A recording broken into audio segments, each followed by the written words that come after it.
Welcome to Data Science, an Introduction. I'm Barton Poulsen, and what we're going to do in this course is we're going to have a brief, accessible, and non-technical overview of the field of data science. Now, some people, when they hear data science, they start thinking things like data and think about piles of equations and numbers, and then to throw on top of that science, and think about people working in their lab, and they start to say, that's not for me. I'm not really a technical person, and that just seems much too techy. Well, here's the important thing to know. While a lot of people get really fired up about the technical aspects of data science, the important thing is that data science is not so much a technical discipline, but creative. And really, that's true. The reason I say that is because in data science, you use tools that come from coding and statistics and from math, but you use those to work creatively with data.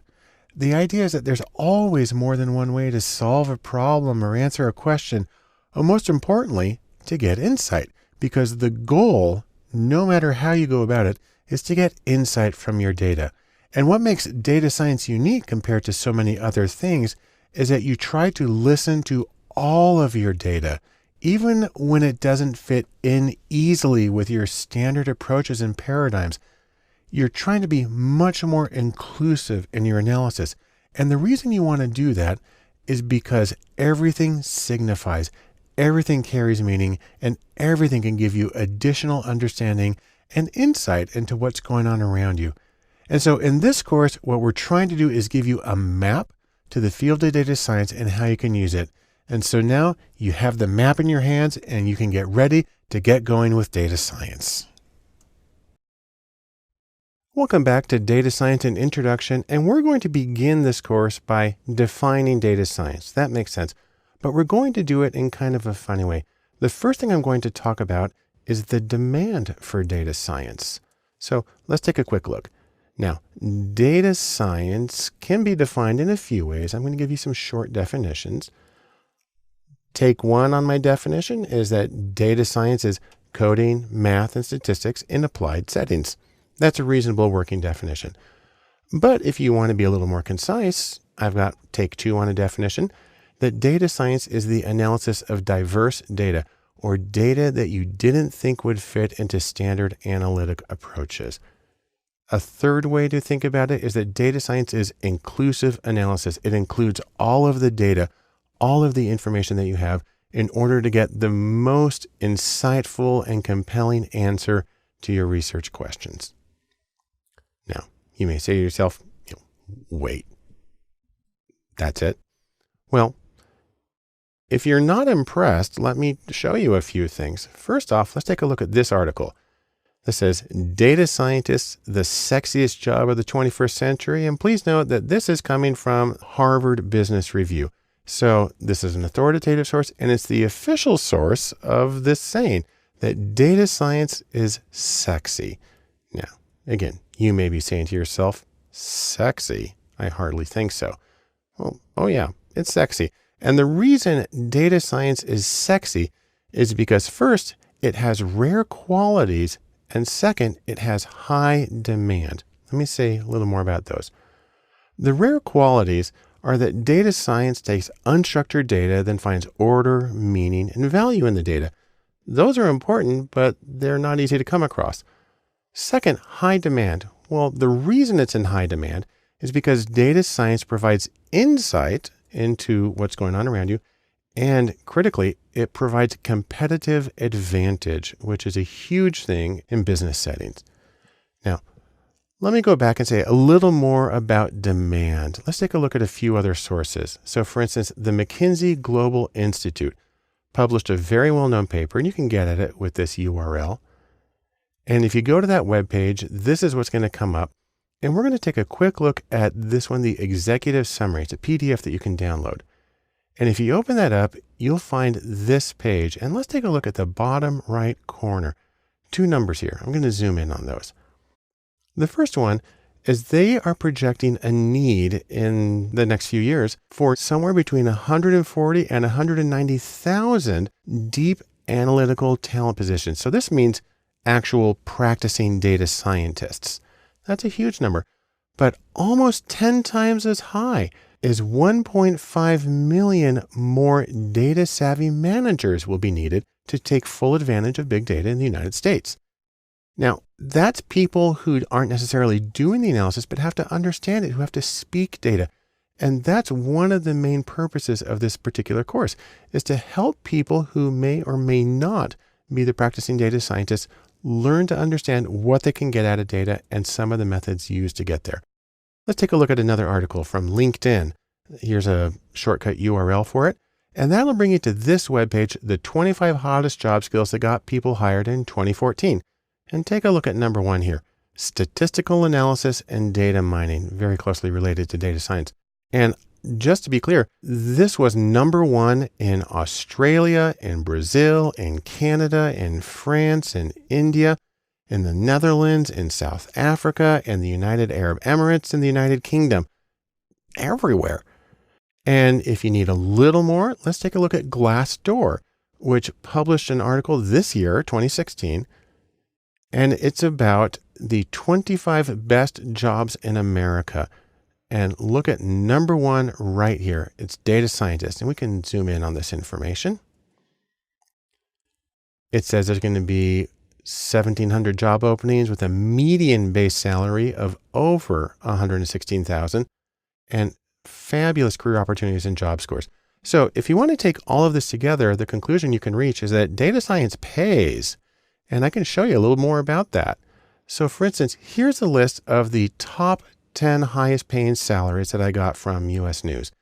We have physicians or doctors, dentists, and lawyers, and so on.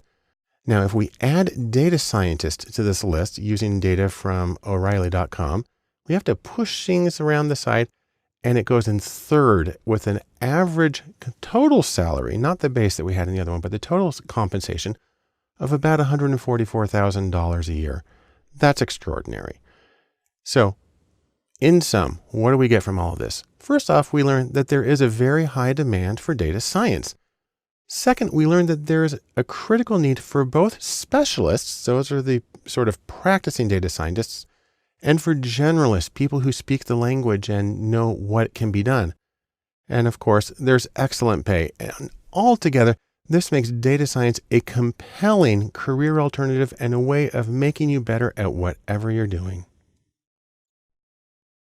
Back here in data science, we're going to continue our attempt to define data science by looking at something that's really well known in the field, the data science Venn diagram. Now, if you want to, you can think of this in terms of what are the ingredients of data science. Well, we're going to first say thanks to Drew Conway, the guy who came up with this. And if you want to see the original article, you can go to this address. But what Drew said is that data science is made of 3 things, and we can put them as overlapping circles because it's the intersection that's important. Here on the top left is coding or computer programming, or as he calls it, hacking. On the top right is stats, or stats in mathematics, or quantitative abilities in general. And on the bottom is domain expertise, or intimate familiarity with a particular field of practice, business or health or education or something like that. And the intersection here in the middle, that is data science. So it's the combination of coding and statistics in math and domain knowledge. Now let's say a little more about coding. The reason coding is important is because it helps you gather and prepare the data, because a lot of the data comes from novel sources and is not necessarily ready for you to gather, and it can be in very unusual formats. And so coding is important because it can require some real creativity to get the data from these sources to put it into your analysis. Now, a few kinds of coding that are important. For instance, there's statistical coding. A couple of major languages in this are R and Python, 2 open source free programming languages. R specifically for data, Python's general purpose, but well adapted to data. The ability to work with databases is important too. The most common language there is SQL, usually pronounced SQL, which stands for Structured Query Language, because that's where the data is. Also, there's the command line interface, or if you're on a Mac, people just call it the terminal. The most common language there is Bash, which actually stands for Born Again Shell. And then searching is important, and regex, or regular expressions, while there's not a huge amount to learn there, it's a small little field. It's sort of like super powered wildcard searching that makes it possible for you to both find the data and reformat it in ways that are going to be helpful for your analysis. Now let's say a few things about the math. You're going to need things like a little bit of probability, some algebra, of course, regression, very common statistical procedure. Those things are important. And the reason you need the math is because that's going to help you choose the appropriate procedures to answer the question with the data that you have. And probably even more importantly, it's going to help you diagnose problems when things don't go as expected. And given that you're trying to do new things with new data in new ways, you're probably going to come across problems. And so the ability to understand the mechanics of what's going on is going to give you a big advantage. And the third element of the data science Venn diagram is some sort of domain expertise. Think of it as expertise in the field that you're in. Business settings are common. You need to know about the goals of that field, the methods that are used, the constraints that people come across. And it's important because whatever your results are, you need to be able to implement them well. Data science is very practical and it's designed to accomplish something, and your familiarity with a particular field of practice is going to make it that much easier and more impactful when you implement the results of your analysis. Now let's go back to our Venn diagram here just for a moment. Because this is a Venn, we also have these intersections of two circles at a time. At the top is machine learning. At the bottom right is traditional research. And on the bottom left is what Drew Conway called the danger zone. Let me talk about each of these. First off, machine learning, or ML. Now you think about machine learning, and the idea here is that it represents coding or statistical programming and mathematics without any real domain expertise. Sometimes these are referred to as black box models. They kind of throw data in, and you don't even necessarily have to know what it means or what language it's in, and it'll just kind of crunch through it all, and it'll give you some regularities. That can be very helpful, but machine learning is considered slightly different from data science because it doesn't involve the particular applications in a specific domain. Also, there's traditional research. This is where you have math or statistics and you have domain knowledge, often very intensive domain knowledge, but without the coding or programming. Now, you can get away with that because the data that you use in traditional research is highly structured. It comes in rows and columns, is typically complete, and is typically ready for analysis. Doesn't mean your life is easy, because now you have to expend an enormous amount of effort in the method in designing the project and in the interpretation of the data. So still very heavy intellectual cognitive work, but it comes in a different place. And then finally, there's what Conway called the danger zone. And that's the intersection of coding and domain knowledge, but without math or statistics. Now, he says it's unlikely to happen, and that's probably true. On the other hand, I can think of some common examples, what are called word counts, where you take a large document or a series of documents and you count how often each word appears in there. That can actually tell you some important things. And also drawing maps and showing how things change across place and maybe across time. You don't necessarily have to have the math, but it can be very insightful and helpful. So let's think about a couple of backgrounds where people come from here. First is coding. You can have people who are coders who can do math, stats, and business. So you get the three things, and this is probably the most common. Most of the people come from a programming background. On the other hand, there's also stats or statistics, and you can get statisticians who can code and who also can do business. That's less common, but it does happen. And finally, there's people who come into data science from a particular domain. These are, for instance, business people who can code and do numbers, and they're the least common, but all of these are important to data science. And so in sum, here's what we can take away. First, several fields make up data science. Second, diverse skills and backgrounds are important and they're needed in data science. And third, there are many roles involved because there's a lot of different things that need to happen. We'll say more about that in our next movie. The next step in our data science introduction and our definition of data science is to talk about the data science pathway. So I like to think of this as when you're working on a major project, you got to do one step at a time to get from here to there. In data science, you can take the various steps and you can put them into a couple of general categories. First, there are the steps that involve planning. Second, there's the data prep. Third, there's the actual modeling of the data. And fourth, there's the follow-up. And there are several steps within each of these. I'll explain each of them briefly. First, let's talk about planning. The first thing you need to do is you need to define the goals of your project so you know how to use your resources well, and also so you know when you're done. Second, you need to organize your resources. So you might have data from several different sources. You might have different software packages. You might have different people, which gets us to the third one. You need to coordinate the people so they can work together productively. If you're doing a handoff, it needs to be clear who's going to do what and how their work is going to go together. And then, really to state the obvious, you need to schedule the project so things can move along smoothly and you can finish in a reasonable amount of time. Next is the data prep, where you're taking like food prep and getting the raw ingredients ready. First, of course, is you need to get the data, and it can come from many different sources and be in many different formats. You need to clean the data, and the sad thing is this tends to be a very large part of any data science project, and that's because you're bringing in unusual data from a lot of different places. You also want to explore the data. That is, really see what it looks like, how many people are in each group, what the shape of the distributions are like, what's associated with what. And you may need to refine the data, and that means choosing variables to include, choosing cases to include or exclude, making any transformations to the data you need to do. And of course, these steps kind of can bounce back and forth from one to the other.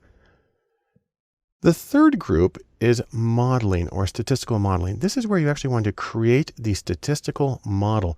So for instance, you might do a regression analysis or you might do a neural network. But whatever you do, once you create your model, you have to validate the model. You might do that with holdout validation. You might do it really with a very small replication if you can. You also need to evaluate the model. So once you know that the model is accurate, what does it actually mean and how much does it tell you? And then finally, you need to refine the model. So for instance, there may be variables you want to throw out. There may be additional ones you want to include. You may want to, again, transform some of the data. You may want to get it so it's easier to interpret and apply. And that gets us to the last part of the data science pathway, and that's follow-up. And once you've created your model, you need to present the model, because it's usually work that's being done for a client. Could be in-house, could be a third party, but you need to take the insights that you got and share them in a meaningful way with other people. You also need to deploy the model. It's usually being done in order to accomplish something. So for instance, if you're working with an e-commerce site, you may be developing a recommendation engine that says people who bought this and this might buy this. You need to actually stick it on the website and see if it works the way you expected it to. Then you need to revisit the model, because a lot of times the data that you worked on is not necessarily all of the data, and things can change when you get out in the real world, or things just change over time. And so you have to see how well your model is working. And then just to be thorough, you need to archive the assets, document what you have, and make it possible for you or for others to repeat the analysis or develop off of it in the future. So those are the general steps of what I consider the data science pathway. And in sum, what we get from this is three things. First, data science isn't just a technical field. It's not just coding. Things like planning and presenting and implementing are just as important. Also, contextual skills, knowing how it works in a particular field, knowing how it will be implemented, those skills matter as well. And then, as you got from this whole thing, there's a lot of things to do, and if you go one step at a time, there'll be less backtracking, and you'll ultimately be more productive in your data science projects. We'll continue our definition of data science by looking at the roles that are involved in data science, the way that different people can contribute to it. That's because it tends to be a collaborative thing, and it's nice to be able to say that we're all together, working together towards a single goal. So let's talk about some of the roles involved in data science and how they contribute to the projects. First off, let's take a look at engineers. These are people who focus on the back-end hardware, for instance, the servers and the software that runs them. This is what makes data science possible, and it includes people like developers, software developers, or database administrators, and they provide the foundation for the rest of the work. Next, you can also have people who are big data specialists. These are people who focus on computer science and mathematics, and they may do machine learning algorithms as a way of processing very large amounts of data. And they often create what are called data products. So a thing that tells you what restaurant to go to, or that says you might know these friends, or provides ways of linking up photos. Those are data products, and those often involve a huge amount of very technical work behind them. There are also researchers. These are people who focus on domain-specific research. So for instance, physics or genetics or whatever. And these people tend to have very strong statistics, and they can use some of the procedures and some of the data that comes from the other people, like the big data researchers, but they focus on these specific questions. Also, in the data science realm, you'll find analysts. These are people who focus on the day-to-day tasks of running a business. So for instance, they might do web analytics like Google Analytics, or they might pull data from a SQL database. And this information is very important and good for business. And so analysts are key to the day-to-day functioning of business, but they may not exactly be data science proper, because most of the data they're working with is going to be pretty structured. Nevertheless, they play a critical role in business in general. And then, speaking of business, you have the actual business people, the men and women who organize and run businesses. These people need to be able to frame business relevant questions that can be answered with the data. Also, the business person manages the project and the efforts and the resources of others. And while they may not actually be doing the coding, they must speak data. They must know how the data works, what it can answer, and how to implement it. You can also have entrepreneurs. So you might have, for instance, a data startup. They're starting their own little social network or their own little web search platform.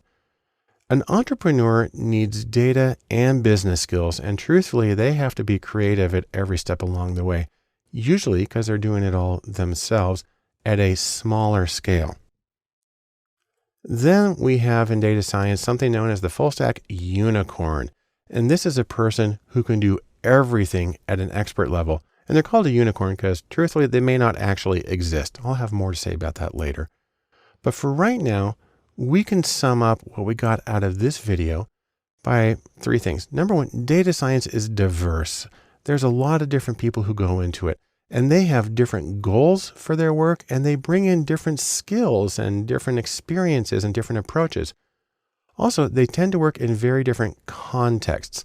An entrepreneur works in a very different place from a business manager, works in a very different place from an academic researcher, but all of them are connected in some way to data science and make it a richer field.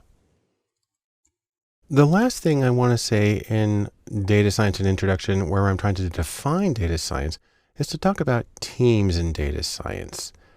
The idea here is that data science has many different tools, and different people are going to be experts in each one of them. Now, you have, for instance, coding, and you have statistics. Also, you have fields like design or business and management that are involved. And the question, of course, is who can do all of it? Who's able to do all of these things at the level that we need? Well, that's where we get this saying. I've mentioned it before. It's the unicorn. And just like in ancient history, the unicorn is a mythical creature with magical abilities. In data science, it works a little differently. It is a mythical data scientist with universal abilities. The trouble is, as we know from the real world, there's really no unicorns animals, and there's really not many unicorns in data science. Really, there's just people. And so we have to find out how we can do the projects, even though we don't have this one person who can do everything for everybody. So let's take a hypothetical case just for a moment. I'm going to give you some fictional people. Here is my fictional person, Otto, who has strong visualization skills, who has good coding, but has limited analytics or statistical ability. And if we graph his stuff out, his abilities, so here we got 5 things that we need to have happen. And for the project to work, they all have to happen at least a level of 8 on the 0 to 10. If we take his coding ability, well, he's almost there. Statistics, not quite, halfway. Graphics, yes, he can do that. And then business, all right. And project, pretty good. So what you can see here is in only one of these 5 areas is Otto sufficient on his own. On the other hand, let's pair him up with somebody else. Let's take a look at Lucy. And Lucy has strong business training, has good tech skills, but has limited graphics.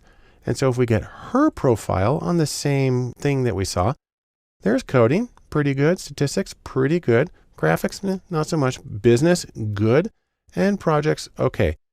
Now, the important thing here is that we can make a team. So let's take our 2 fictional people, Otto and Lucy, and we can put together their abilities. Now, I actually have to change the scale here a little bit to accommodate the both of them, but our criterion still is at 8. We need a level of 8 in order to do the project competently. And if we combine them, oh look, coding's now past 8. Statistics is past 8. Graphics is way past. Business, way past. And then the projects, there too. And so when we combine their skills, we are able to get the level that we need for everything. Or to put it another way, we have now created a unicorn by team. And that makes it possible to do the data science project. So in sum, you usually can't do data science on your own. That's a very rare individual. Or more specifically, people need people. And in data science, you have the opportunity to take several people and make collective unicorns so you can get the insight that you need in your project and you can get the things done that you want. In order to get a better understanding of data science, it can be helpful to look at contrasts between data science and other fields. Probably the most informative is with big data, because these 2 terms are actually often confused. It makes me think of situations where you have 2 things that are very similar, but not the same, like we have here in the Piazza San Carlo in Turin, Italy. Part of the problem stems from the fact that data science and big data both have Venn diagrams associated with them. So for instance, Venn number 1 for data science is something we've seen already. We have 3 circles. And we have coding, and we have math, and we have some domain expertise that put together get data science. On the other hand, Venn diagram number 2 is for big data. It also has 3 circles, and we have the high volume of data, the rapid velocity of data, and the extreme variety of data. Take those 3 V's together, you get big data. Now, we can also combine these 2 if we want in a third Venn diagram we call big data and data science. This time it's just 2 circles with big data on the left and data science on the right. And the intersection there in the middle is big data science, which actually is a real term. But if you want to do a compare and contrast, it kind of helps to look at how you can have one without the other. So let's start by looking at big data without data science. So these are situations where you may have the volume or velocity variety data, but don't need all the tools of data science. So we're just looking at the left side of the equation right now. Now, truthfully, this only works if you have big data without all 3 V's. Some say you have to have the volume, velocity, and variety for it to count as big data. I basically say anything that doesn't fit into a standard machine is probably big data. I can think of a couple of examples here of things that might count as big data, but maybe don't count as data science. Machine learning, where you can have very large data sets and probably very complex, doesn't require much domain expertise, so that may not be data science. Word counts, where you have an enormous amount of data, and it's actually a pretty simple analysis. Again, doesn't require much sophistication in terms of quantitative skills or even domain expertise. So maybe not data science. On the other hand, to do any of these, you're going to need to have at least 2 skills. You're going to need to have the coding, and you will probably have to have some sort of quantitative skills as well. So how about data science without big data? That's the right side of this diagram. Well, to make that happen, you're probably talking about data with just one of the three V's from big data. So either volume or velocity or variety, but singly. So for instance, genetics data, you have a huge amount of data and it comes in a very set structure and it tends to come in at once. So you got a lot of volume and it's a very challenging thing to work with. You have to use data science, but it may or may not count as big data.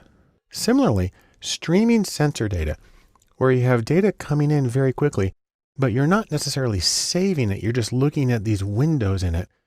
That's a lot of velocity and it's difficult to deal with. It takes data science, the full skill set, but it may not require big data per se. Or facial recognition, where you have enormous variety in the data because you're getting photos or videos that are coming in. Again, very difficult to deal with, requires a lot of ingenuity and creativity, may or may not count as big data depending on how much of a stickler you are about definitions. Now, if you want to combine the two, we can talk about big data science. And in that case, we're looking right here at the middle. This is a situation where you have volume and velocity and variety in your data. And truthfully, if you have the three of those, you are going to need the full data science skill set. You're going to need coding and statistics and math, and you're going to have domain expertise, primarily because of the variety you're dealing with. But taken all together, you do have to have all of it. So in sum, here's what we get. Big data is not identical to data science. Now there's common ground. And a lot of people who are good at big data are good at data science and vice versa, but they are conceptually distinct. On the other hand, there is the shared middle ground of big data science that unifies the two separate fields. Another important contrast you can make in trying to understand data science is to compare it with coding or computer programming. Now, this is where you're trying to work with a machine and you're trying to talk to that machine to get it to do things. In one sense, you can think of coding as just giving task instructions, how to do something, and it's a lot like a recipe when you're cooking. You get some sort of user input or other input, and then maybe you have if-then logic and you get output from it. To take an extremely simple example, if you're programming in Python version 2, you write print and then in quotes, hello world, and that will put the words hello world on the screen. So you gave it some instructions and it gave you some output. Very simple programming. Now, coding and data gets a little more complicated. So for instance, there's word counts where you take a book or a whole collection of books, you take the words and you count how many there are in there. Now, this is a conceptually simple task, and domain expertise and really math and statistics are not vital, but to make valid inferences and generalizations in the face of variability and uncertainty in the data, you need statistics. And by extension, you need data science. It might help to compare the two by looking at the tools of the respective trades. So for instance, there are tools for coding or generic computer programming, and there are tools that are specific to data science. So what I have right here is a list from the IEEE of the top 10 programming languages in 2015. And it starts at Java and C and goes down to Shell. And some of these are also used for data science. So for instance, Python and R and SQL are used for data science. But the other ones aren't major ones in data science. So let's in fact take a look at a different list of most popular tools for data science. And you see that things move around a little bit. Now R's at the top, SQL's there, Python's there.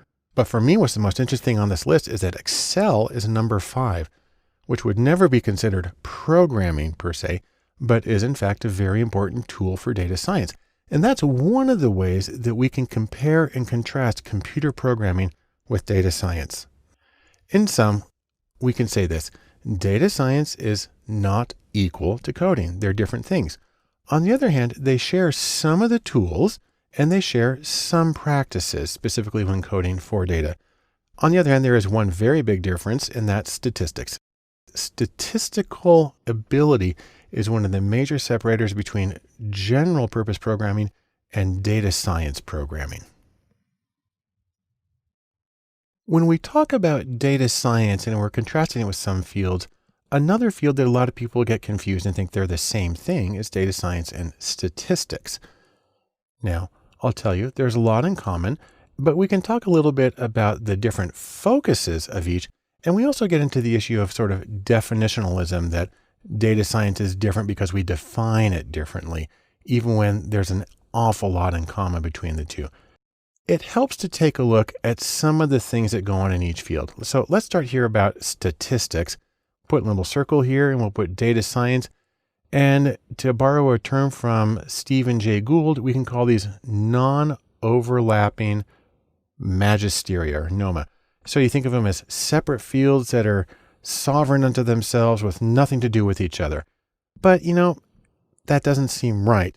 And part of that is if we go back to the data science Venn diagram, statistics is one part of it. There it is in the top corner. So now what do we do? What's the relationship? So it doesn't make sense to say these are totally separate areas. Maybe data science and statistics, because they share procedures, maybe data science is a subset or a specialty of statistics, more like this. But if data science were just a subset or specialty within statistics, then it would follow that all data scientists would first be statisticians. And interestingly, that's just not so. Say, for instance, we take a look at the data science stars, the superstars in the field. We go to a rather intimidating article. It's called The World's 7 Most Powerful Data Scientists from Forbes.com. And you can see the article if you go to this URL. There's actually more than 7 people on the list because sometimes he brings them up in pairs, but let's check their degrees, see what their academic training is in. If we take all the people on this list, we have 5 degrees in computer science, 3 in math, 2 in engineering, and 1 each in biology, economics, law, speech pathology, and 1 in statistics. And so that tells us, of course, that these major people in data science are not trained as statisticians. Only one of them has formal training in that. So that gets us to the next question. Where do these two fields, statistics and data science, diverge? Because they seem like they should have a lot in common, but they don't have a lot in training. And specifically, we can look at the training. Most data scientists are not trained formally as statisticians. Also, in practice, things like machine learning and big data, which are central to data science, are not shared generally with most of statistics. And so they have separate domains there. And then there's the really important issue of context. Data scientists tend to work in different settings than statisticians. Specifically, data scientists very often work in commercial settings where they're trying to get recommendation engines or ways of developing a product that will make them money. So maybe instead of having data science as a subset of statistics, we can think of it more as these two fields have different niches. They both analyze data, but they do different things in different ways. So maybe it's fair to say they overlap. They both have analysis in common of data, but otherwise they are ecologically distinct. So in sum, what we can say here is that data science and statistics both use data, and they analyze it, but the people in each tend to come from different backgrounds, and they tend to function with different goals and contexts, and in that way render them to be conceptually distinct fields despite the apparent overlap. As we work to get a grasp on data science, there's one more contrast I want to make explicitly, and that's between data science and business intelligence, or BI. The idea here is that business intelligence is data in real life. It's very, very applied stuff. The purpose of BI is to get data on internal operations, on market competitors, and so on, and make justifiable decisions as opposed to just sitting in the bar and doing whatever comes to your mind. Now, data science is involved with this, except, really there's no coding in BI. There's using apps that already exist. And the statistics in business intelligence tend to be very simple. They tend to be counts and percentages and ratios.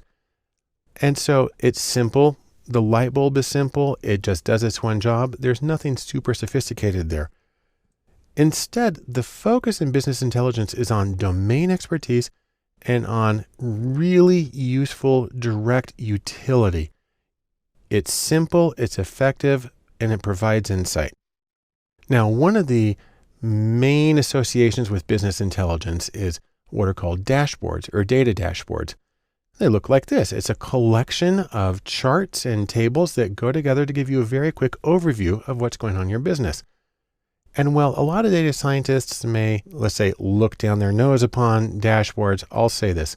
Most of them are very well designed, and you can learn a huge amount about user interaction and the accessibility of information from dashboards. So really, where does data science come into this? What's the connection between data science and business intelligence? Well, data science can be useful to BI in terms of setting it up, identifying data sources, and creating or setting up the framework for something like a dashboard or a business intelligence system. Also, data science can be used to extend it. Data science can help get past the easy questions and the easy data to get the questions that are actually most useful to you, even if they require really sometimes data that's hard to wrangle and work with. And also there's an interesting interaction here that goes the other way. Data science practitioners can learn a lot about design from good business intelligence applications. So I strongly encourage anybody in data science to look at them carefully and see what they can learn. In sum, business intelligence or BI is very goal-oriented. Data science perhaps prepares the data and sets up the form for business intelligence, but also data science can learn a lot about usability and accessibility from business intelligence. And so it's always worth taking a close look. Data science has a lot of really wonderful things about it, but it is important to consider some ethical issues. And I'll specifically call this do no harm in your data science projects. And for that, we can say thanks to Hippocrates, the guy who gave us the Hippocratic Oath of do no harm. Let's specifically talk about some of the important ethical issues very briefly that come up in data science. Number one is privacy. That data tells you a lot about people, and you need to be concerned about the confidentiality. If you have private information about people, their names, their social security numbers, their addresses, their credit scores, their health, that's private, that's confidential, and you shouldn't share that information unless they specifically gave you permission.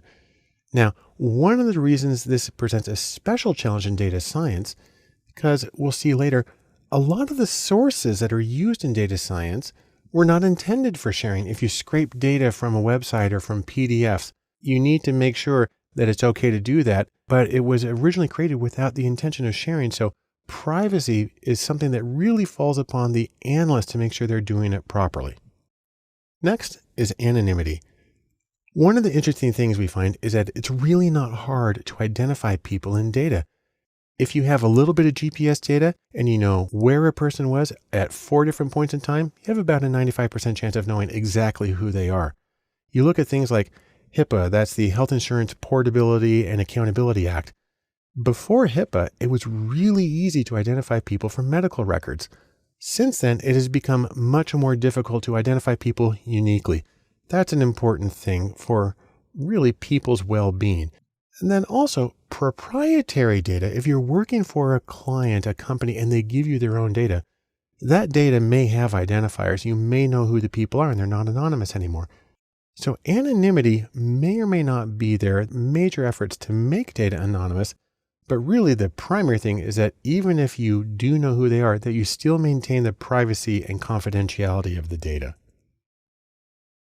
Next, there's the issue about copyright, where people try to lock down information. Now, just because something is on the web doesn't mean that you're allowed to use it.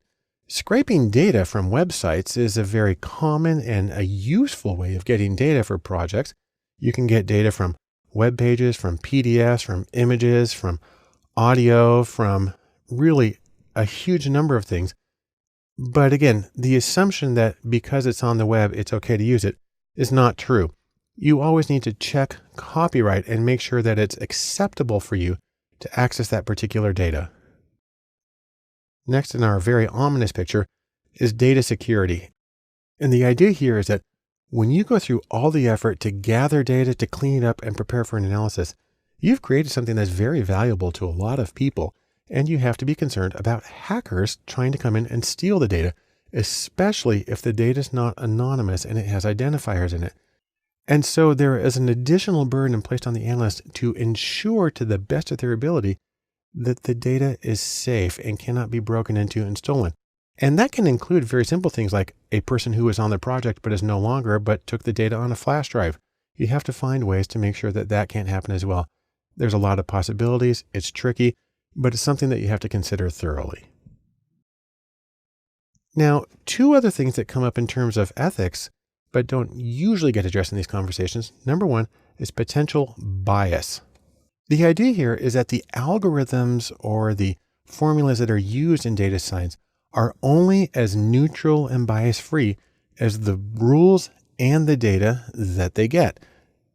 And so the idea here is that if you have rules that address something that is associated with, for instance, gender or age or race or economic standing, you might unintentionally be building in those factors, which, say, for instance, for Title IX, you're not supposed to. You might be building those into the system without being aware of it. And an algorithm has this sheen of objectivity, and people can say they can place confidence in it without realizing that it's replicating some of the prejudices that may happen in real life.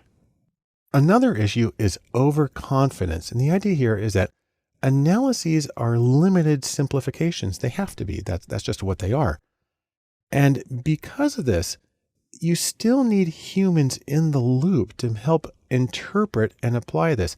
The problem is when people run an algorithm to get out a number, say to 10 decimal places, and they say this must be true and treat it as written in stone, absolutely unshakable truth. When in fact, if the data were biased going in, if the algorithms were incomplete, if the sampling was not representative, you can have enormous problems and go down the wrong path with too much confidence in your own analyses. So once again, humility is in order when doing data science work. In sum, data science has enormous potential, but it also has significant risks involved in the projects. Part of the problem is that analyses can't be neutral, that you have to look at how the algorithms are associated with the preferences, prejudices, and biases of the people who made them. And what that means is that no matter what, good judgment is always vital to the quality and success of a data science project. Data science is a field that is strongly associated with its methods or procedures. In this section of videos, we're going to provide a brief overview of the methods that are used in data science. Now, just as a quick warning, in this section, things can get kind of technical, and that can cause some people to sort of freak out. But this course is a non-technical overview. The technical hands-on stuff is in the other courses. And it's really important to remember that tech is simply the means to doing data science. Insight, or the ability to find meaning in your data, that's the goal. Tech only helps you get there. And so we want to focus primarily on insight and the tools and the tech as they serve to further that goal. Now, there's a few general categories we're going to talk about, again, with an overview for each of these. The first one is sourcing or data sourcing, and that is how to get the data that goes into data science, the raw materials that you need. The second is coding. That again is computer programming that can be used to obtain and manipulate and analyze the data. After that, a tiny bit of math, and that is the mathematics behind data science methods that really form the foundations of the procedures. And then stats, the statistical methods that are frequently used to summarize and analyze data, especially as applied to data science. And then there's machine learning, ML. This is a collection of methods for finding clusters in the data, for predicting categories or scores on interesting outcomes. And even across these 5 things, even then, the presentations aren't too techie crunchy. They're basically still friendly. And really, that's the way it is. And so that is the overview of the overviews. In sum, we need to remember that data science includes tech, but data science is greater than tech. It's more than those procedures. And above all, that tech, while important to data science, is still simply a means to insight in data. The first step in discussing data science methods is to look at the methods of sourcing or getting data that's used in data science. You can think of this as getting the raw materials that go into your analyses. Now, you've got a few different choices when it comes to this in data science. You can use existing data. You can use something called data APIs. You can scrape web data, or you can make data. We'll talk about each of those very briefly in a non-technical manner. But right now, let me say something about existing data. This is data that already is at hand, and it might be in-house data. So if you work for a company, it might be your company records. Or you might have open data. For instance, many governments, many scientific organizations make their data available to the public. And then there's also third-party data. This is usually data that you buy from a vendor, but it exists and it's very easy to plug it in and go. You can also use APIs. Now that stands for Application Programming Interface. And this is something that allows various computer applications to communicate directly with each other. It's like phones for your computer programs. It's the most common way of getting web data, and the beautiful thing about it is it allows you to import that data directly into whatever program or application you're using to analyze the data. Next is scraping data. And this is where you want to use data that's on the web, but they don't have an existing API. And what that means is usually data that's in HTML, web tables and pages, maybe PDFs. And you can do this either with using specialized applications for scraping data, or you can do it in a programming language like R or Python and write the code to do the data scraping. Or another option is to make data, and this lets you get exactly what you need. You can be very specific and you can get what you need. You can do something like interviews, or you can do surveys, or you can do experiments. There's a lot of approaches. Most of them require some specialized training in terms of how to gather quality data. And that's actually important to remember, because no matter what method you use for getting or making new data, you need to remember this one little aphorism you may have heard from computer science. It goes by the name of GIGO. That actually stands for garbage in, garbage out. And it means if you have bad data that you're feeding into your system, you're not going to get anything worthwhile, any real insights out of it. Consequently, it's important to pay attention to metrics or methods for measuring and the meaning, exactly what it is that they tell you. There's a few ways you can do this. For instance, you can talk about business metrics. You can talk about KPIs, which means key performance indicators, also used in business settings, or SMART goals, which is a way of describing the goals that are actionable and timely and so on. You can also talk about, in a measurement sense, classification accuracy. And I'll discuss each of those in a little more detail in a later movie. But for right now, in sum, we can say this. Data sourcing is important because you need to get the raw materials for your analysis. The nice thing is there's many possible methods, many ways that you can use to get the data for data science. But no matter what you do, it's important to check the quality and the meaning of the data so you can get the most insight possible out of your project. The next step we need to talk about in data science methods is coding, and I'm going to give you a very brief non-technical overview of coding in data science. The idea here is that you're going to get in there and you are going to be king of the jungle, master of your domain, and make the data jump when you need it to jump. Now, if you remember when we talked about the data science Venn diagram at the beginning, coding's up here on the top left. And while we often think about sort of people typing lines of code, which is very frequent, it's more important to remember when we talk about coding or just computers in general, what we're really talking about here is any technology that lets you manipulate the data in the ways you need to perform the procedures you need to get the insight that you want out of your data. Now, there are three very general categories that we'll be discussing here on Data Lab. The first is apps. These are specialized applications or programs for working with data. The second is data, or specifically data formats. There are special formats for web data. I'll mention those in a moment. And then code. There are programming languages that give you full control over what the computer does and how you interact with the data. Let's take a look at each one very briefly.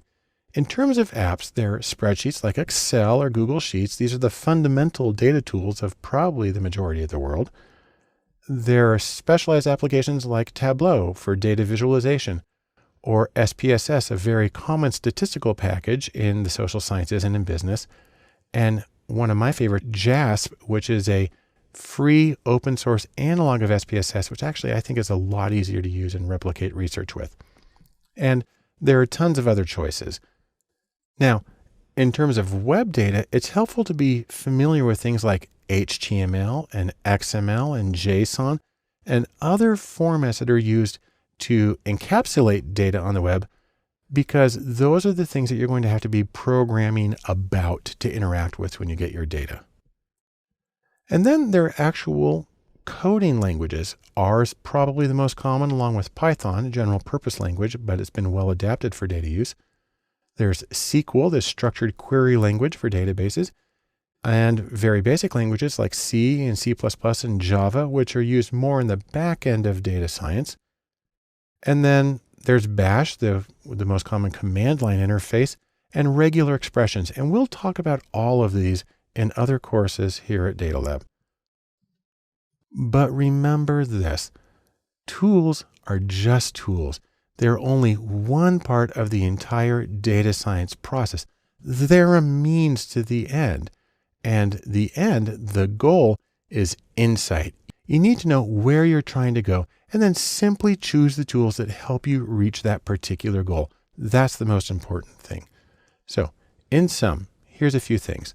Number one, use your tools wisely. Remember, your questions need to drive the process, not the tools themselves. Also, I'll just mention that a few tools is usually enough. You can do an awful lot with Excel and R. And then the most important thing is focus on your goal and choose your tools and even your data to match the goal so you can get the most useful insights from your data. The next step in our discussion of data science methods is mathematics, and I'm going to give a very brief overview of the math involved in data science. Now, the important thing to remember is that math really forms the foundation of what we're going to do. If you go back to the data science Venn diagram, we've got stats up here in the right corner, but really it's math and stats, or quantitative ability in general. But we'll focus on the math part right here. And probably the most important question is how much math is enough to do what you need to do?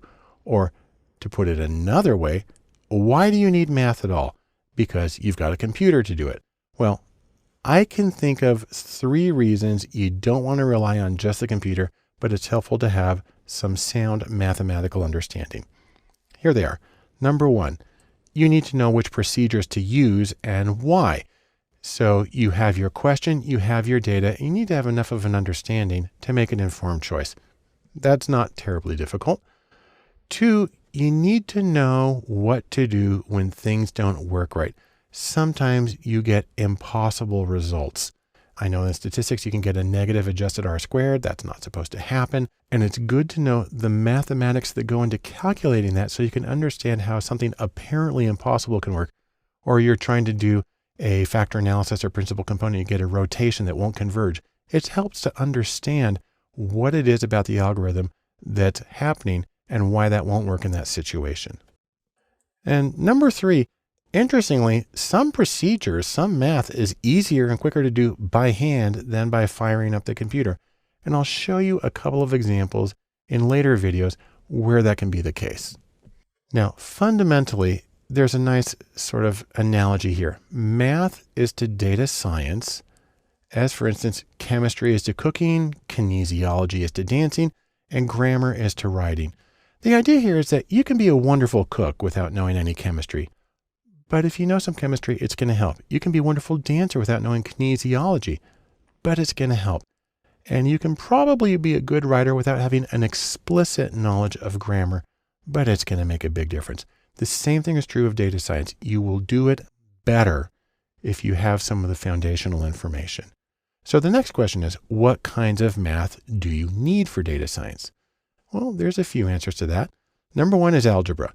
You need some elementary algebra. That's the basically simple stuff. You can have to do some linear or matrix algebra because that's the foundation of a lot of the calculations. And you can also have systems of linear equations where you're trying to solve several equations all at once. It's a tricky thing to do in theory, but this is one of the things that's actually easier to do by hand sometimes. Now, there's more math. You can get some calculus. You can get some big O, which has to do with the order of a function, which has to do with sort of how fast it works. Probability theory can be important. And then Bayes' theorem, which is a way of getting what's called a posterior probability, can also be a really helpful tool for answering some fundamental questions in data science. So in sum, a little bit of math can help you make informed choices when planning your analyses. Very significantly, it can help you find the problems and fix them when things aren't going right. It's the ability to look under the hood that makes a difference. And then, truthfully, some mathematical procedures, like systems of linear equations, that can even be done by hand, sometimes faster than you can do with a computer. So you can save yourself some time and some effort and move ahead more quickly towards your goal of insight. Now, data science wouldn't be data science and its methods without a little bit of statistics. So I'm going to give you a brief statistics overview here of how things work in data science. Now, you can think of statistics as really an attempt to find order in chaos, find patterns in an overwhelming mess, sort of like trying to see the forest and the trees. Now, let's go back to our little Venn diagram here. We recently had math and stats here in the top corner. We're going to go back to talking about stats in particular. What you're trying to do here, one thing is to explore your data. You can have exploratory graphics because we're visual people and it's usually easiest to see things. You can have exploratory statistics, a numerical exploration of the data, and you can have descriptive statistics, which are the things that most people would have talked about when they took a statistics class in college, if they did that. Next, there's inference. I've got smoke here because you can infer things about the wind and the air movement by looking at patterns in smoke. The idea here is that you're trying to take information from samples and infer something about a population. You're trying to go from one source to another. One common version of this is hypothesis testing. Another common version is estimation, sometimes called confidence intervals. There are other ways to do it, but all of these let you go beyond the data at hand to making larger conclusions. Now, one interesting thing about statistics is you're going to have to be concerned with some of the details and arranging things just so. For instance, you get to do something like feature selection. That's picking variables that should be included or combinations. And there are problems that can come up. There are frequent problems, and I'll address some of those in later videos. There's also the matter of validation. When you create a statistical model, you have to see if it actually is accurate. Hopefully you have enough data that you can have a holdout sample and do that, or you can replicate the study. And then there's the choice of estimators that you use, how you actually get the coefficients or the combinations in your model. And then there's ways of assessing how well your model fits the data. All of these are issues that I'll address briefly when we talk about statistical analysis at greater length. Now, I do want to mention one thing in particular here, and I just call this beware the trolls. There are people out there who will tell you that if you don't do things exactly the way they say to do it, that your analysis is meaningless, that your data is junk, and you've lost all your time. You know what? They're trolls. So the idea here is don't listen to that. You can make enough of an informed decision on your own to go ahead and do an analysis that is still useful. Probably one of the most important things to think about in this is this wonderful quote from a very famous statistician that says, all models or all statistical models are wrong, but some are useful. And so the question isn't whether you're technically right or you have some sort of level of intellectual purity, but whether you've done something that is useful. That, by the way, comes from George Box. And I like to think of it basically as this, as wave your flag, wave your do-it-yourself flag, and just take pride in what you're able to accomplish, even when there are people who may be criticizing it. Go ahead, you're doing something, go do it. And so in sum, statistics allow you to explore and describe your data. They allow you to infer things about the population. There's a lot of choices available, a lot of procedures, but no matter what you do, the goal is useful insight. Keep your eyes on that goal and you will find something meaningful and useful in your data to help you in your own research and projects. Let's finish our data science methods overview by getting a brief overview of machine learning. Now, I got to admit, when you say the term machine learning, people start thinking about something like the robot overlords who are going to take over the world. That's not what it is. Instead, let's go back to our Venn diagram one more time. And in the intersection at the top between coding and stats is machine learning, or as it's commonly called, is just ML. The goal of machine learning is to go and work in a data space. So you can, for instance, take a whole lot of data. I've got tons of books here. And then you can reduce the dimensionality. That is, take a very large scattered data set and try to find the most essential parts of that data. And then you can use these methods to find clusters within the data, like goes with like. You can use methods like k-means. You can also look for anomalies or unusual cases that show up in the data space. Or if we go back to categories, again, I talked about like for like. You can use things like logistic regression or K nearest neighbors, KNN. You can use naive Bayes for classification, or decision trees, or SVM, which is support vector machines, or artificial neural nets. Any of those will help you find the patterns and the clumping in your data so you can get similar cases next to each other and get the cohesion that you need to make conclusions about these groups. Also, a major element of machine learning is predictions. You're going to point your way down the road. The most common approach here, the most basic, is linear regression, multiple regression. There's also Poisson regression, which is used for modeling count or frequency data. And then there's the issue of ensemble models, where you create several models and you take the predictions from each of those and you put them together to get an overall more reliable prediction. Now, I'll talk about each of these in a little more detail in later courses, but for right now, I mostly just want you to know that these things exist, and that's what we mean when we refer to machine learning. So, in sum, machine learning can be used to categorize cases and to predict scores on outcomes, and there's a lot of choices, many choices and procedures available. But again, as I said with statistics, and as I'll say again many times after this, no matter what, the goal is not that I'm going to do an artificial neural network or an SVM. The goal is to get useful insight into your data. Machine learning is a tool, and use it to the extent that it helps you get that insight that you need. In the last several videos, I've talked about the role in data science of technical things. On the other hand, communicating is also central to the practice. And the first thing I want to talk about there is interpretability. The idea here is that you want to be able to lead people through a path on your data. You want to tell a data-driven story. And that's the entire goal of what we're doing with data science. Now, another way to think about this is when you're doing your analysis, what you're trying to do is solve for value. You're making an equation, you take the data, you're trying to solve for value. The trouble is this: a lot of people get hung up on analysis, but they need to remember that analysis is not the same thing as value. Instead, I like to think of it this way, that analysis times story is equal to value. Now, please note, that's multiplicative, not additive.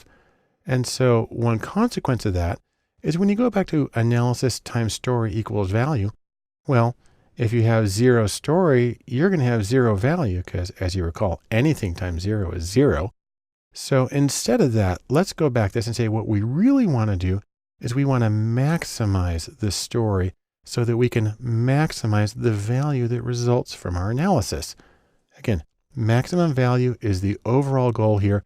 The analysis, the tools, the tech are simply methods for getting to that goal. So let's talk about goals, for instance. Analysis is goal-driven. You're trying to accomplish something in specific. And so the story or the narrative or the explanation you give about your project should match those goals. If you're working for a client and they had a specific question that they wanted you to answer, then you have a professional responsibility to answer those questions clearly and unambiguously so they know whether you said yes or no and they know why you said yes or no. Now, part of the problem here is the fact that the client isn't you and they don't see what you do. And as I show here, simply covering your face doesn't make things disappear. You have to worry about a few psychological abstractions. You have to worry about egocentrism. And I'm not talking about being vain. I'm talking about the idea that you think other people see and know and understand what you know. That's not true. Otherwise, they wouldn't have hired you in the first place. And so you have to put it in terms that the client works with and that they understand. And you're going to have to get out of your own center in order to do that. Also, there's the idea of false consensus, the idea that, well, everybody knows that. And again, that's not true. Otherwise, they wouldn't have hired you. You need to understand that they're going to come from a different background with a different range of experience and interpretation. You're going to have to compensate for that. A funny little thing is the idea about anchoring. When you give somebody an initial impression, they use that as an anchor and then they adjust away from it. So if you're going to try to flip things over on their heads, watch out for giving a false impression at the beginning, unless you absolutely need to. But most importantly, in order to bridge the gap between the client and you need to have clarity and explain yourself at each step. You can also think about the answers.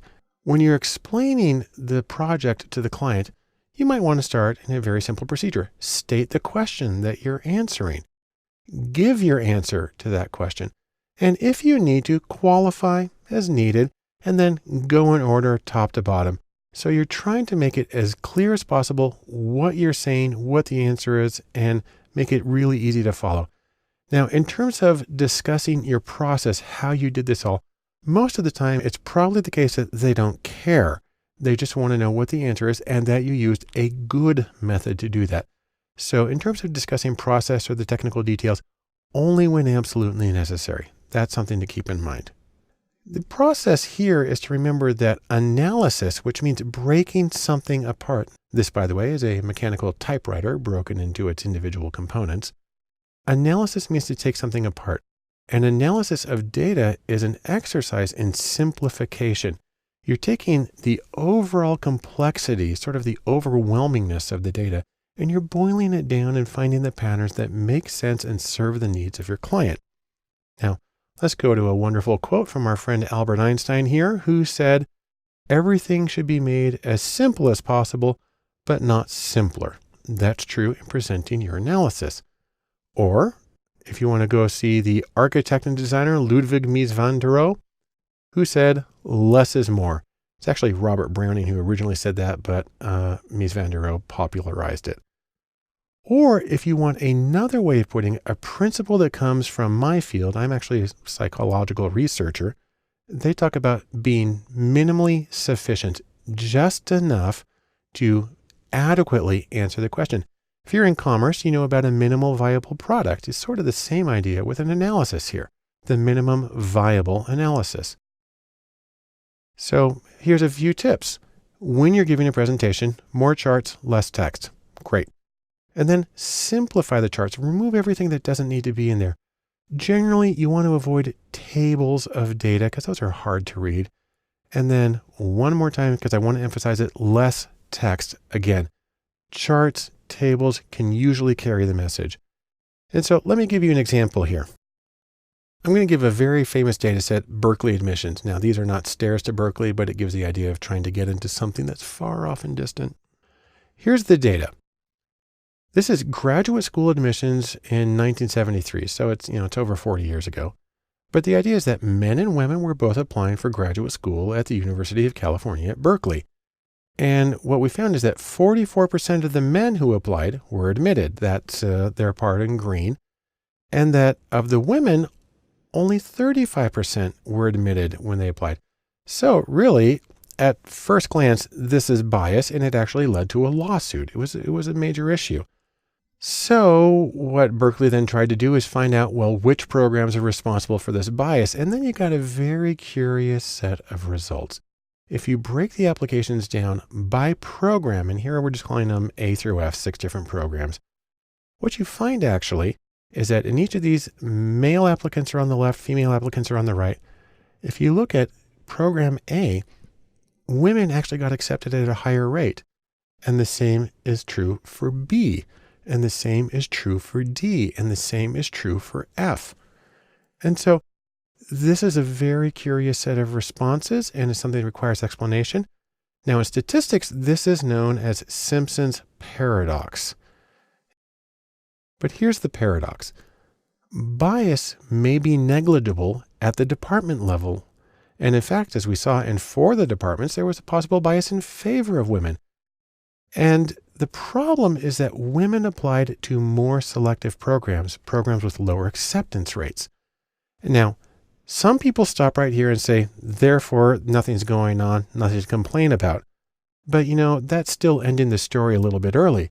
There are other questions that you can ask. And as producing a data-driven story, this is stuff that you would want to do.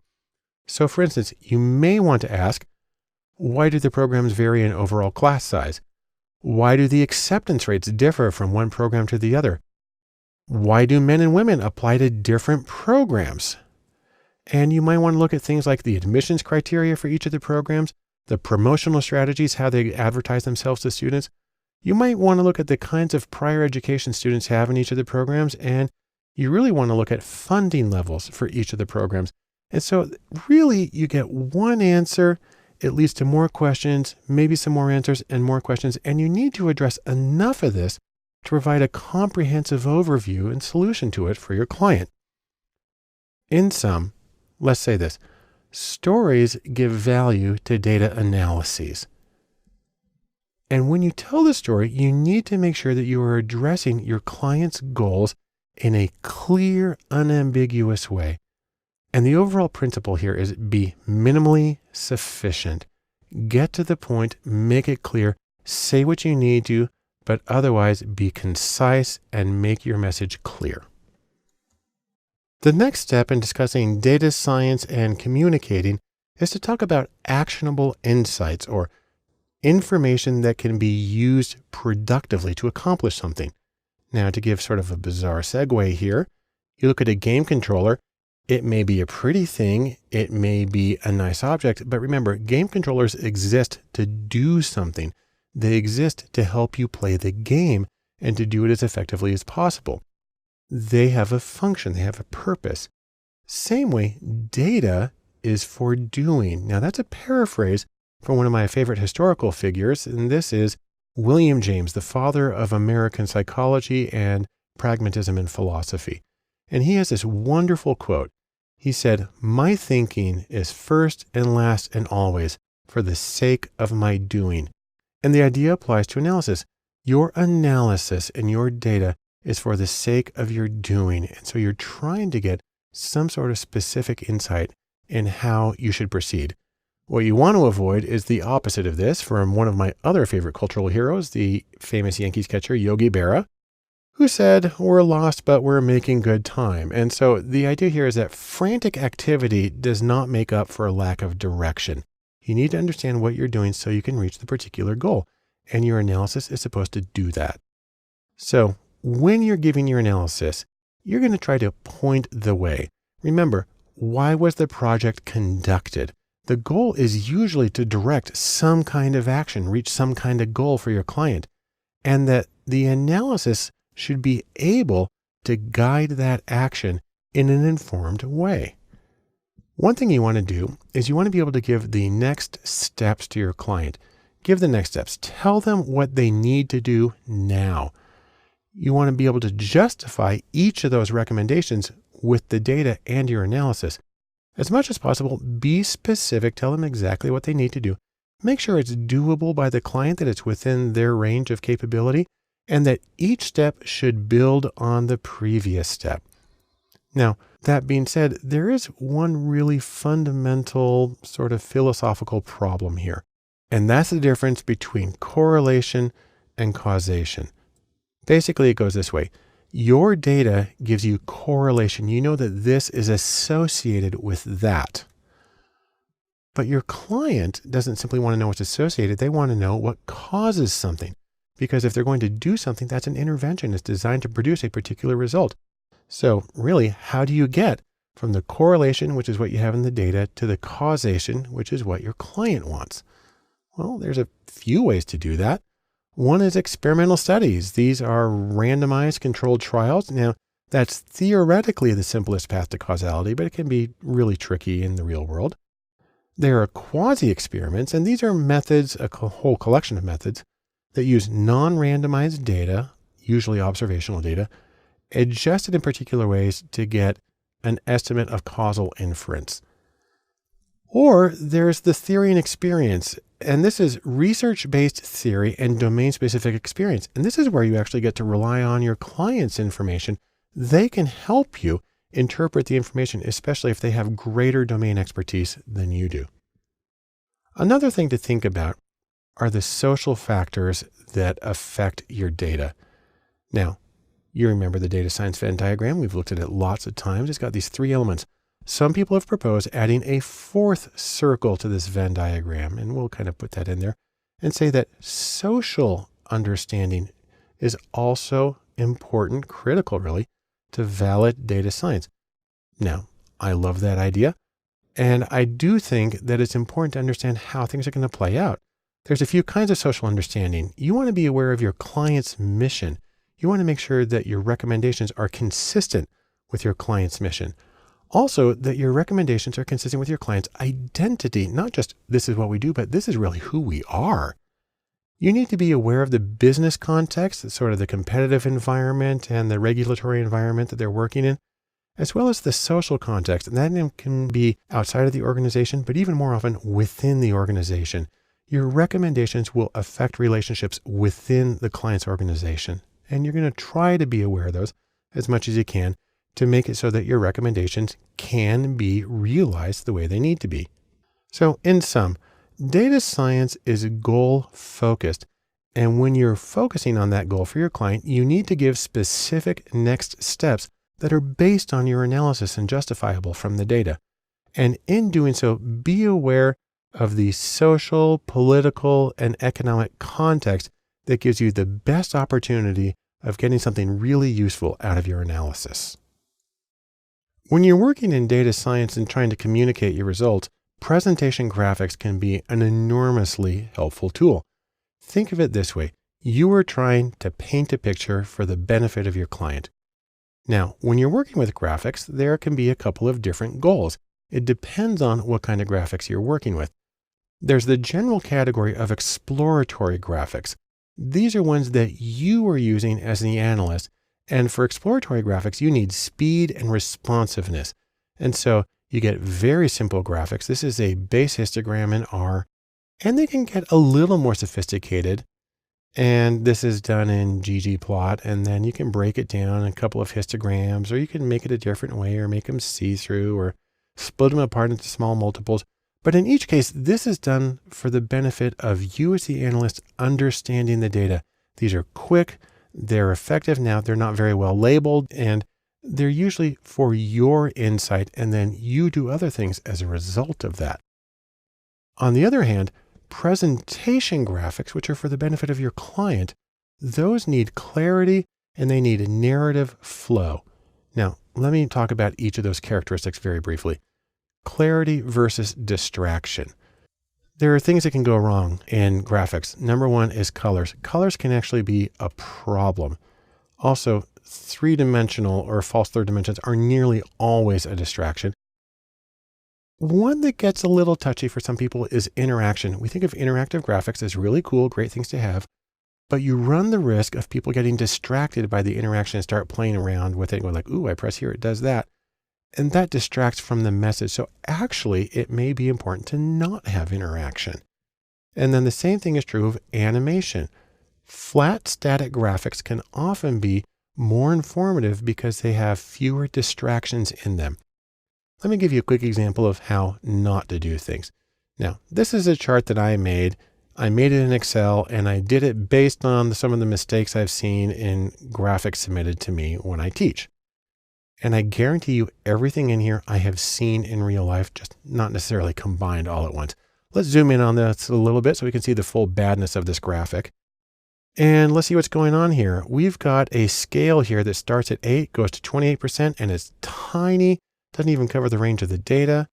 We've got this bizarre picture on the wall. We have no axis lines on the walls.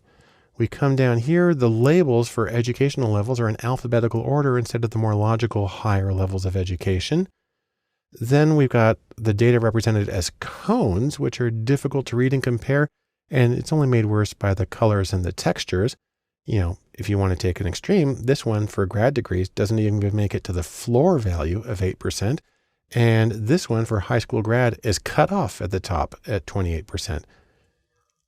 And this, by the way, is a picture of a sheep, and people do this kind of stuff and it drives me crazy. If you want to see a better chart with the exact same data, this is it right here. It's a straight bar chart. It's flat. It's as simple. It's as clean as possible. And this is better in many ways. Most effective here is that it communicates clearly. There's no distractions. It's a logical flow. This is going to get the point across so much faster. And I can give you another example of it. Here's a chart I showed previously about salaries for incomes. I have a list here. I've got data scientists in it. If I want to draw attention to it, I have the option of like putting a circle around it, and I can put a number next to it to explain it. That's one way to make it easy to see what's going on. But you don't even have to get fancy. You know, I just got out a pen and a Post-it note and I drew a bar chart of some real data about life expectancy. This tells the story as well that there is something terribly amiss in Sierra Leone. But now let's talk about creating narrative flow in your presentation graphics. To do this, I'm going to pull some charts from my most cited academic paper, which is called A Third Voice, a review of empirical research on the psychological outcomes of restorative justice. Think of that as mediation for juvenile crimes, mostly juvenile. And this paper is interesting because really it's about 14 bar charts with just enough text to hold them together. And you can see there's a flow. The charts are very simple. This is judgments about whether the criminal justice system was fair. The 2 bars on the left are victims. The 2 bars on the right are offenders. And for each group on the left are people who participated in restorative justice or victim offender mediation or mediation for crimes. And for each set on the right are people who went through standard criminal procedures. It says court, but it usually means plea bargaining. Anyhow, it's really easy to see that in both cases, restorative justice bar is higher. People were more likely to say it was fair. They also felt that they had an opportunity to tell their story. That's one reason they might think it's fair. They also felt the offender was held accountable more often. In fact, if you go to court on the offenders, that line's below 50%, and that's the offenders themselves making the judgment. Then you can go to forgiveness and apologies.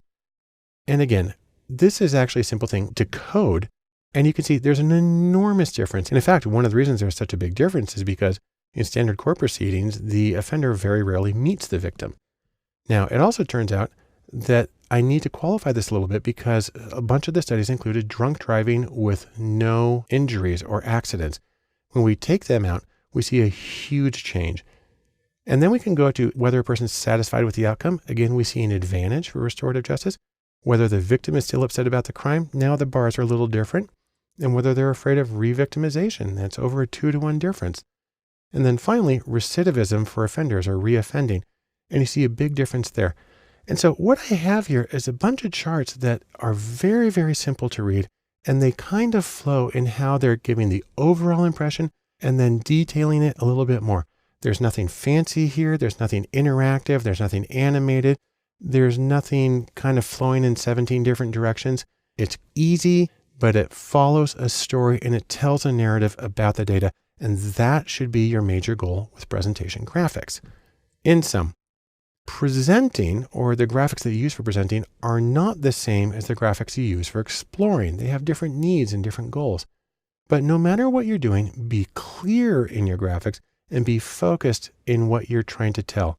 And above all, create a strong narrative that gives a different level of perspective and answers questions as you go to anticipate a client's questions and to give them the most reliable, solid information and the greatest confidence in your analysis. The final element of data science and communicating that I wanted to talk about is reproducible research. And you can think of it as this idea. You want to be able to play that song again. And the reason for that is data science projects are rarely one and done. Rather, they tend to be incremental, they tend to be cumulative, and they tend to adapt to the circumstances that they're working in. So one of the important things here, probably if you want to summarize it very briefly, is this: show your work. There's a few reasons for this. You may have to revise your research at a later date, your own analyses. You may be doing another project and you want to borrow something from previous studies. More likely, you'll have to hand it off to somebody else at a future point, and they're going to have to be able to understand what you did. And then there's the very significant issue in both scientific and economic research of accountability. You have to be able to show that you did things in a responsible way and that your conclusions are justified. That's for clients, funding agencies, regulators, academic reviewers, any number of people. Now, you may be familiar with the concept of open data, but you may be less familiar with the concept of open data science, and that's more than open data. So for instance, I'll just let you know that there is something called the Open Data Science Conference at odsc.com, and it meets 3 times a year in different places. And this is entirely, of course, devoted to open data science, using both open data, but making the methods transparent to people around them. One thing that can make this really simple is something called the Open Science Framework, which is at osf.io. It's a way of sharing your data and your research with an annotation of how you got through the whole thing with other people. It makes the research transparent, which is what we need. One of my professional organizations, the Association for Psychological Science, has a major initiative on this called Open Practices, where they are strongly encouraging people to share their data as much as is ethically permissible and to absolutely share their methods before they even conduct the study as a way of getting rigorous intellectual honesty and accountability. Now, another step in all of this is to archive your data, make that information available, put it on the shelf. And what you want to do here is you want to archive all of your data sets, both the totally raw before you did anything with a data set and every step in process until your final clean data set. Along with that, you want to archive all of the code that you used to process and analyze the data. If you used a programming language like R or Python, that's really simple. If you used a program like SPSS, you need to save the syntax files, and then it can be done that way. And again, no matter what, make sure to comment liberally and explain yourself. Now, part of that is you need to be able to explain your process, because you're not just this lone person sitting on the sofa working by yourself. You're with other people, and you need to explain why you did it the way that you did. You need to explain the choices, the consequences of those choices, the times that you had to backtrack and try it over again. This all also works into the principle of future-proofing your work. You want to do a few things here. Number one, the data. You want to store the data in non-proprietary formats like a CSV or comma-separated values file, because anything could read CSV files. If you stored it in the proprietary SPSS.save format, you might be in a lot of trouble when somebody tries to use it later and they can't open it. Also, there's storage. You want to place all of your files in a secure, accessible location, like GitHub. It's probably one of the best choices. And then the code, you may want to use something like a dependency management package, like Packrat for R or Virtual Environment for Python, as a way of making sure that the packages that you use, that there are always versions that work, because sometimes things get updated and it gets broken. This is a way of making sure that the system that you have will always work. Overall, you can think of this too. You want to explain yourself, and a neat way to do that is to put your narrative in a notebook. Now, you can have a physical lab book, but you can also do digital books. A really common one, especially if you're using Python, is Jupyter with a Y there in the middle. The Jupyter notebooks are interactive notebooks. So here's a screenshot of a very simple one I made in Python. And you have titles, you have text, you have the graphics. If you're working in R, you can do this through something called R Markdown, which works in the same way. You do it in RStudio, use Markdown, and you can annotate the whole thing. Get more information about that at rmarkdown.rstudio.com. And so for instance, here's an R analysis I did, and you see the code on the left and you see the Markdown version on the right. What's neat about this is that this little bit of code here, this title and this text and this little bit of R code then is displayed as this formatted heading, as this formatted text, and this turns into the entire R output right there. It's a great way to do things.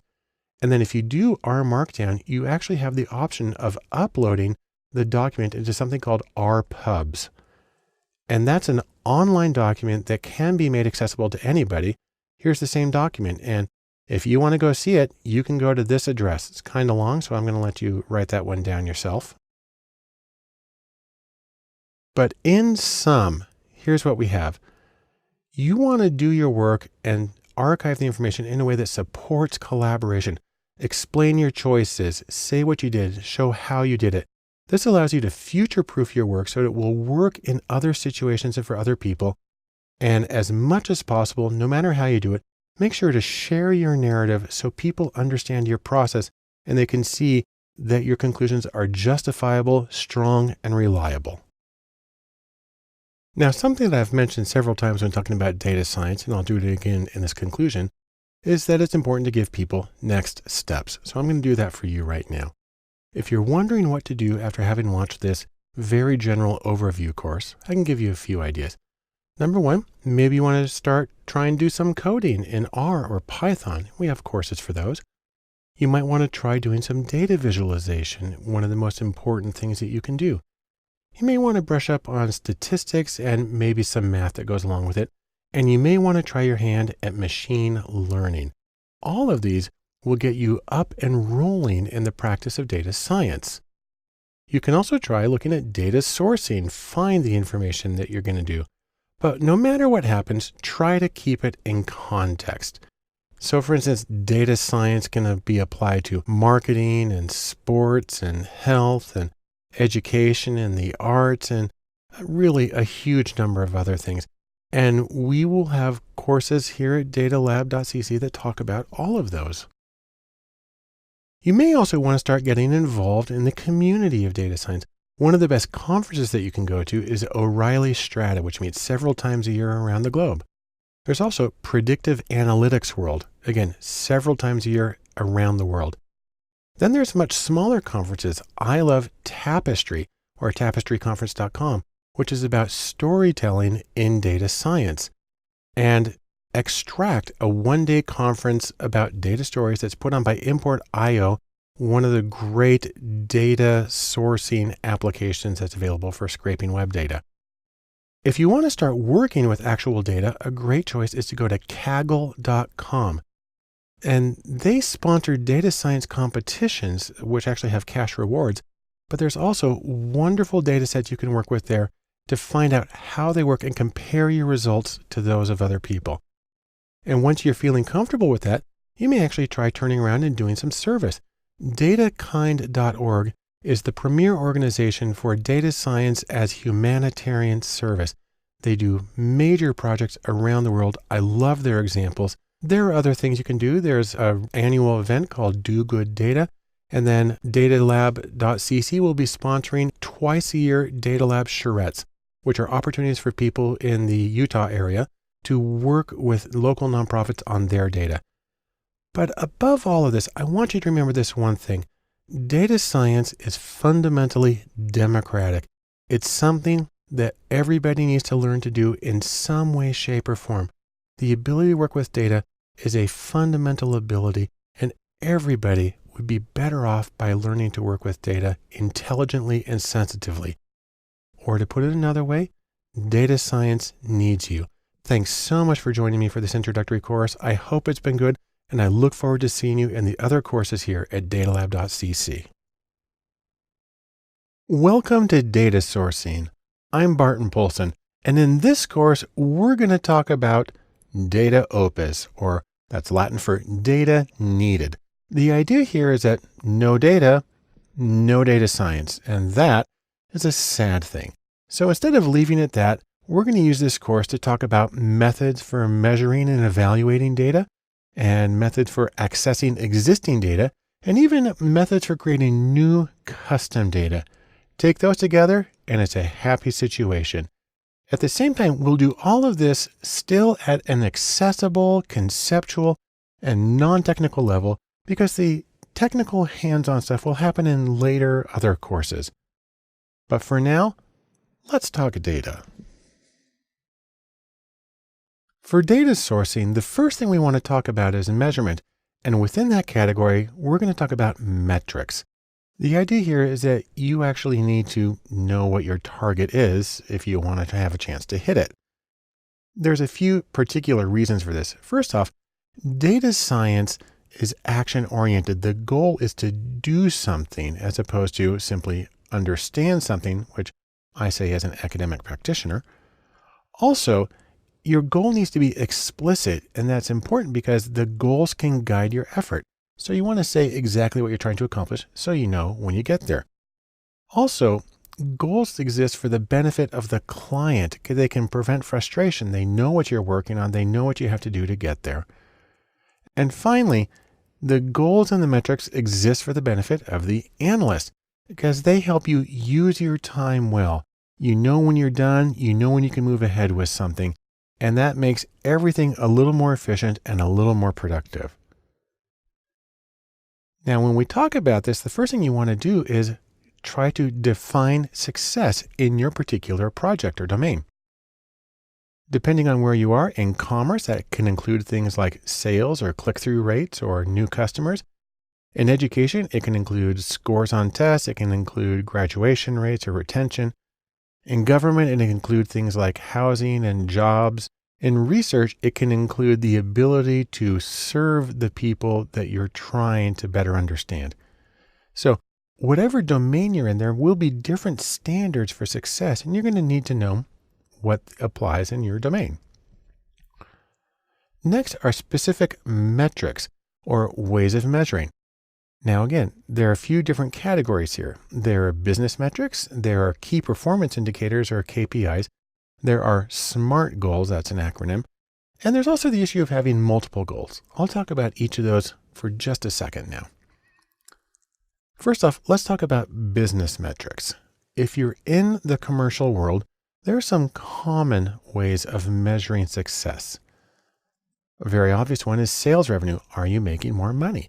Are you moving the merchandise? Are you getting sales? Also, there's the issue of leads generated, new customers or new potential customers, because that then in turn is associated with future sales. There's also the issue of customer value or lifetime customer value. So you may have a small number of customers, but they all have a lot of revenue, and you can use that to really predict the overall profitability of your current system. And then there's churn rate, which has to do with losing and gaining new customers and having a lot of turnover. So any of these are potential ways of defining success and measuring it. These are potential metrics. There are others, but these are some really common ones. Now, I mentioned earlier something called a key performance indicator or KPI. KPIs come from David Parmenter, and he's got a few ways of describing them. He says a key performance indicator for business, number one, should be non-financial. So not just the bottom line, but something else that might be associated with it or that measures the overall productivity of the association. They should be timely, for instance, weekly, daily, or even constantly gathered information. They should have a CEO focus. So the senior management team are the ones who generally make the decisions that affect how the organization acts on the KPIs. They should be simple. So everybody in the organization, everybody knows what they are and knows what to do about them. They should be team-based, so teams can take joint responsibility for meeting each one of the KPIs. They should have significant impact. What that really means is they should affect more than one important outcome. So you can do profitability and market reach, or improved manufacturing time and fewer defects. And finally, an ideal KPI has a limited dark side. That means there's fewer possibilities for reinforcing the wrong behaviors and rewarding people for sort of exploiting the system. Next, there are SMART goals, where SMART stands for specific, measurable, assignable to a particular person, realistic, meaning you can actually do it with the resources you have at hand, and time bound, so you know when it can get done. So whenever you form a goal, you should try to assess it on each of these criteria. And that's a way of saying that this is a good goal to be used as a metric for the success of our organization. Now, the trick, however, is when you have multiple goals, multiple possible endpoints. And the reason that's difficult is because, well, it's easy to focus on one goal if you're just trying to maximize revenue, or if you're just trying to maximize, graduation rate. There's a lot of things you can do. It becomes more difficult when you have to focus on many things simultaneously, especially because some of these goals may conflict. The things that you do to maximize one may impair the other. And so when that happens, you actually need to start engaging in a deliberate process of optimization. You need to optimize. And there are ways that you can do this. If you have enough data, you can do mathematical optimization to find the ideal balance of efforts to pursue one goal and the other goal at the same time. Now, this is a very general summary, and let me finish with this. In sum, metrics or methods for measuring can help awareness of how well your organization is functioning and how well you're reaching your goals. There are many different methods available for defining success and measuring progress towards those things. The trick, however, comes when you have to balance efforts to reach multiple goals simultaneously, which can bring in the need for things like optimization. When talking about data sourcing and measurement, one very important issue has to do with the accuracy of your measurements. The idea here is that you don't want to have to throw away all your ideas. You don't want to waste effort. One way of doing this in a very quantitative fashion is to make a classification table. So what that looks like is this. You talk about, for instance, positive results, negative results. And in fact, let's start by looking at the top here. The middle two columns here talk about whether an event is present, whether your house is on fire, whether a sale occurs, whether you've got a tax evader, whatever. So that's whether a particular thing is actually happening or not. On the left here is whether the test or the indicator suggests that a thing is or is not happening. And then you have these combinations of true positives, where the test says it's happening and it really is, and false positive, where the test says it's happening but it's not. And then below that, true negatives, where the test says it isn't happening and that's correct. And then false negatives, where the test says there's nothing going on, but there is in fact the event occurring. And then you start to get the column totals, the total number of events present or absent, and the row totals that talk about the test results. Now, from this table, what you get is 4 kinds of accuracy, or really 4 different ways of quantifying accuracy using different standards. And they go by these names: sensitivity, specificity, positive predictive value, and negative predictive value. I'll show you very briefly how each of them works. Sensitivity can be expressed this way. If there's a fire, does the alarm ring? You want that to happen. And so that's a matter of looking at the true positives and dividing that by the total number of alarms. So the test positive means there's an alarm, and the event present means there's a fire. You want always to have an alarm when there's a fire. Specificity, on the other hand, is sort of the flip side of this. If there isn't a fire, does the alarm stay quiet? This is where you're looking at the ratio of true negatives to total absent events, where there's no fire and the alarm's not ringing, and that's what you want. Now, those are looking at columns. You can also go sideways across rows. So the first one there is positive predictive value, often just abbreviated as PPV. And we flip around the order a little bit. This one says, if the alarm rings, was there a fire? So now you're looking at the true positives and dividing it by the total number of positives. total number of positives is anytime the alarm rings. True positives is because there was a fire. And negative predictive value, or NPV, says if the alarm doesn't ring, does that in fact mean that there is no fire? Well, here you're looking at true negatives and dividing it by total negatives the time that it doesn't ring. And again, you want to maximize that so the true negatives account for all of the negatives, the same way you want the true positives to account for all of the positives, and so on. Now, you can put numbers on all of these going from 0% to 100%, and the idea is to maximize each one as much as you can. So in sum, from these tables, we get 4 kinds of accuracy, and there's a different focus for each one, but the same overall goal. You want to identify the true positives and true negatives and avoid the false positives and false negatives. And this is one way of putting numbers on, an index really, on the accuracy of your measurement. Now, data sourcing may seem like a very quantitative topic, especially when we're talking about measurement, but I want to measure one important thing here, and that is the social context of measurement. The idea here really is that people are people, and they all have their own goals and they're going their own ways. And we all have our own thoughts and feelings that don't always coincide with each other.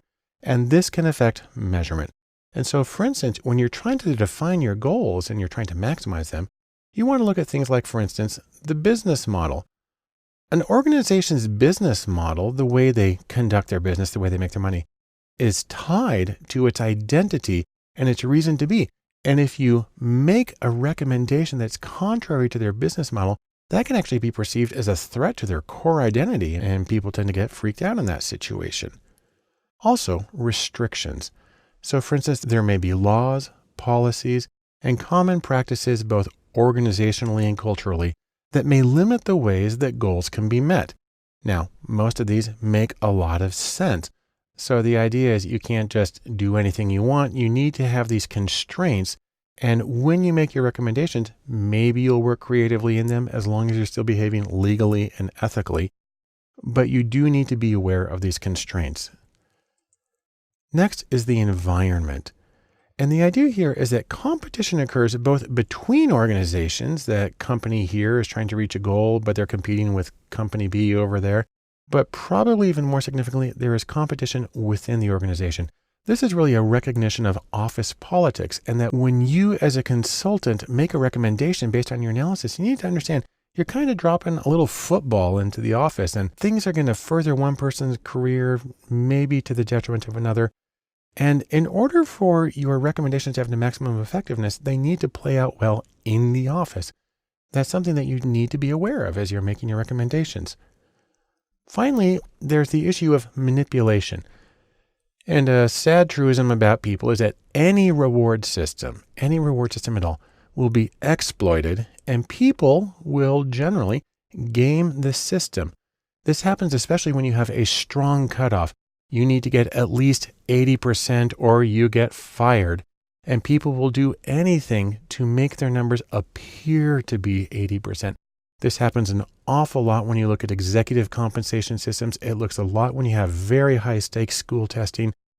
It happens in an enormous number of situations. And so you need to be aware of the risk of exploitation and gaming. Now, don't think then that all is lost. Don't give up. You can still do really wonderful assessment. You can get good metrics. Just be aware of these particular issues and be sensitive to them as you both conduct your research and as you make your recommendations. So, in sum, social factors affect goals, and they affect the way that you meet those goals. There are limits and consequences both on how you reach the goals and how really what the goal should be.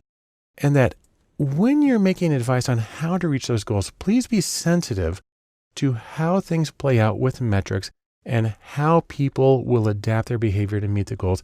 That way, you can make something that's more likely to be implemented the way you meant and more likely to predict accurately what can happen with your goals. When it comes to data sourcing, obviously the most important thing is to get data, but the easiest way to do that, at least in theory, is to use existing data. Think of it as going to the bookshelf and getting the data that you have right there at hand.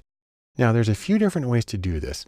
You can get in-house data, you can get open data, and you can get third-party data. Another nice way to think of that is proprietary, public, and purchased data, the 3 Ps I've heard it called. Let's talk about each of these a little bit more. So in-house data, that's stuff that's already in your organization. What's nice about that is it can be really fast and easy. It's right there. And the format may be appropriate for the kind of software and the computer that you're using.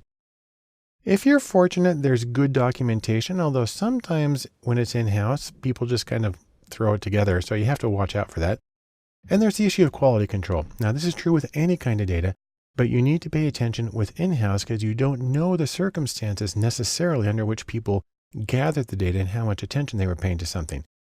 There's also an issue of restrictions. There may be some data that while it's in-house, you may not be allowed to use, or you may not be able to publish the results or share the results with other people. So these are things that you need to think about when you're going to use in-house data in terms of how can you use it to facilitate your data science projects.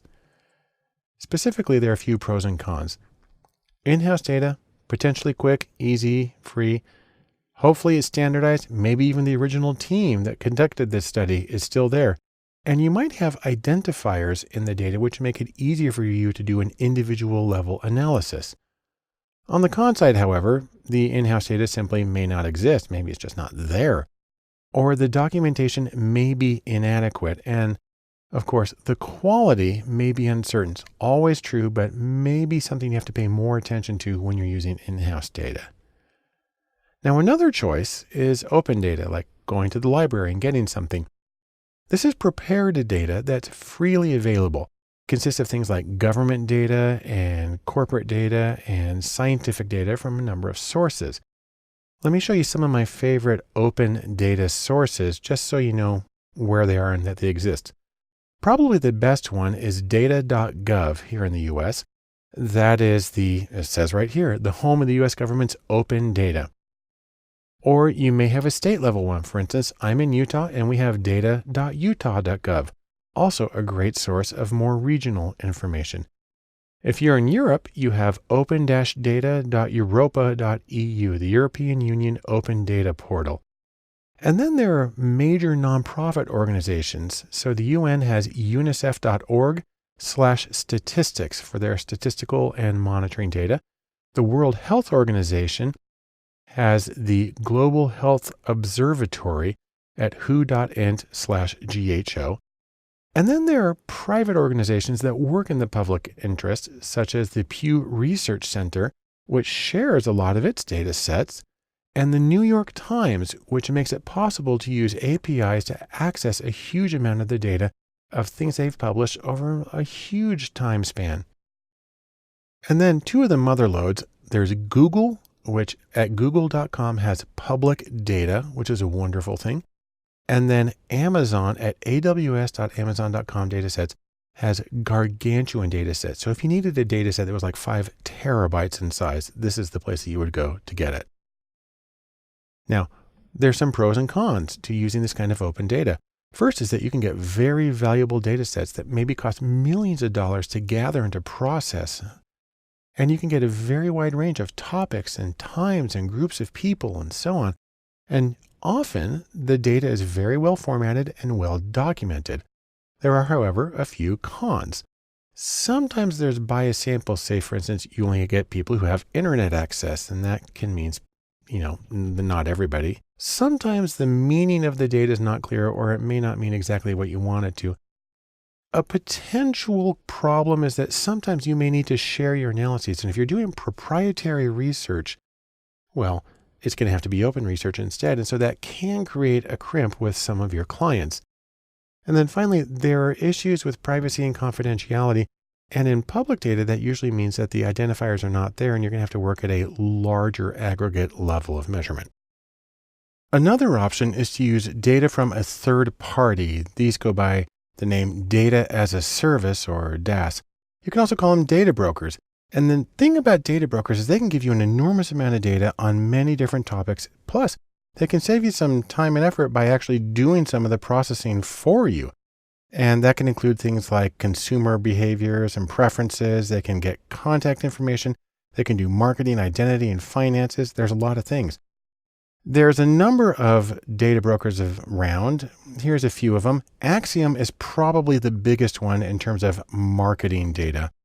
There's also Nielsen, which provides data primarily for media consumption.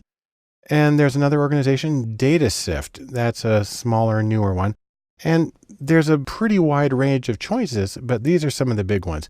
Now, the thing about using data brokers, there's some pros and there's some cons. The pros are first that it can save you a lot of time and effort. It can also give you individual level data, which can be hard to get from open data. Open data is usually at the community level. They can give you information about specific consumers. They can even give you summaries and inferences about things like credit scores and marital status, possibly even whether a person gambles or smokes. Now, the con is this. Number one, it can be really expensive. I mean, this is a huge service. It provides a lot of benefit and is priced accordingly. Also, you still need to validate it. You still need to double check that it means what you think it means and that it works in with what you want. And probably a real sticking point here is the use of third-party data is distasteful to many people. And so you have to be aware of that as you're making your choices. So in sum, as far as data sourcing existing data goes, obviously data science needs data. And there's the 3 Ps of data sources: proprietary and public and purchased. But no matter what source you use, you need to pay attention to quality and to the meaning and the usability of the data to help you along in your own projects. When it comes to data sourcing, a really good way of getting data is to use what are called APIs. Now, I like to think of these as the digital version of Prufrock's Mermaids, if you're familiar with the love song of J. Alfred Prufrock by T.S. Eliot. He says, "I have heard the mermaids singing each to each." That's T.S. Eliot. And I like to adapt that to say, APIs have heard apps singing each to each, and that's by me.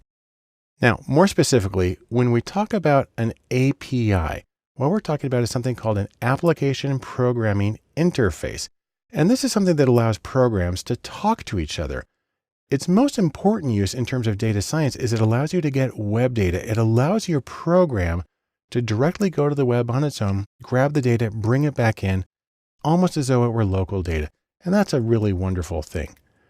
Now, the most common version of APIs for data science are called REST APIs. That stands for Representational State Transfer. That's the software architectural style of the World Wide Web.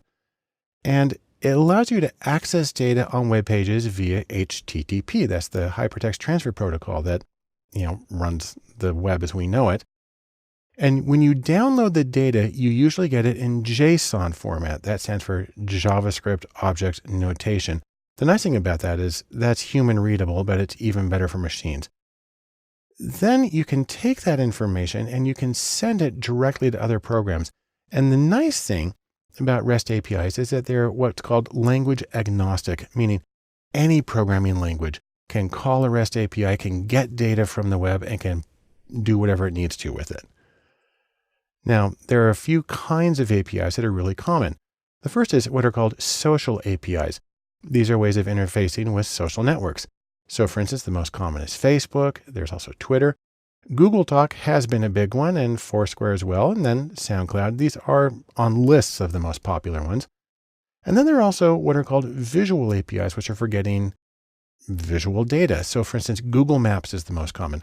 But YouTube, something that accesses YouTube on a particular website, or AccuWeather, which is for getting weather information, Pinterest for photos, and Flickr for photos as well.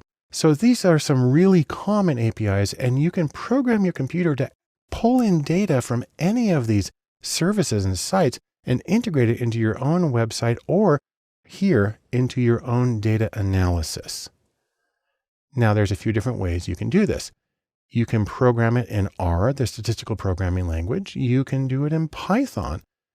Also, you can even do it in the very basic Bash command line interface.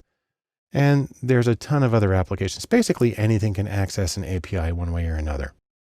Now I'd like to show you how this works in R. So I'm going to open up a script in RStudio, and then I'm going to use it to get some very basic information from a web page. Let me go to RStudio and show you how this works. I've opened up a script in RStudio that allows me to do some data sourcing here. Now I'm just going to use a package called JSON-Lite. I'm going to load that one up. And then I'm going to go to a couple of websites. I'm going to be getting historical data from Formula One car races, and I'm going to be getting it from airgas.com. Now, if we go to this page right here, I can just go straight to my browser right now. And this is what it looks like. It gives you the API documentation. So what you're doing for an API is you're just entering a web address, and in that web address, it includes the information that you want. I'll go back to R here for a second. And if I want to get information about 1957 races in JSON format, I go to this address, and I can skip over to that for a second. And what you see is it's kind of a big long mess here, but it is all labeled and it's clear to the computer what's going on here. I'll go back to R. And so what I'm going to do is I'm going to save that URL into an object here in R. And then I'm going to use the command from JSON to read that URL and save it into R, and which it is now done. And I'm going to zoom in on that so you can see what's happened. I've got this sort of mess of text. This is actually a list object in R. And then I'm going to get just the structure of that object. So I'm going to do this one right here. And you can see that it's a list, and it gives you the names of all the variables within each one of the lists. And what I'm going to do is I'm going to convert that list to a data frame I went through the list and found exactly where the information I wanted was located. You have to use this big, long statement here. That'll give me the names of the drivers. Let me zoom in on that again. There they are. And then I'm going to get just the column names for that bit of the data frame. And so what I have here is 6 different variables. And then what I'm going to do is I'm going to pick just the first 5 cases, and I'm going to select some variables and put them in a different order. And when I do that, this is what I get. I'll zoom in on that again. And the first 5 people listed in this data set that I pulled in from 1957 are Juan Fangio, makes sense, one of the greatest drivers ever, and other people who competed in that year. And so what I've done is by using this API call in R, it's a very simple thing to do, I was able to pull data off that web page in a structured format and do a very simple analysis with it. And let's sum up what we've learned from all of this. First off, APIs make it really easy to work with web data. They structure it, they call it for you, and then they feed it straight into the programs for you to analyze. And they're one of the best ways of getting data and getting started in data science. When you're looking for data, another great way of getting data is through scraping. And what that means is pulling information from web pages. I like to think of it as when data is hiding in the open. It's there, you can see it, but there's not an easy, immediate way to get that data. Now, when you're dealing with scraping, you can get data in several different formats. You can get HTML text from web pages. You can get HTML tables, the rows and columns that appear on web pages. You can scrape data from PDFs, and you can scrape data from all sorts of media like images and video and audio. Now, we'll make one very important qualification before we say anything else. Pay attention to copyright and privacy. Just because something is on the web doesn't mean you're allowed to pull it out. Information gets copyrighted. And so when I use examples here, I make sure that this is stuff that's publicly available, and you should do the same when you're doing your own analyses. Now, if you want to scrape data, there's a couple of ways to do it. Number one is to use apps that are developed for this. So for instance, import.io is one of my favorites. It's both a web page, that's its address, and it's a downloadable app. There's also ScraperWiki. There's an application called Tabula, and you can even do scraping in Google Sheets, which I'll demonstrate in a second, and Excel. Or if you don't want to use an app, or if you want to do something that apps don't really let you do, you can code your scraper. You can do it directly in R, or Python, or Bash, or even Java or PHP. Now, what you're going to do is you're going to be looking for information on the web page. If you're looking for HTML text, what you're going to do is you're going to pull structured text from web pages, similar to how a reader view works in a browser. It uses HTML tags on the web page to identify what's the important information. So that's things like body and H1 for header 1 and P for paragraph in the angle brackets. You can also get information from HTML tables, although this is a physical table of rows and columns I'm showing you. This also uses HTML table tags. That's like table and TR for table row and TD for table data. That's a cell. The trick is when you're doing this, you need the table number, and sometimes you just have to find that through trial and error. Let me give you an example of how this works. Let's take a look at this Wikipedia page on the Iron Chef America competition. I'm going to go to the web right now and show you that one. So here we are in Wikipedia, Iron Chef America. And if you scroll down a little bit, you see we got a whole bunch of text here, and we got our table of contents. And then we come down here, we have a table that lists the winners, the statistics for the winners. And let's say we want to pull that from this web page into another program for us to analyze. Well, there's an extremely easy way to do this with Google Sheets. All we need to do is open up a Google Sheet, and in cell A1 of that Google Sheet, we paste in this formula. It's import HTML, then you give the web page, then you say that you're importing a table. You have to put that stuff in quotes, and the index number for the table. I had to poke around a little bit to figure out that this one was table number 2. So let me go to Google Sheets and show you how this works. Here I have a Google Sheet, and right now it's got nothing in it, but watch this. If I come here to this cell and I simply paste in that information, all this stuff just sort of magically propagates into the sheet, makes it extremely easy to deal with. And now I can, for instance, save this as a CSV file, put it in another program, lots of options. And so this is one way that I'm scraping the data from a web page because I didn't use an API, but I just use a very simple one-line command in Google Sheets to get the information. Now that was an HTML table. You can also scrape data from PDFs. You have to be aware of whether it's a native PDF, I call that a text PDF, or a scanned or image PDF. And what it does with native PDFs is it looks for text elements. Again, those are like code that indicates this is text. And you can deal with raster images, that's pixel images, or vector, which draws the lines, and that's what makes them infinitely scalable in many situations.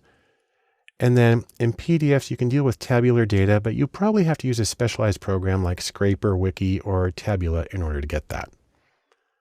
And then finally, media like images and video and audio. Getting images is easy. You can download them in a lot of different ways. And then if you want to read data from them, say for instance, you have a heat map of a country, you can go through it, but you'll probably have to write a program that loops through the image pixel by pixel to read the data and then encode it numerically into your statistical program. Now that's my very brief summary, and let's summarize that. First off, if the data you're trying to get at doesn't have an existing API, you can try scraping. And you can use specialized apps for scraping, or you can write code in a language like R or Python. But no matter what you do, be sensitive to issues of copyright and privacy so you don't get yourself in hot water, but instead you make an analysis that can be of great use to you or to your client. The next step in data sourcing is making data. And specifically, we're talking about getting new data. I like to think of this as you're getting your hands on and you're getting data de novo, new data. So, can't find the data that you need for your analysis? Well, one simple solution is do it yourself. And we're going to talk about a few general strategies used for doing that. Now, these strategies vary on a few dimensions. First off is the role. Are you passive and simply observing stuff that's happening already? Or are you active where you play a role in creating the situation to get the data? And then there's the QQ question, and that is, are you going to get quantitative or numerical data? Or are you going to get qualitative data, which usually means text, paragraphs, sentences, as well as things like photos and videos and audio? And also, how are you going to get the data? Do you want to get it online or do you want to get it in person? Now, there's other choices than these, but these are some of the big delineators of the different methods. When you look at those, you get a few possible options. Number one is interviews, and I'll say more about those. Another one is surveys. A third one is card sorting.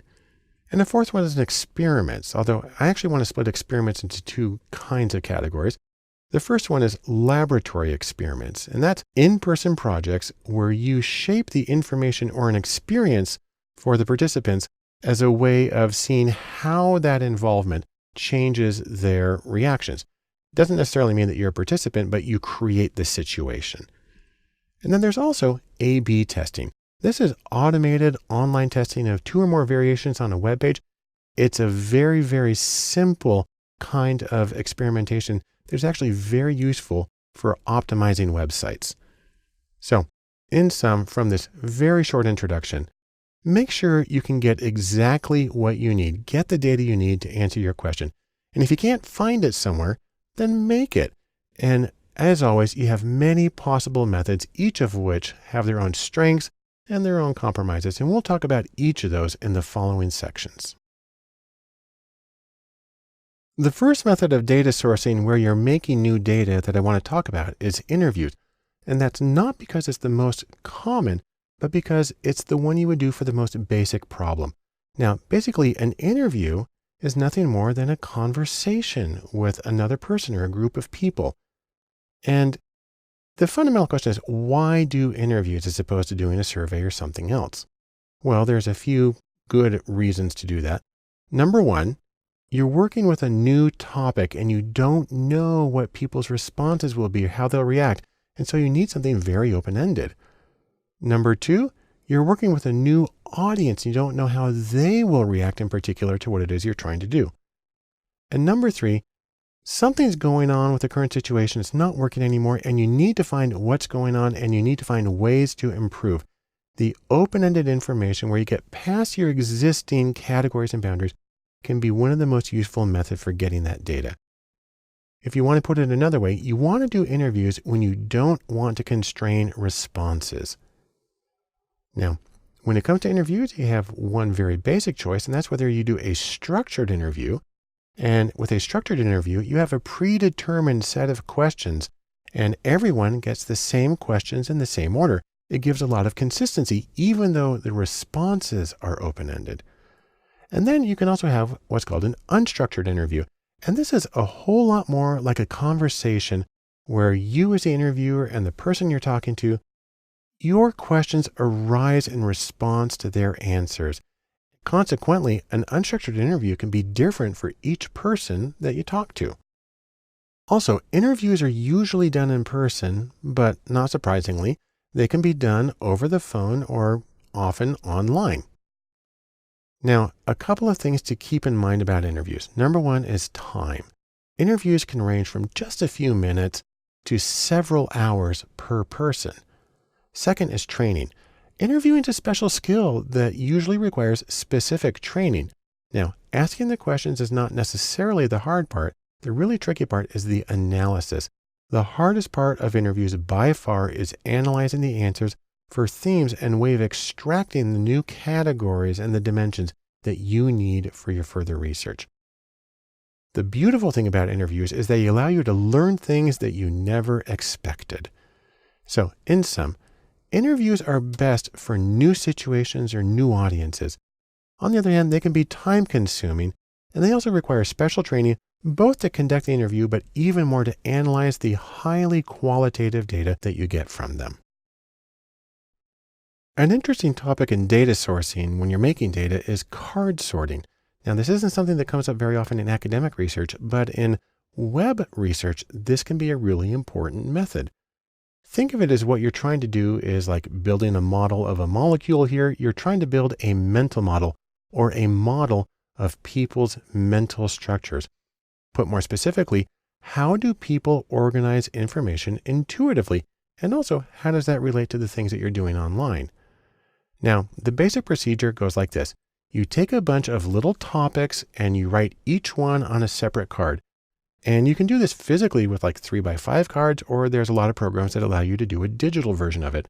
Then what you do is you give this information to a group of respondents and the people sort those cards. So they put similar topics with each other, different topics over here, and so on. And then you take that information, and from that, you're able to calculate what's called dissimilarity data. Think of it as like the distance or the difference between various topics. And that gives you the raw data to analyze how things are structured. Now, there are two very general kinds of card sorting tasks. There are generative and there's evaluative. A generative card sorting task is one in which respondents create their own sets, their own piles of cards using any number of groupings they like. And this might be used, for instance, to design a website.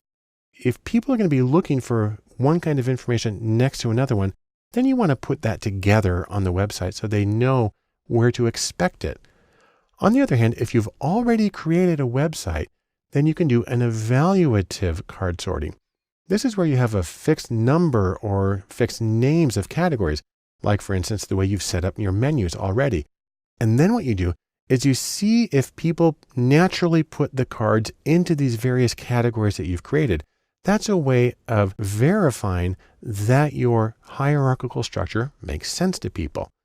Now, whichever method you do, generative or evaluative, what you end up with when you do a card structure is an interesting kind of visualization. It's called a dendrogram. That actually means branches.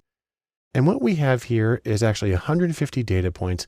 If you're familiar with Fisher's iris data, that's what's going on here. And it groups it from one giant group on the left and then splits it in pieces and pieces and pieces until you end up with lots of different individual level observations at the end.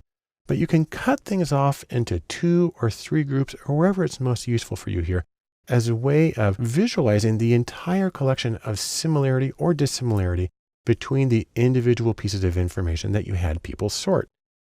Now, I'll just mention very quickly, if you want to do digital card sorting, which makes your life infinitely easier because keeping track of physical cards is really hard, you can use something like Optimal Workshop or UserZoom or UX Suite. These are some of the most common choices.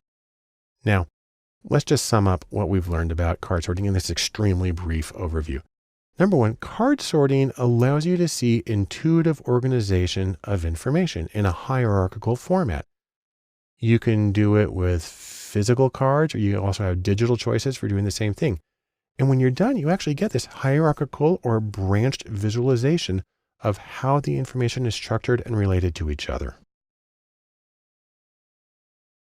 When you're doing your data sourcing and you're making data, sometimes you can't get what you want through the easy ways, and you got to take the hard way.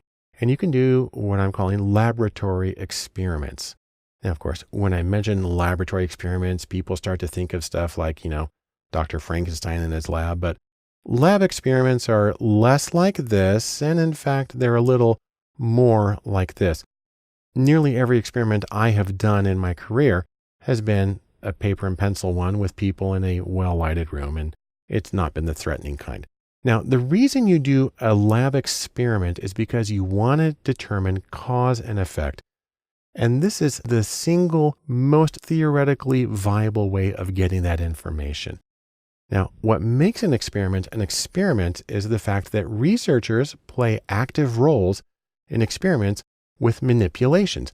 Now, people get a little freaked out when they hear manipulations, think that you're coercing people and messing with their mind. All that means is you are manipulating the situation. You're causing something to be different for one group of people or one situation than another. It's a benign thing, but it allows you to see how people react to those different variations. Now, you're going to want to do an experiment. You're going to want to have focused research. It's usually done to test one thing or one variation at a time. And it's usually hypothesis driven. Usually you don't do an experiment until you've done enough background research to say, I expect people to react this way to this situation and this way to the other. A key component of all of this is that experiments almost always have random assignments. So regardless of how you got your sample, when they're in your study, you randomly assign them to one condition or another. And what that does is it balances out the pre-existing differences between groups. And that's a great way of taking care of confounds and artifacts, the things that are unintentionally associated with differences between groups that provide alternate explanations for your data. If you've done good random assignment and you have a large enough people, then those confounds and artifacts are basically minimized. Now, some places where you're likely to see laboratory experiments in this version are, for instance, eye tracking and web design. That's where you have to bring people in front of a computer and you stick a thing there that sees where they're looking. That's how we know, for instance, that people don't really look at ads on the side of web pages. Another very common place is research in medicine and education, and in my field, psychology. And in all of these, what you find is that experimental research is considered the gold standard for reliable, valid information about cause and effect. On the other hand, while it's a wonderful thing to have, it does come at a cost. Here's how that works. Number one, experimentation requires extensive specialized training. It's not a simple thing to pick up. Two, experiments are often very time-consuming and labor-intensive. I've known some that take hours per person. And number three, experiments can be very expensive. So what that all means is you want to make sure that you've done enough background research, and you need to have a situation where it's sufficiently important to get really reliable cause and effect information to justify these costs for experimentation. In sum, laboratory experimentation is generally considered the best method for causality or assessing causality. That's because it allows you to control for confounds through randomization. On the other hand, it can be difficult to do, so be careful and thoughtful when considering whether you need to do an experiment and how to actually go about doing it. There's one final procedure I want to talk about in terms of data sourcing and making new data. It's a form of experimentation, and it's simply called A/B testing, and it's extremely common in the web world. So for instance, I just barely grabbed a screenshot of Amazon.com's homepage, and you've got these various elements on the homepage. And I just noticed, by the way, when I did this, that this woman is actually a animated GIF. So she moves around. That was kind of weird. Never seen that before.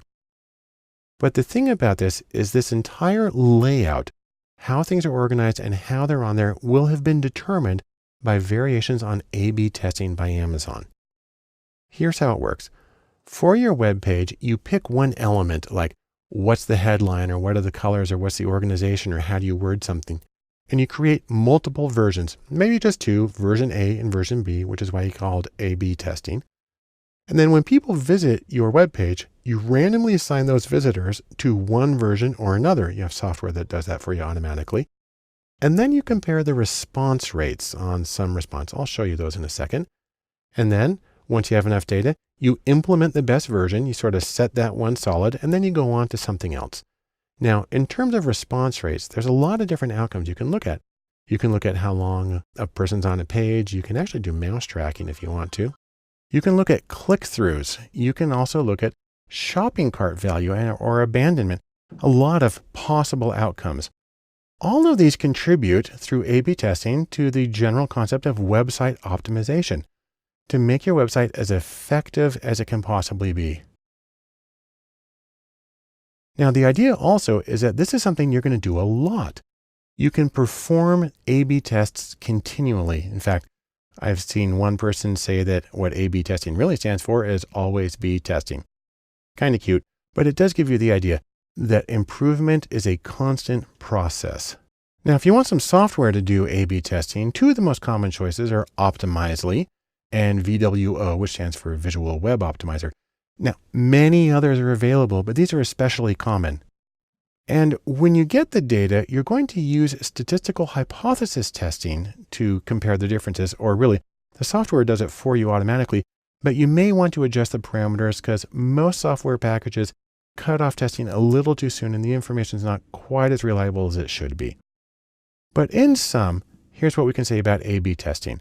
It's a version of website experimentation. It's done online, which makes it really easy to get a lot of data very quickly. It allows you to optimize the design of your website for whatever outcome is important to you. And it can be done as a series of continual assessments, testing, and development to make sure that you're accomplishing what you want to as effectively as possible for as many people as possible.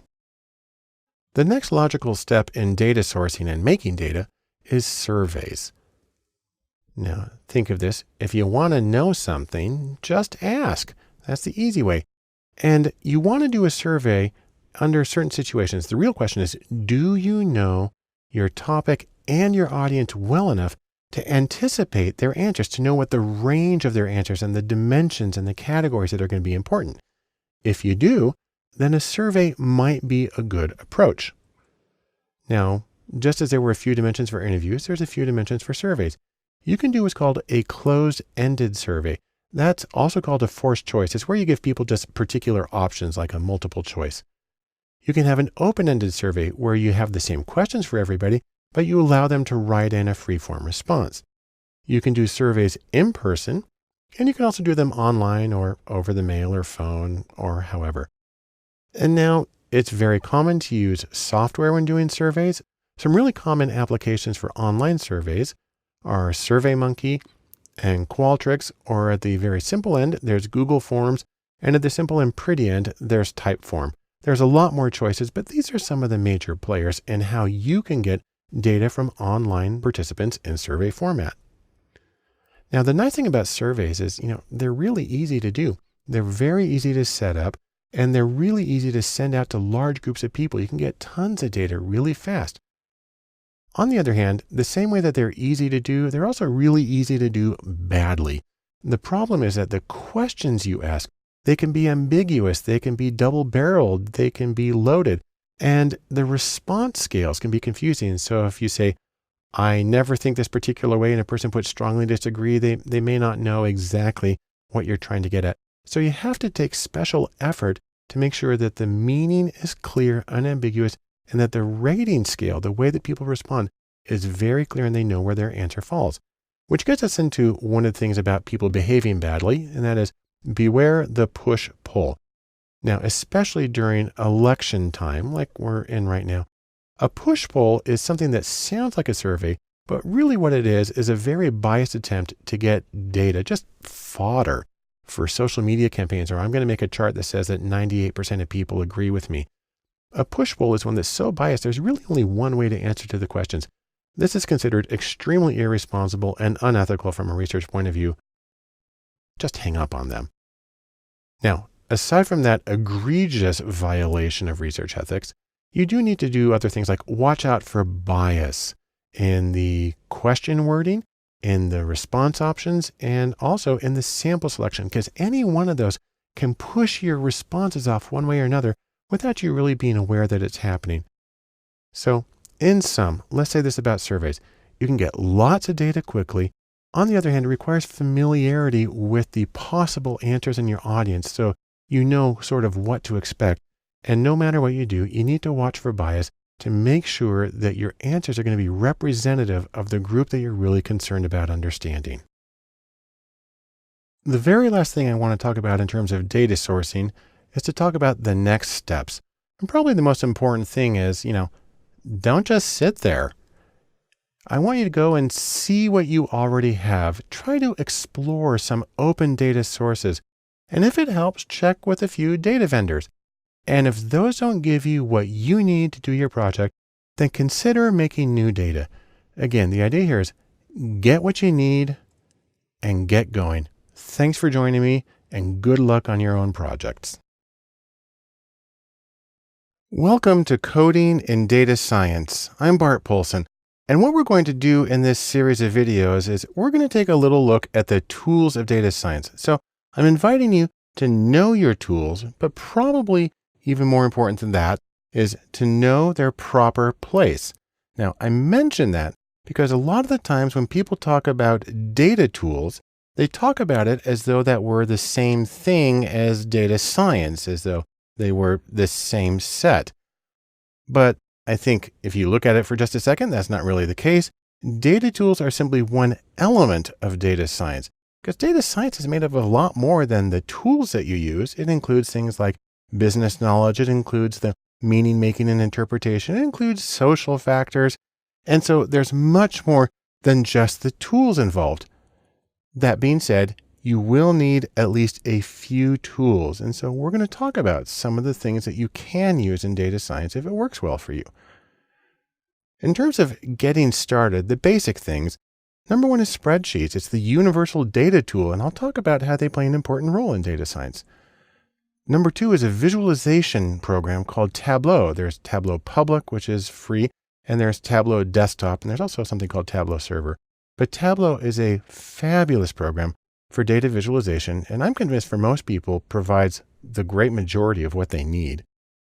And though, while it's not a tool, I do need to talk about the formats used in web data, because you have to be able to navigate that when doing a lot of data science work. Then we can talk about some of the essential tools for data science. Those include the programming language R, which is specifically for data. There's the general purpose programming language Python, which has been well adapted to data. And there's the database language SQL, or SQL for structured query language. Then if you want to go beyond that, there are some other things that you can do. There are the general purpose programming languages C, C++, and Java, which are very frequently used to form the foundation of data science, and sort of high-level production code is going to rely on those as well. There's the command line interface language Bash, which is very common as a very quick tool for manipulating data. And then there's the sort of wildcard, supercharged regular expressions, or regex. We'll talk about all of these in separate courses. But as you consider all the tools that you can use, don't forget the 80-20 rule, also known as the Pareto principle. And the idea here is that you're going to get a lot of bang for your buck out of a small number of things. And I'm going to show you a little sample graph here. Imagine that you have 10 different tools, and we'll call them A through B. A does a lot for you, B does a little bit less, and it kind of tapers down to you've got a bunch of tools that do just a little bit of stuff that you need. Now, instead of looking at the individual effectiveness, look at the cumulative effectiveness. How much are you able to accomplish with a combination of tools? Well, the first one's right here at 60% where the tool started. Then you add on the 20% from B and it goes up, and then you add on C and D, and you add up little smaller pieces. And by the time you get to the end, you've got 100% of effectiveness from your 10 tools combined. The important thing about this is you only have to go to the second tool. That's 2 out of 10. So that's B, that's 20% of your tools. And in this made up example, you've got 80% of your output. So 80% of the output from 20% of the tools. That's a fictional example of the Pareto principle, but I find in real life it tends to work something approximately like that. And so you don't necessarily have to learn everything, and you don't have to learn how to do everything in everything. Instead, you want to focus on the tools that will be most productive, and specifically most productive for you. So in sum, let's say these 3 things. Number 1, coding, or simply the ability to manipulate data with programs and computers. Coding is important, but data science is much greater than the collection of tools that's used in it. And then finally, as you're trying to decide what tools to use and what you need to learn and how to work, remember the 80-20 rule. You're going to get a lot of bang from a small set of tools. So focus on the things that are going to be most useful for you in conducting your own data science projects. As we begin our discussion of coding and data science, I actually want to begin with something that's not coding. I want to talk about applications, or programs that are already created that allow you to manipulate data. And we're going to begin with the most basic of these, spreadsheets. We're going to do the rows and columns and cells of Excel. And the reason for this is you need spreadsheets. Now, you may be saying to yourself, no, not me. Because you know what? I'm fancy. I'm working in my big set of servers. I got fancy things going on. But you know what? You too, fancy people, you need spreadsheets as well. And there's a few reasons for this. Most importantly, spreadsheets can be the right tool for data science in a lot of circumstances. There are a few reasons for that. Number 1, spreadsheets, they're everywhere. They're ubiquitous. They're installed on 1 billion machines around the world. And everybody uses them. They probably have more data sets in spreadsheets than anything else. And so it's a very common format. Importantly, it's probably your client's format. A lot of your clients are going to be using spreadsheets for their own data. I've worked with billion-dollar companies that keep all of their data in spreadsheets. And so when you're working with them, you need to know how to manipulate that and how to work with it. Also, regardless of what you're doing, spreadsheets, or specifically CSV, comma-separated value files, are sort of the lingua franca, or the universal interchange format for data transfer to allow you to take it from one program to another. And then, truthfully, in a lot of situations, they're really easy to use. And if you want a second opinion on this, let's take a look at this ranking There's a survey of data mining experts. It's the KD Nuggets data mining poll. And these are the tools they most use in their own work. And look at this. Lowly Excel is 5th on the list. And in fact, what's interesting about it, it's above Hadoop and Spark, two of the major big data fancy tools. And so Excel really does have a place of pride in a toolkit for a data analyst. Now, since we're going to sort of the low-tech end of things, let's talk about some of the things that you can do with a spreadsheet. Number one, they're really good for data browsing. You actually get to see all of the data in front of you, which isn't true if you're doing something like R or Python. They're really good for sorting data. Sort by this column, then this column, then this column. They're really good for rearranging columns and cells and moving things around. They're good for finding and replacing and seeing what happened so you know that it worked right. Some more uses. They're really good for formatting, especially conditional formatting. They're good for transposing data, switching the rows and the columns. They make that really easy. They're good for tracking changes. Now, it's true if you're a big fancy data scientist, you're probably using GitHub. But for everybody else in the world, spreadsheets and the tracking changes is a wonderful way to do it. You can make pivot tables. That allows you to explore the data in a very hands-on way, in a very intuitive way. And they're also really good for arranging the output for consumption. Now, when you're working with spreadsheets, however, there's one thing you need to be aware of. They're really flexible, but that flexibility can be a problem, and that when you're working in data science, you specifically want to be concerned about something called tidy data. That's a term I borrowed from Hadley Wickham, very well-known developer in the R world.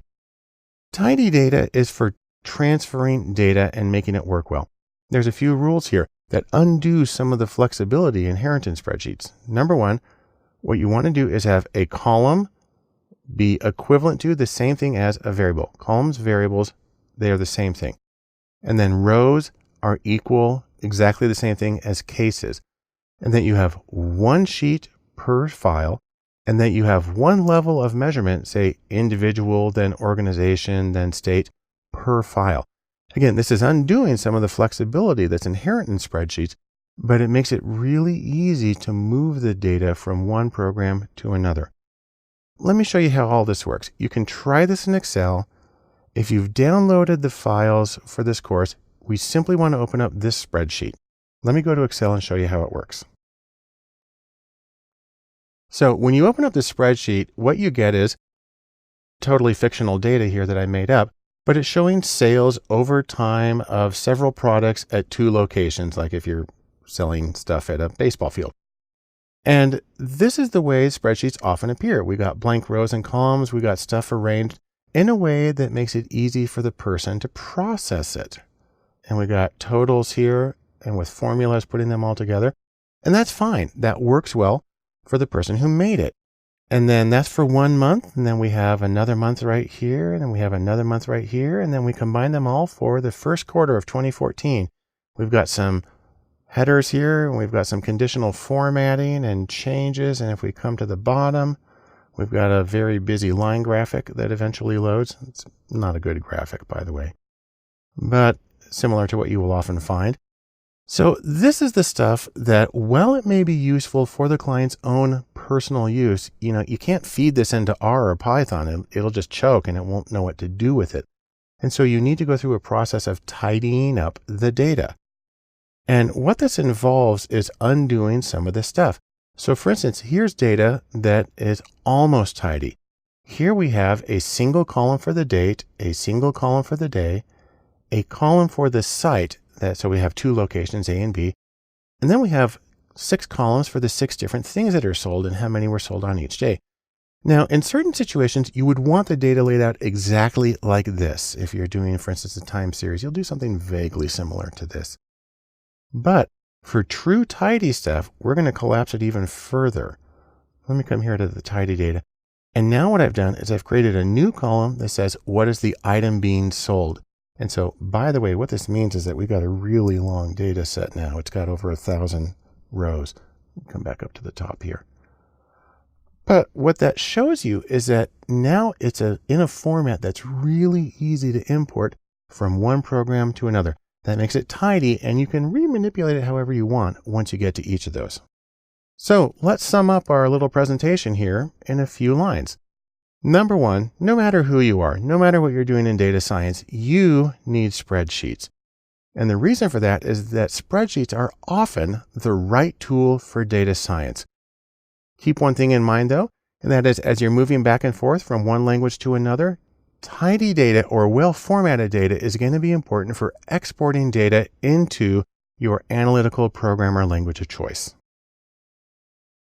As we move through coding and data science, and specifically the applications that can be used, there's one that stands out for me more than almost anything else, and that's Tableau and Tableau Public. Now, if you're not familiar with these are visualization programs. The idea here is that when you have data, the most important thing you can do is to first look and see what you have and work with it from there. And in fact, I'm convinced that for many organizations, Tableau might be all that they really need. It will give them the level of insight that they need to work constructively with data. So let's take a quick look by going to tableau.com. Now there are a few different versions of Tableau. Right here we have Tableau Desktop and Tableau Server, and these are the paid versions of Tableau. They actually cost a lot of money unless you work for a nonprofit organization, in which case you can get them for free, which is a beautiful thing. What we're usually looking for, however, is not this paid version, but we're looking for something called Tableau Public. And if you come in here and go to products, and we've got these three paid ones, come over here to Tableau Public. And we click on that, it brings us to this page. It's public.tableau.com. And this is the one that has what we want. It's a free version of Tableau with one major caveat. You don't save files locally to your computer, which is why I didn't give you a file to open. Instead, it saves them to the web in a public form. So if you're willing to trade privacy, you can get an immensely powerful application for data visualization. That's a catch for a lot of people, which is why people are willing to pay a lot of money for the desktop version. And again, if you work for a nonprofit, you can get the desktop version for free. But I'm going to show you how things work in Tableau Public. So that's something that you can work with personally. The first thing you want to do is you want to download it. And so you put in your email address, you download, it's going to know what you're on. It's a pretty big download. And once it's downloaded, you can install it and open up the application. And here I am in Tableau Public right here. This is the blank version. By the way, you also need to create an account with Tableau in order to save your stuff online and to see it. We'll show you what that looks like. But you're presented with a blank thing right here. And the first thing you need to do is you need to bring in some data. I'm going to bring in an Excel file. Now, if you've downloaded the files for the course, you'll see that there's this one right here, DSO322 Tableau Public. .xlsx. It's a Excel file. And in fact, it's the one that I used in talking about spreadsheets in the first video in this course. I'm going to select that one and I'm going to open it. And a lot of programs don't like bringing in Excel because it's got all the worksheets and all the weirdness in it. This one works better with it. But what I'm going to do is I'm going to take the tidy data. By the way, you see that it put them in alphabetical order here. And I'm going to take tiny data. I'm just going to drag it over to let it know that it's the one that I want. And now what it does is it shows me a version of the data set along with things that you can do here. You can rename it. You can create bin groups. There's a lot of things that you can do here. I'm going to do something very, very quick with this particular one. Now I've got the data set right here. What I'm going to do now is I'm going to go to a worksheet. That's where you actually create stuff. Cancel that and go to worksheet 1. Okay, this is a drag and drop interface. And so what we're going to do is we're going to pull the bits and pieces of information we want to make graphics. There's immense flexibility here. I'm going to show you two very basic ones. I'm going to look at the sales of my fictional ballpark items. So I'm going to grab sales right here. And I'm going to put that as the field that we're going to measure. Okay, and you see it put it down right here. And this is our total sales. We're going to break it down by item and by time. So let me take item right here, and you can drag it over here, or I can put it right up here into rows. Those will be my rows, and that's how many we've sold total of each of the items. Fine, that's really easy. And then let's take date, and we'll put that here in columns to spread it across.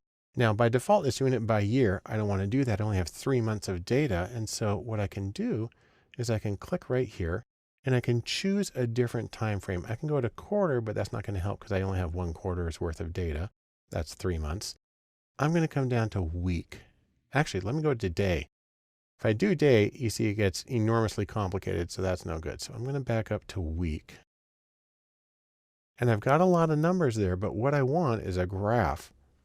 And so to get that, I'm going to come over here and click on this and tell it that I want a graph. And so we're seeing the information, except it lost item. So I'm going to bring item, and I'm going to put it back up into this graph to say this is a row for the data. And now I've got rows for sales by week for each of my items. That's great. I want to break it down one more by putting in the site, the place that it's sold. And so I'm going to grab that, and I'm going to put it right over here. And now you see I've got it broken down by the item that is sold and the different sites. And I'm going to color the sites. And all I got to do to that is I'm going to grab site and drag it onto color. Now I've got 2 different colors for my sites. And this makes it a lot easier to tell what's going on. And in fact, there's some other cool stuff you can do. One of the things I'm going to do is I can come over here to analytics, and I can tell it, for instance, to put an average line through everything. So I'll just drag this over here and say, now we have the average for each line. That's good. And I can even do forecasting. Let me get a little bit of a forecast right here. I'll drag this on. And if you go over here, I can get this out of the way for a second. Now I have a forecast for the next few weeks. And that's a really convenient, quick and easy thing. And again, for some organizations, that might be all that they really need. And so what I'm showing you here is the absolute basic operation of Tableau, which allows you to do an incredible range of visualizations and manipulate the data and create interactive dashboards. There's so much to it, and we'll show that in another course. But for right now, I want to show you one last thing about Tableau Public, and that is saving the files. So now when I come here and save it, it's going to ask me to sign into Tableau Public. Now I sign in, and it asks me how I want to save this. Same name as the video. There we go, and I'm going to hit save.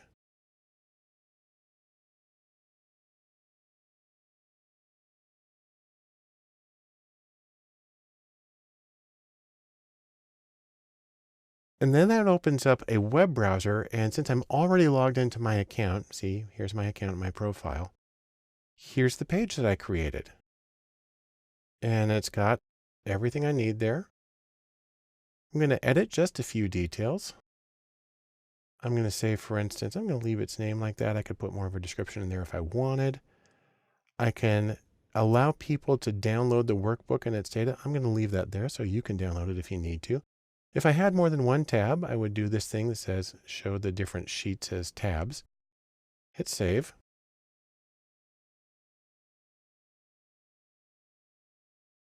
And there's my data set. And also, it's published online and people can now find it. And so what you have here is an incredible tool for creating interactive visualizations. You can create them with drop-down menus, and you can rearrange things, and you can make an entire dashboard. It's a fabulous way of presenting information. And as I said before, I think that for some organizations, this may be as much as they need to get really good, useful information out of their data. And so I strongly recommend that you take some time to explore with Tableau, either the paid desktop version or the public version, and see what you can do to get some really compelling and insightful visualizations out of your work in data science.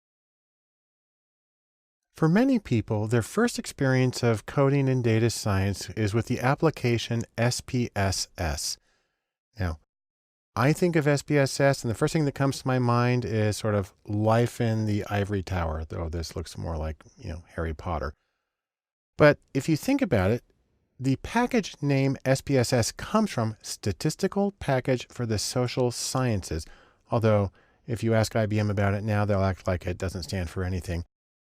But it has its background in social science research, which is generally academic. And truthfully, I'm a social psychologist, and that's where I first learned how to use SPSS. But let's take a quick look at their webpage, ibm.com/SPSS. If you type that in, that'll just be a alias. It'll take you to IBM's main webpage. Now, IBM didn't create SPSS, but they bought it around version 16, and it was very briefly known as PASW, Predictive Analytics Software. That only lasted briefly, and now it's back to SPSS, which is where it's been for a long time.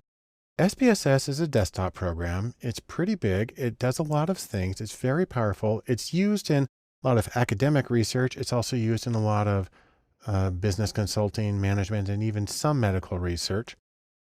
And the thing about SPSS is it looks like a spreadsheet, but it has drop-down menus to make your life a little bit easier compared to some of the programming languages that you can use. Now, you can get a free temporary version. If you're a student, you can get a cheap version. Otherwise, SPSS costs a lot of money. But if you have it one way or the other, when you open it up, this is what it's going to look like. I'm showing SPSS version 22. Now, it's currently on 24.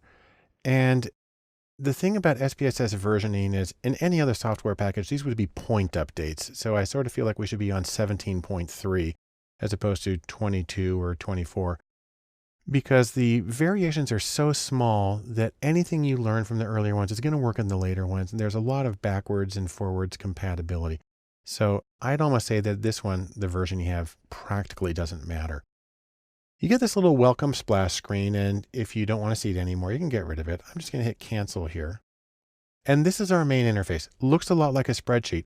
The difference is you have a separate pane for looking at variable information, and then you have separate windows for output, and then an optional one for something called syntax.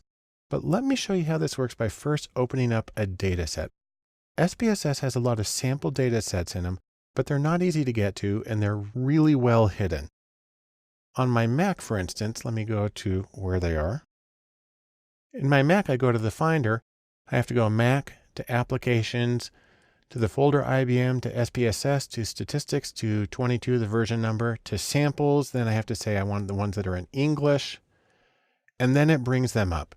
The .sav files are the actual data files. There are different kinds in here. So .sps is a different kind of file. And then we have a different one about planning analyses. So there are versions of it.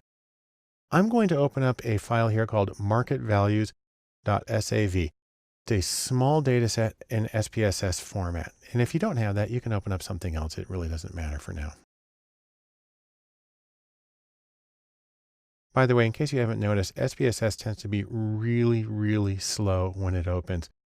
It also, despite being at version 24, tends to be kind of buggy and crashes. And so when you work with SPSS, you want to get in the habit of saving your work constantly and also being patient when it's time to open the program.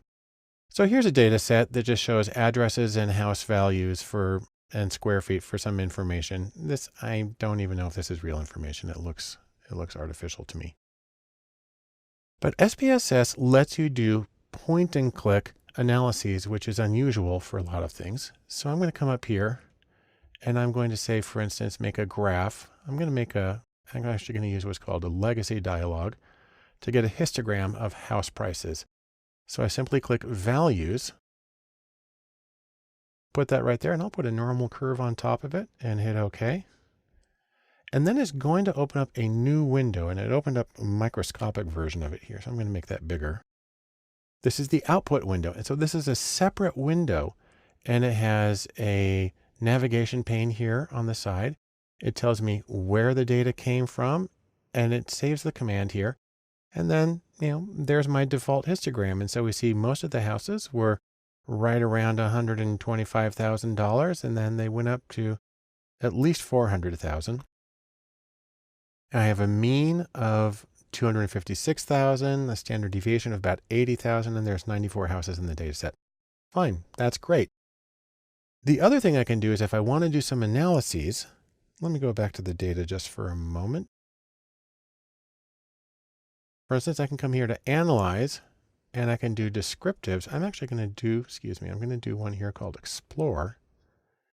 And I'll take the purchase price and I'll put it right here. And I'm going to get a whole bunch of stuff just by default. I'm going to hit OK. And it goes back to the output window. Once again, made it tiny. And so now you see beneath my chart, I now have a table and I've got a bunch of information, a stem and leaf plot, and I've got a box plot too. A great way of checking for outliers. And so this is a really convenient way to save things. You can export this information as images. You can export the entire file as an HTML. You can do it as a PDF or a PowerPoint. There's a lot of options here, and you can customize everything that's on here. Now, I just want to show you one more thing that makes your life so much easier in SPSS. You see right here that it's putting down these commands. It's actually saying graph and then histogram normal equals value. And then down here, we've got this little command right here. Most people don't know how to save their work in SPSS, and they kind of just have to do it over again every time. But there's a very simple way to do this. What I'm going to do is I'm going to open up something called a syntax file. I'm going to go to New, Syntax. And this is just a blank window that's a programming window. It's for saving code. And let me go back to my analysis I did a moment ago. I'll go back to Analyze. I can still get at it right here. And Descriptives and Explore. And my information is still there. And what happens here is even though I set it up with drop-down menus and point and click, if I do this thing paste, then what it does is it takes the code that creates that command and it saves it to this syntax window. And this is just a text file. It saves it as .sps, but it's a text file that can be opened in anything. And what's beautiful about this is it's really easy to copy and paste, and you can even take this into like Word and do find and replace on it. And it's really easy to replicate the analyses. And so for me, SPSS is a good program, but until you use syntax, you don't know the true power of it, and it makes your life so much easier as a way of operating it. Anyhow, this is my extremely brief introduction to SPSS. All I want to say is that it's a very common program, kind of looks like a spreadsheet, but it gives you a lot more power and options, and you can use both drop-down menus and text-based syntax commands as well to automate your work and make it easier to replicate it in the future. I want to take a look at one more application for coding and data science that's called JASP. This is a new application, not very familiar to a lot of people and still in beta, but with amazing promise. You can basically think of it as a free version of SPSS. And you know what? We love free. But JASP is not just free, it's also open source, and it's intuitive, and it makes analyses replicable, and it even includes Bayesian approaches. And so take that all together, we're pretty happy and we're jumping for joy. So before we move on, you just may be asking yourself, JASP, what is that? Well, the creators emphatically deny that it stands for just another statistics program, but be that as it may, we'll just go ahead and call it JASP and use it very happily. You can get to it by going to jasp-stats.org, and let's take a look at that right now. JASP is a new program. They say a low-fat alternative to SPSS, but it is a really wonderful, great way of doing statistics. You're going to want to download it, specifying your platform. It even comes in Linux format, which is beautiful. And again, it's beta, so stay posted. Things are updating regularly. And if you're on Mac, you're going to need to use Xquartz, but that's an easy thing to install and makes a lot of things work better. And it's a wonderful way to do analyses. When you open up JASP, it's going to look like this. It's a pretty blank interface, but it's really easy to get going with it. So for instance, you can come over here to File, and you can even choose some example data sets. So for instance, here's one called Big Five. That's personality factors. And you've got data here that's really easy to work with. Let me scroll this over here for a moment. So there's our 5 variables. And let's do some quick analyses with these. Say, for instance, we want to get descriptives. We can pick a few variables. Now, if you're familiar with SPSS, the layout feels very much the same and the output looks a lot the same. You know, all I have to do is select what I want and it immediately pops up over here. And then I can choose additional statistics. I can get quartiles, I can get the median, and you can choose plots. Let's get some plots. All I do is click on it and they show up. And that's a really beautiful thing. And you can modify these things a little bit. So for instance, I can take the plots and let's see if I can drag that down. And if I make it small enough, I can see the 5 plots. Well, I went a little too far on that one.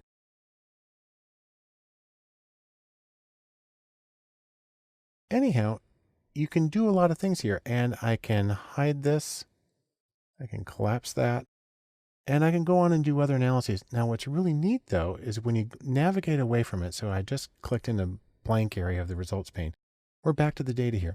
But if I click on one of these tables like this one right here, it immediately brings up the commands that produced it. And I can just modify it some more if I want. Say I want skewness and kurtosis. Boom, they're in there.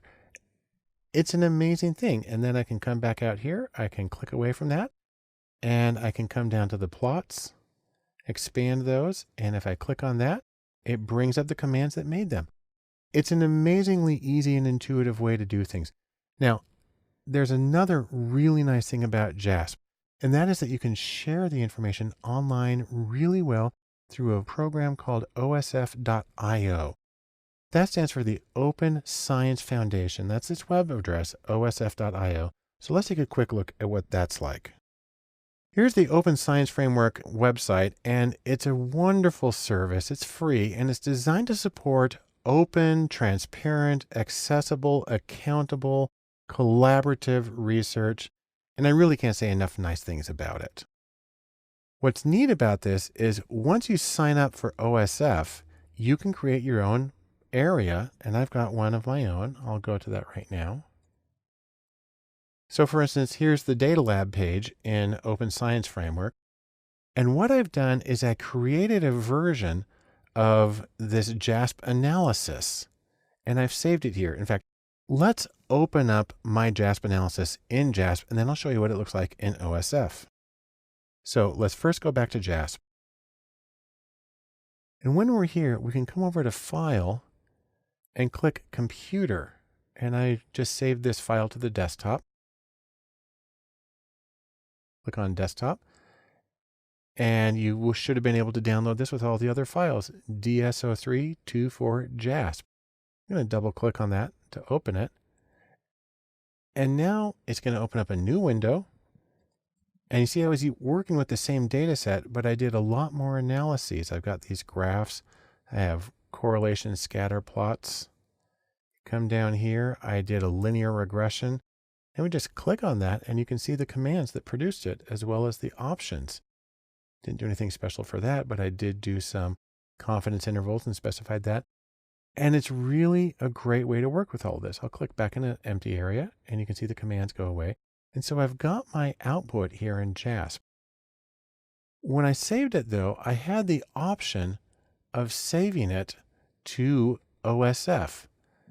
In fact, if you go to this web page, osf.io/3t2jg, you'll actually be able to go to a page where you can see and download the analysis that I conducted. Let's take a look.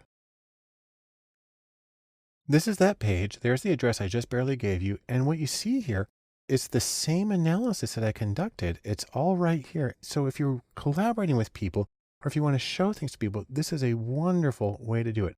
Everything's right there. Now this is a static image, but up at the top, people have the option of downloading the original file and working with it on their own.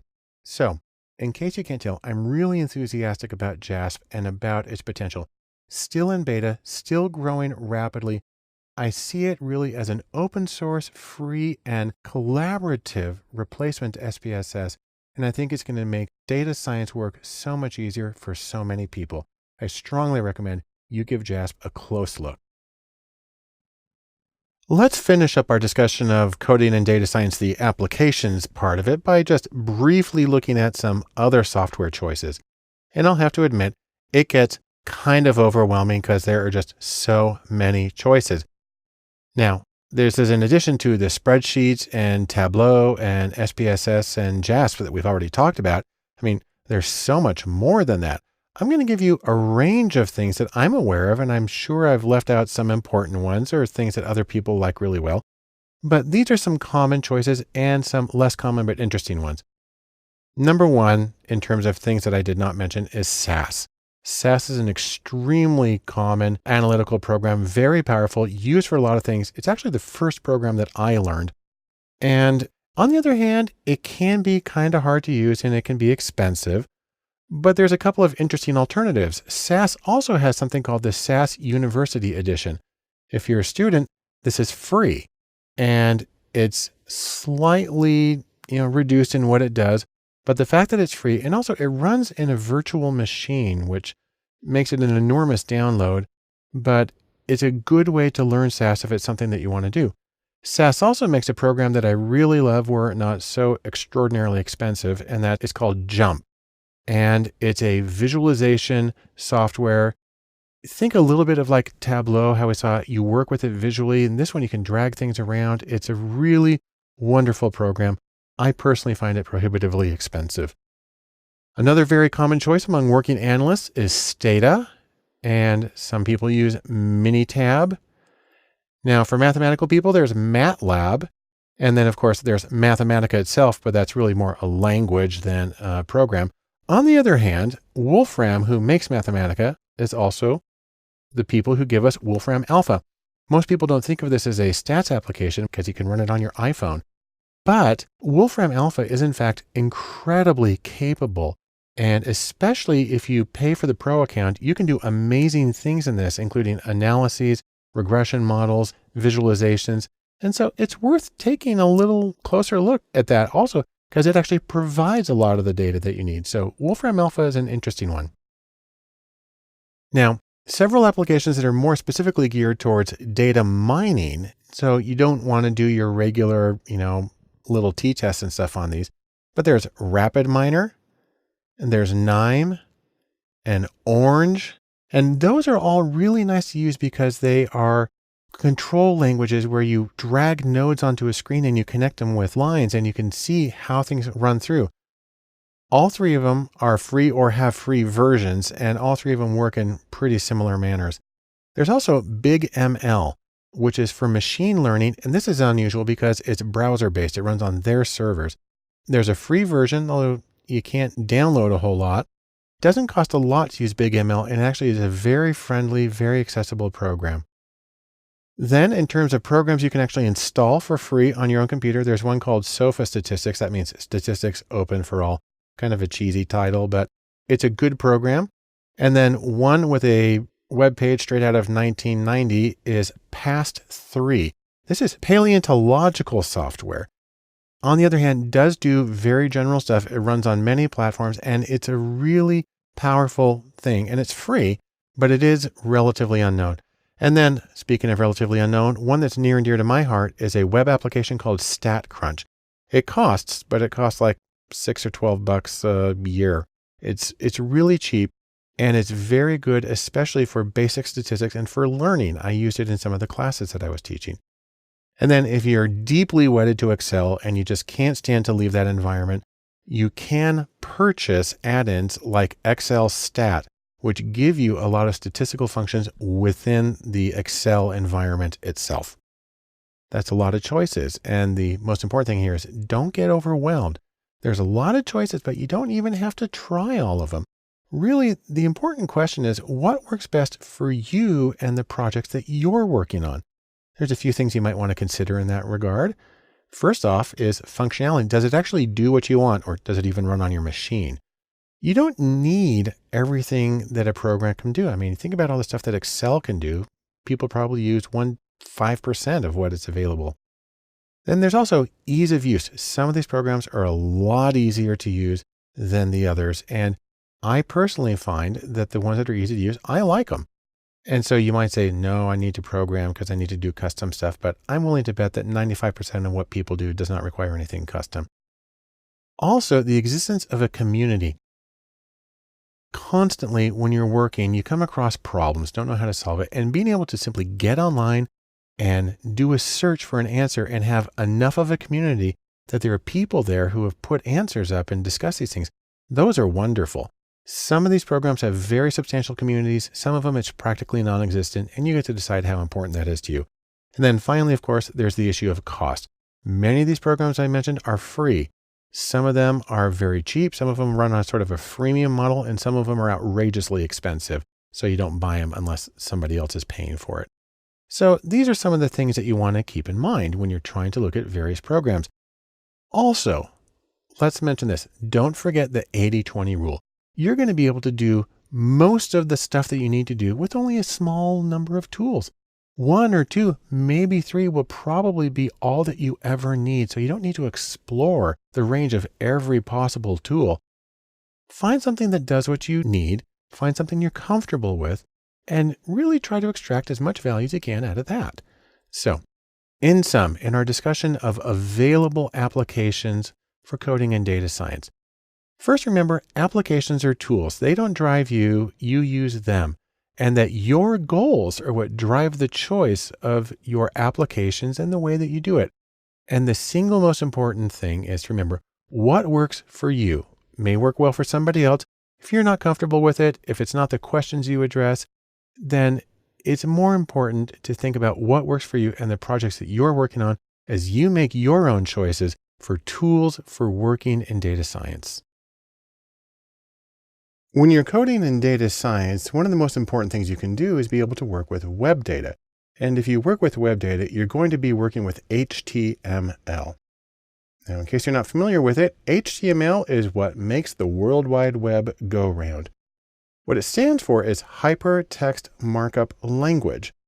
And if you've never dealt with web pages before, here's a little secret. Web pages are just text. It's just a text document, but it uses tags to define the structure of the document, and a web browser knows what those tags are and it displays them in the right way.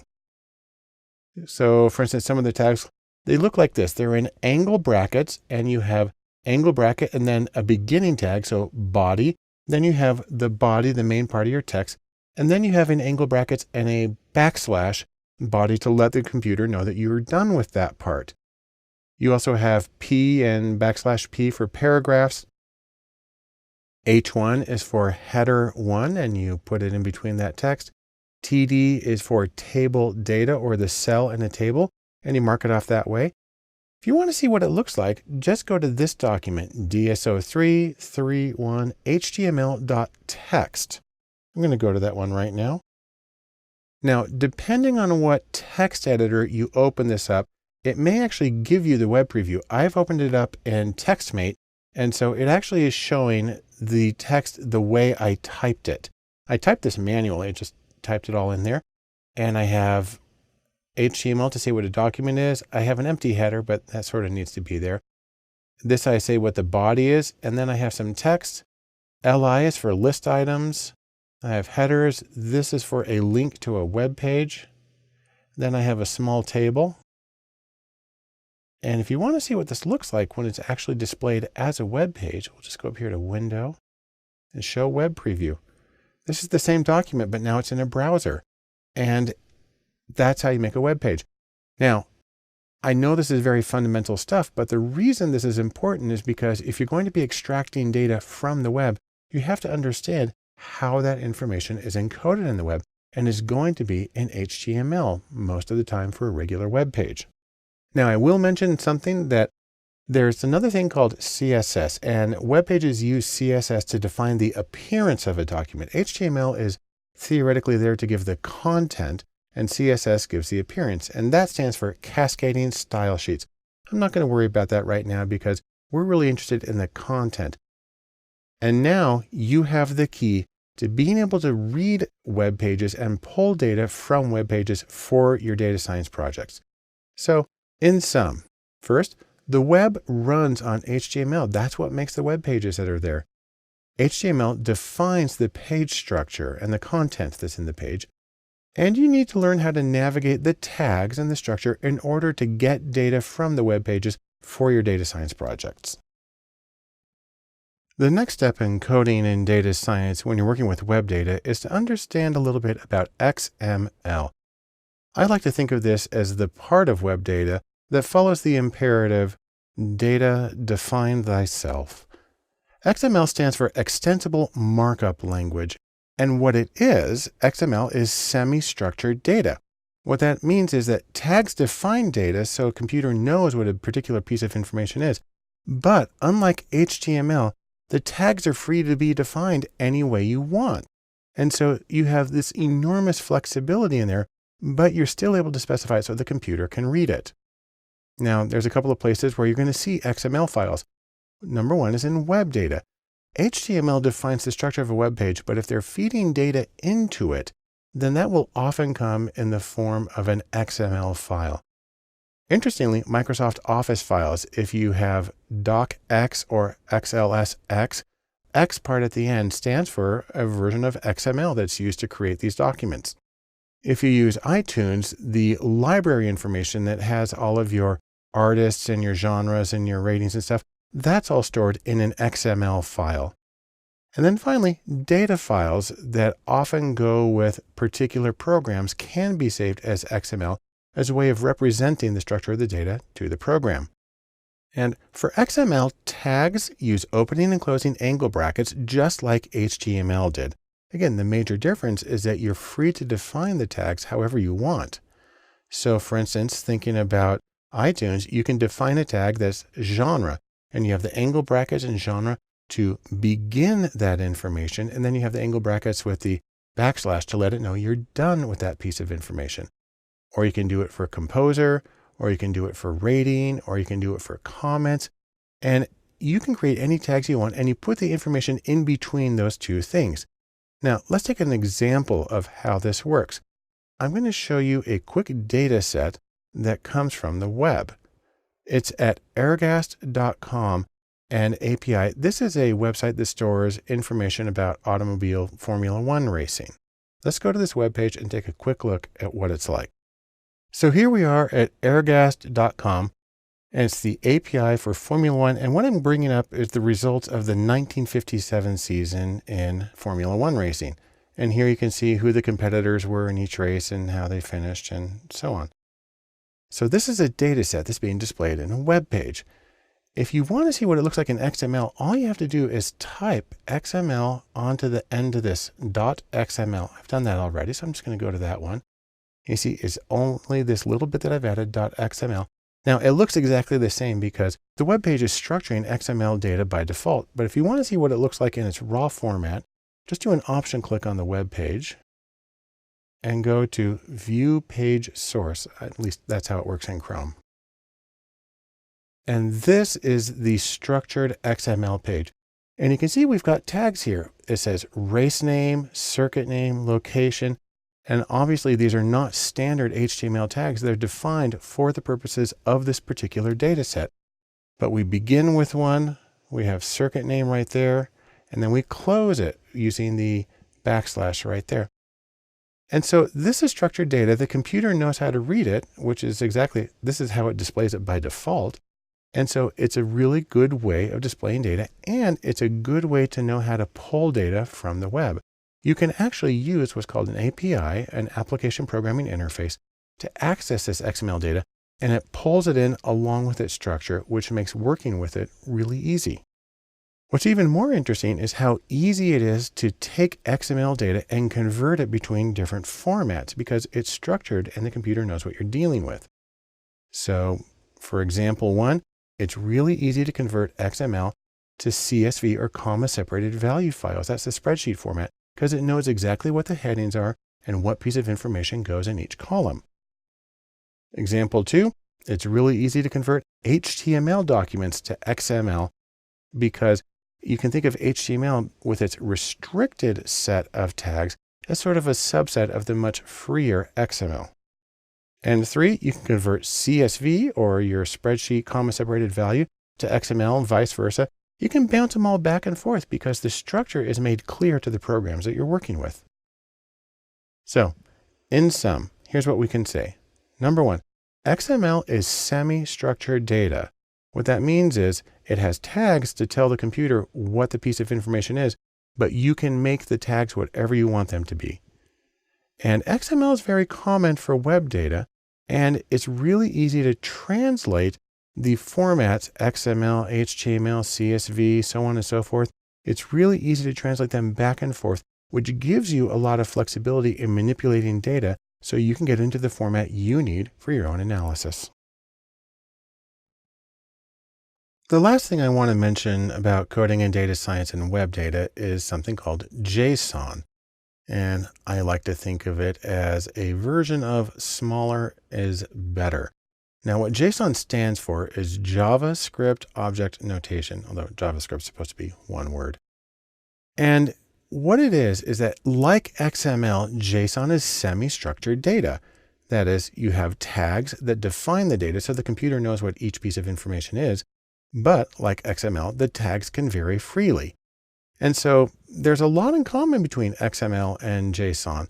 So XML is a markup language. That's what the ML stands for. And that gives meaning to the text. It lets the computer know what each piece of information is. Also, XML allows you to make comments in the document, and it allows you to put metadata in the tags. You can actually put some information there in the angle brackets to provide additional context. JSON, on the other hand, is specifically designed for data interchange. And so it's got that special focus. And the structure of JSON corresponds with data structures. It directly represents objects and arrays and numbers and strings and booleans. And that works really well with the programs that you use to analyze data. Also, JSON is typically shorter than XML because it does not require the closing tags. Now, there are ways to do that with XML, but that's not typically how it's done. As a result of these differences, JSON is basically taking XML's place in web data. XML still exists, still used for a lot of things, but JSON is slowly replacing it. And we'll take a look at the comparison between the three by going back to the example we used in XML. This is data about Formula One car races in 1957 from Airgast.com. And so you can just go to the first web page here, and then we'll navigate to the others from that. So this is the general page. This is if you just type in without the .xml or .json or anything. So it's a table of information about races in 1957. And we saw earlier that if you add just .xml to the end of this, it looks exactly the same. That's because this browser is displaying XML properly by default. But if you were to right click on it and go to view page source, you would get this instead. And you can see the structure. This is still XML. And so everything has an opening tag and a closing tag and some extra information in there. But if you type in .json, what you really get is this jumbled mess. Now, that's unfortunate because there is a lot of structure to this. So what I'm going to do is I'm actually going to copy all of this data. And then I'm going to go to a little web page. There's a lot of things you can do here. And it's a cute phrase. It's called JSON Pretty Print. And that is make it look structured so it's easier to read. I just paste that in there and hit Pretty Print JSON. And now you can see the hierarchical structure of the data. The interesting thing is that the JSON tags only have tags at the beginning. So it says series in quotes and then a colon. And then it gives the piece of information in quotes and a comma, and it moves on to the next one. And this is a lot more similar to the way that data would be represented in something like R or Python. And so it's also more compact.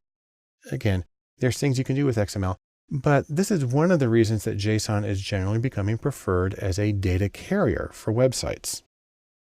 And as you might have guessed, it's really easy to convert between the formats. It's easy to convert between XML, JSON, CSV, etc. And so you can get a web page where you just paste one version in and you get the other version out. There are some differences, but for the vast majority of situations, they're just kind of interchangeable. So in sum, what do we get from this? Like XML, JSON is semi-structured data where there are tags that say what the information is, but you can define the tags however you want. And JSON is specifically designed for data interchange. And because it reflects the structure of the data in the programs, that makes it really easy. And then Also, because it's relatively compact, JSON is replacing gradually XML on the web as a container for data on web pages. If we're going to talk about coding in data science and the languages that are used, then first and foremost is R. The reason for that is, according to many standards, R is the language of data and data science. For example, take a look at this chart. This is a ranking based on a survey of data mining experts of the software that they use in doing their work. And R is right there at the top. R is first. And in fact, that's important because there's Python, which is usually taken hand in hand with R for data science, but R sees 50% more use than Python does, at least in this particular list. Now, there's a few reasons for that popularity. Number one, R is free and it's open source, both of which make things very easy. Second, R is specially developed for vector operations. That means it's able to go through an entire list of data without having to write for loops to go through it. If you've ever had to write for loops, then you know that that would be kind of disastrous having to do that with data analysis. Next, R has a fabulous community behind it. It's very easy to get help on things with R. You Google it, you're going to end up in a place where you're going to be able to find good examples of what you need. And probably most importantly, R is very capable on its own, but there are 7,000 packages, actually it's many more than that, 7,000 packages that add capabilities to R. Essentially, it can do anything. Now, when you're working with R, you actually have a choice of interfaces. That is, how do you actually do the coding and how do you get your results?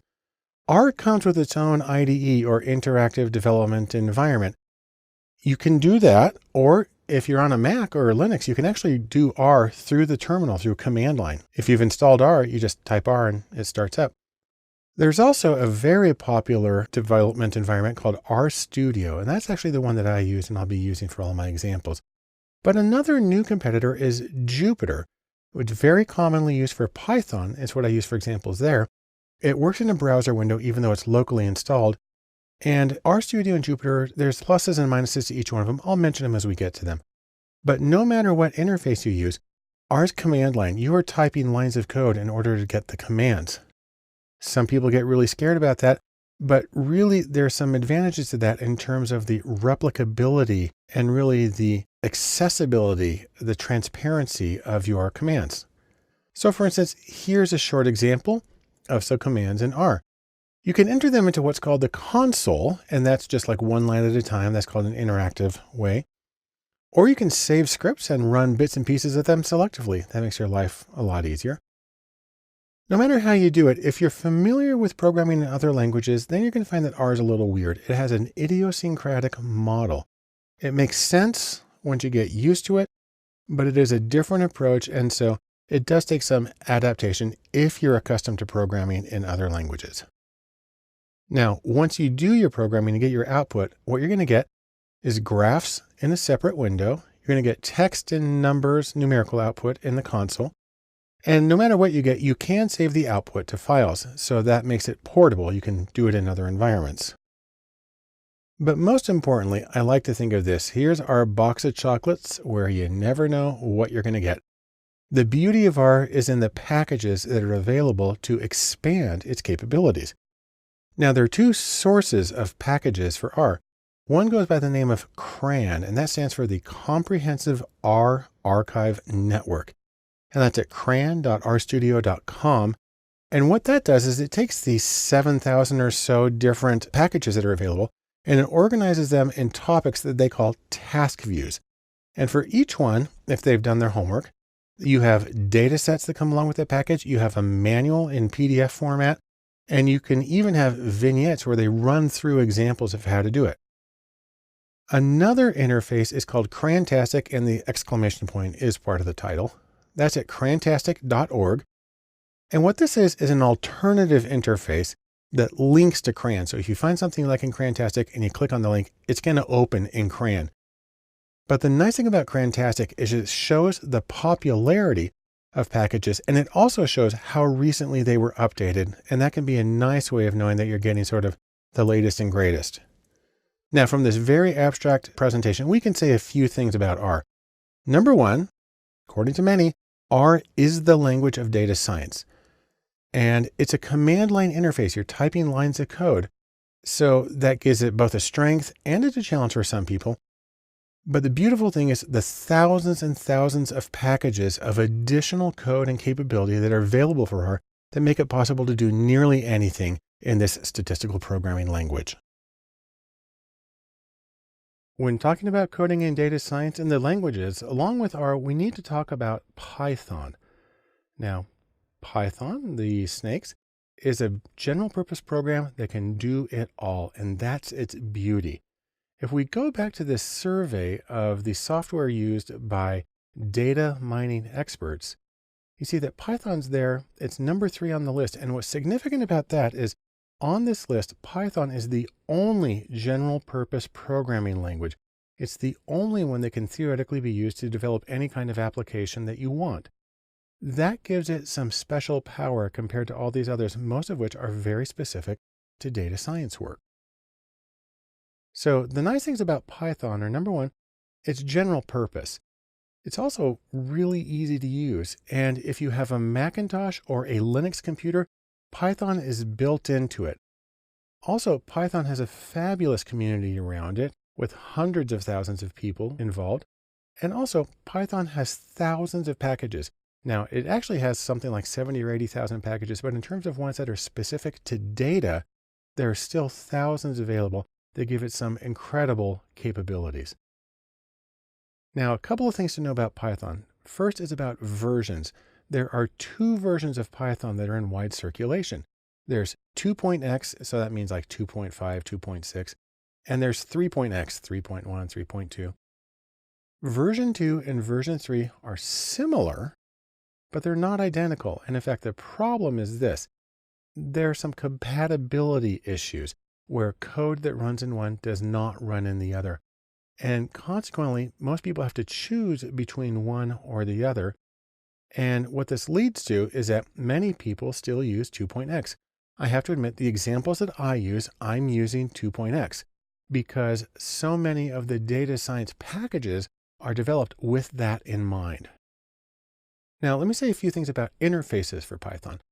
First, Python does come with its own interactive development and learning environment. They call it idle. You can also run it from the terminal or command line interface or any IDE that you have. Now, a very common and very good choice is Jupyter. Jupyter is a browser-based framework for programming, and it was originally called IPython, and that served as its initial version. So a lot of times when people talk about IPython, what they're really talking about is Python in Jupyter, and the two are sometimes used interchangeably.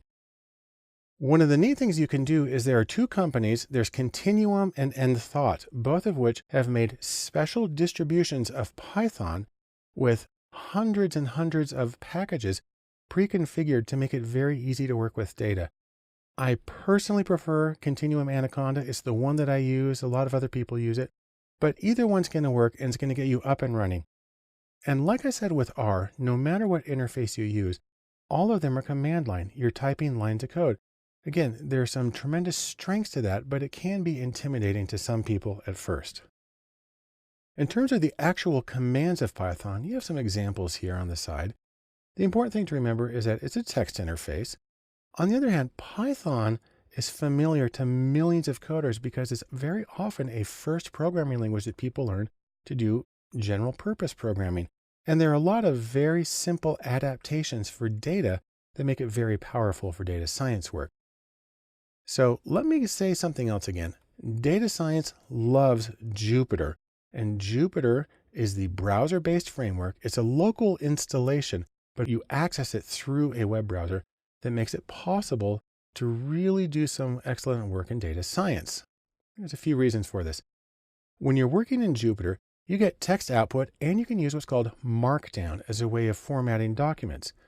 You can get inline graphics where the graphics just show up directly beneath the code that you did it. Also, it's really easy to organize and present and to share analyses that are done in Jupyter, which makes it a strong contender for your choices in how you do data science programming.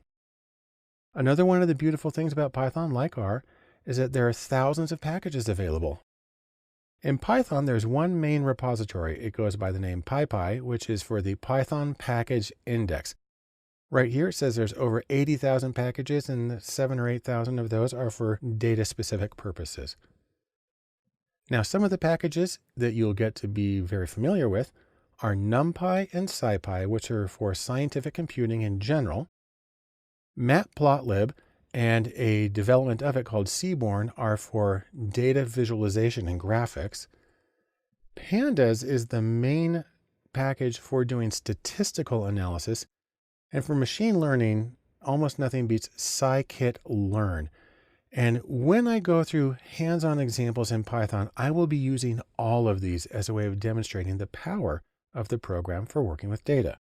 So, in sum, we can say a few things.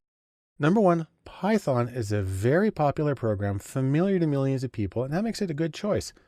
Second, of all the languages we use for data science on a frequent basis, this is the only one that's general purpose, which means it can be used for a lot of things other than processing data.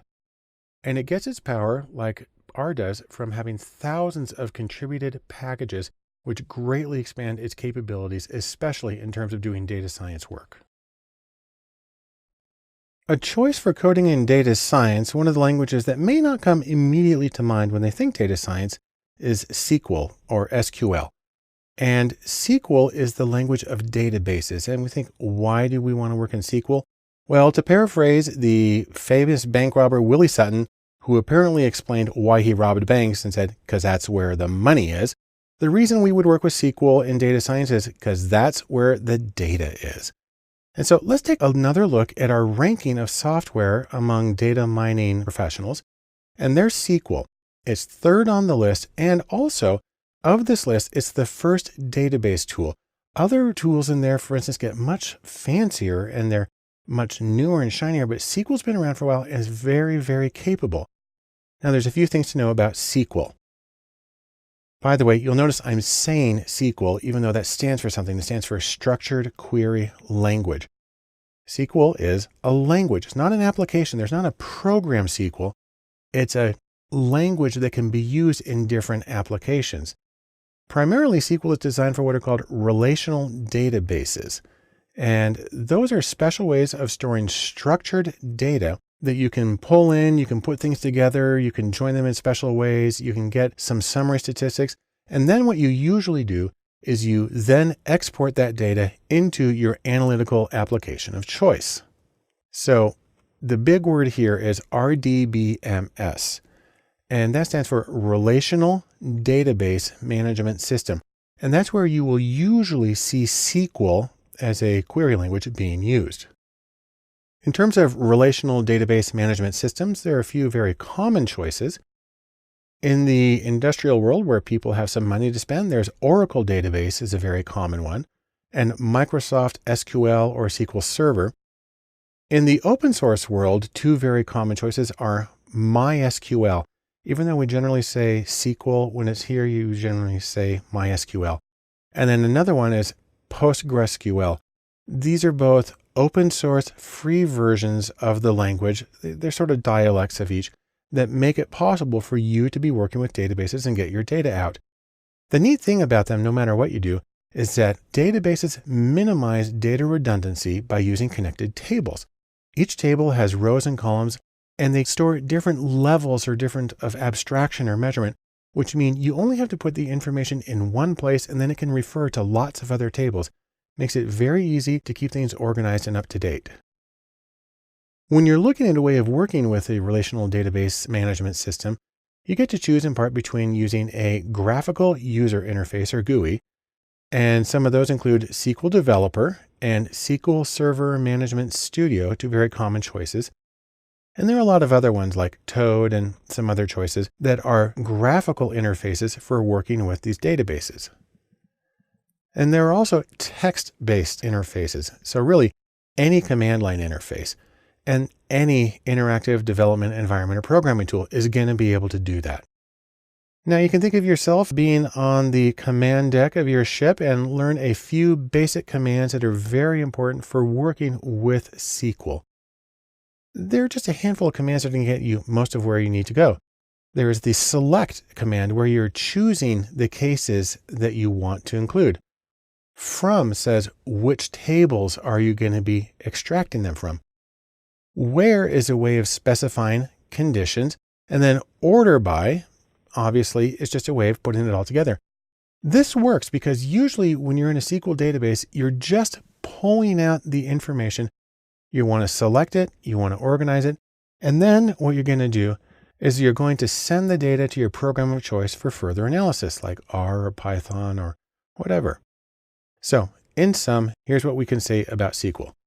Number one, as a language, it's generally associated with relational databases, which are very efficient and well-structured ways of storing data. Just a handful of basic commands can be extremely useful when working with databases. You don't have to be a super ninja expert. Really, a handful, 5-10 commands will probably get you everything you need out of a SQL database. And then once you get the data organized, it's typically exported to some other program for analysis. When you talk about coding in any field, one of the languages or one of the groups of languages that come up most often are C, C++, and Java. Now, these are extremely powerful applications and very frequently used for sort of professional production level coding. In data science, the place where you're going to see these languages most often is in the bedrock, the absolute fundamental layer that makes the rest of data science possible. So for instance, C and C++. C is from the 60s, C++ is from the 80s, and they have extraordinarily wide usage. And their major advantage is that they're really, really fast. In fact, C is usually used as the benchmark for how fast is a language.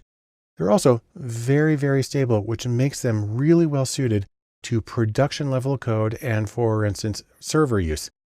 What's really neat is that in certain situations, if time is really important, if speed's important, then you can actually use C code in R or other statistical languages. Next is Java. Java is based on C++. Its major contribution was the WORA, or write once, run anywhere. The idea that you're going to be able to develop code that is portable to different machines and different environments. And because of that, Java is actually the most popular computer programming language overall against all tech situations. And the place where you would use these in data science is, like I said, when time is of the essence, when something has to be fast, it has to get the job accomplished quickly, and it has to not break, then these are the ones that you're probably going to use. The people who are going to use it are primarily going to be engineers. So the engineers and the developers, the software developers who deal with the inner workings of the algorithms in data science, or the back end of data science, the servers and the mainframes and the entire structure that makes analysis possible.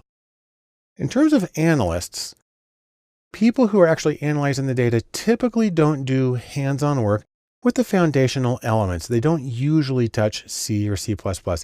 More the work is on the front end or closer to the high-level languages like R or Python.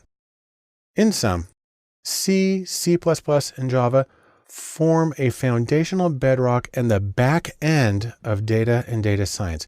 And they do this because they're very fast and they are very reliable. On the other hand, given their nature, that work is typically reserved for the engineers who are working with the equipment that runs in the back that makes the rest of the analysis possible.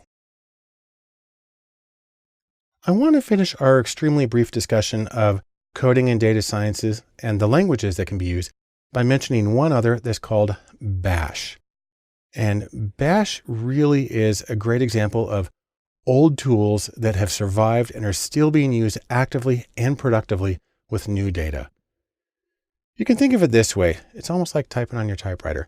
You're working at the command line. You're typing out code through a command line interface, or CLI. Now, this method of interacting with computers practically goes back to the typewriter phase because it predates monitors. So before you even had a monitor, you would type in the code and it would print it out on a piece of paper. And the important thing to know about the command line is it's simply a method of interacting. It's not a language because lots of different languages can run at the command line. So for instance, it's important to talk about the concept of a shell. Now, in computer science, a shell is a language or something that wraps around the computer. It's a shell around the language that is the interaction level for the user to get things done at the lower levels that aren't really human friendly. On Mac computers and Linux, the most common is Bash, which is short for Born Again Shell.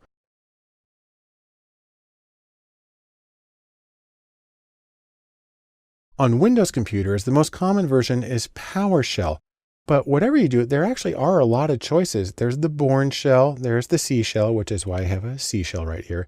The Z shell, there's Fish for friendly interactive shell, and a whole bunch of other choices. But Bash is the most common on Mac and Linux, and PowerShell is the most common on Windows as a method of interacting with the computer at the command line level. Now, there's a few things you need to know about this. First, you have a prompt of some kind. In Bash, it's a $sign, and that just means type your command here. Then the other thing is you type one line at a time. It's actually amazing how much you can get done with what's called a one-liner program by sort of piping things together so one feeds into the other. You can run more complex commands if you use a script. And so you call a text document that has a bunch of things in it, and you can get much more elaborate analyses done. Now we have our tools here. In Bash, we talk about utilities. And what these are specific programs that accomplish specific tools.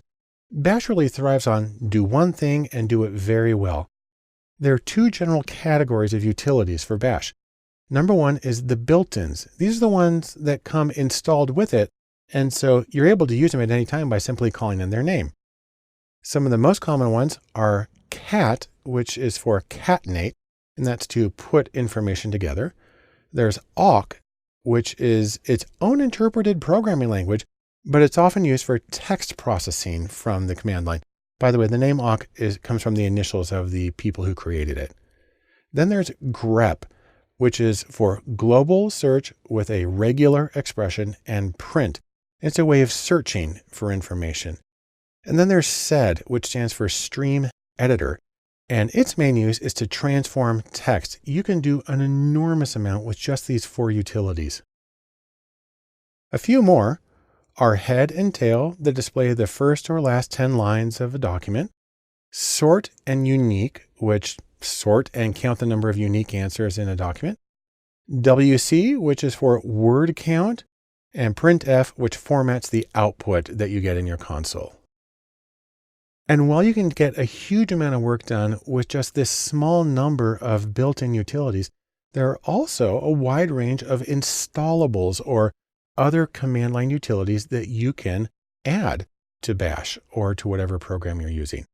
So for instance, some really good ones that have been recently developed are JQ, which is for pulling in JSON or JavaScript object notation data from the web. And then there's JSON to CSV, which is a way of converting JSON to CSV format, which is what a lot of statistical programs are going to be happier with. There's Rio, which allows you to run a wide range of commands from the statistical programming language R in the command line as part of Bash. And then there's BigMLer, and this is a command line tool that allows you to access BigML's machine learning servers through the command line. Normally you do it through a web browser and it accesses their servers remote. It's an amazingly useful program, but to be able to just pull it up when you're in the command line is an enormous benefit. What's interesting is that even though you have all these opportunities, all these different utilities, you can do amazing things, and that there still is active development of utilities for the command line. So let's say this, in sum, despite being in one sense as old as the dinosaurs, the command line survives because it is extremely well evolved and well suited to its purpose of working with data. The utilities, both the built-in and the installables, are fast and they are easy. And generally they do one thing and they do it very, very well. And then surprisingly, there is an enormous amount of very active development of command line utilities for these purposes, especially with data science. One critical task when you're coding in data science is to be able to find the things that you're looking for. And regex, which is short for regular expressions, is a wonderful way to do that. You can think of it as the supercharged method for finding needles in haystacks. Now, regex tends to look a little cryptic. So for instance, here's an example of something that's designed to determine whether something is a valid email address. And it specifies what can go in the beginning. You have the @ sign in the middle. Then you've got a certain number of numbers and letters, and then you have to have a dot something at the end. And so this is a special kind of code for indicating what can go where. Now, regular expressions, or regex, are really a form of pattern matching in text. And it's a way of specifying exactly what needs to be where, what can vary, and how much it can vary. And you can write both specific patterns, say I only want a 1-letter variation here, or very general, like the email validator that I showed you. And the idea here is you can write this search pattern, your little wildcard thing. You can find the data, and then once you identify those cases, then you can export them into another program for analysis. So here's a short example of how it can work.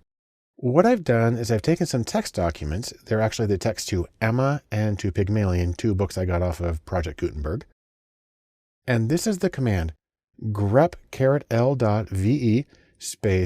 ***.txt. So what I'm looking for are lines in either of these books that start with L. Then they have one character, can be whatever, and then that's followed by VE. And then the .txt means search for all of the text files in that particular folder. And what it found is lines that began with love and lived and lovely and so on. Now, in terms of the actual nuts and bolts of regular expressions, there are some certain elements. There are literals, and those are things that mean exactly what they are. You type the letter L, you're looking for the letter L. There are also meta characters, which specify, for instance, things needs to go here. They're characters, but they actually really code that give representations. There are also escape sequences, which are something that you use to say, well, normally this character is used as a variable, but I actually want to really look for a period as opposed to a placeholder. Then you have the entire search expression that you create, and then you have the target string, the thing that it's searching through. So let me give a few very short examples. This is the caret. It's sometimes called a hat, or in French, a circonflexe. And what that means is you're looking for something that's at the beginning of the text that you're searching. So for example, you can have caret and capital M. That means you need something that begins with a capital M. So for instance, the word Mac, true, it will find that. But if you have iMac, there's a capital M, but it's not the first thing. So that'll be false. It won't find that. The $sign means you're looking for something that is at the end of the string. So for example, ing and then $sign, that'll find the word fling because it ends with ing, but it won't find the word flings because it actually ends with an S. And then the dot, the period, simply means we're looking for one letter, and it can be anything.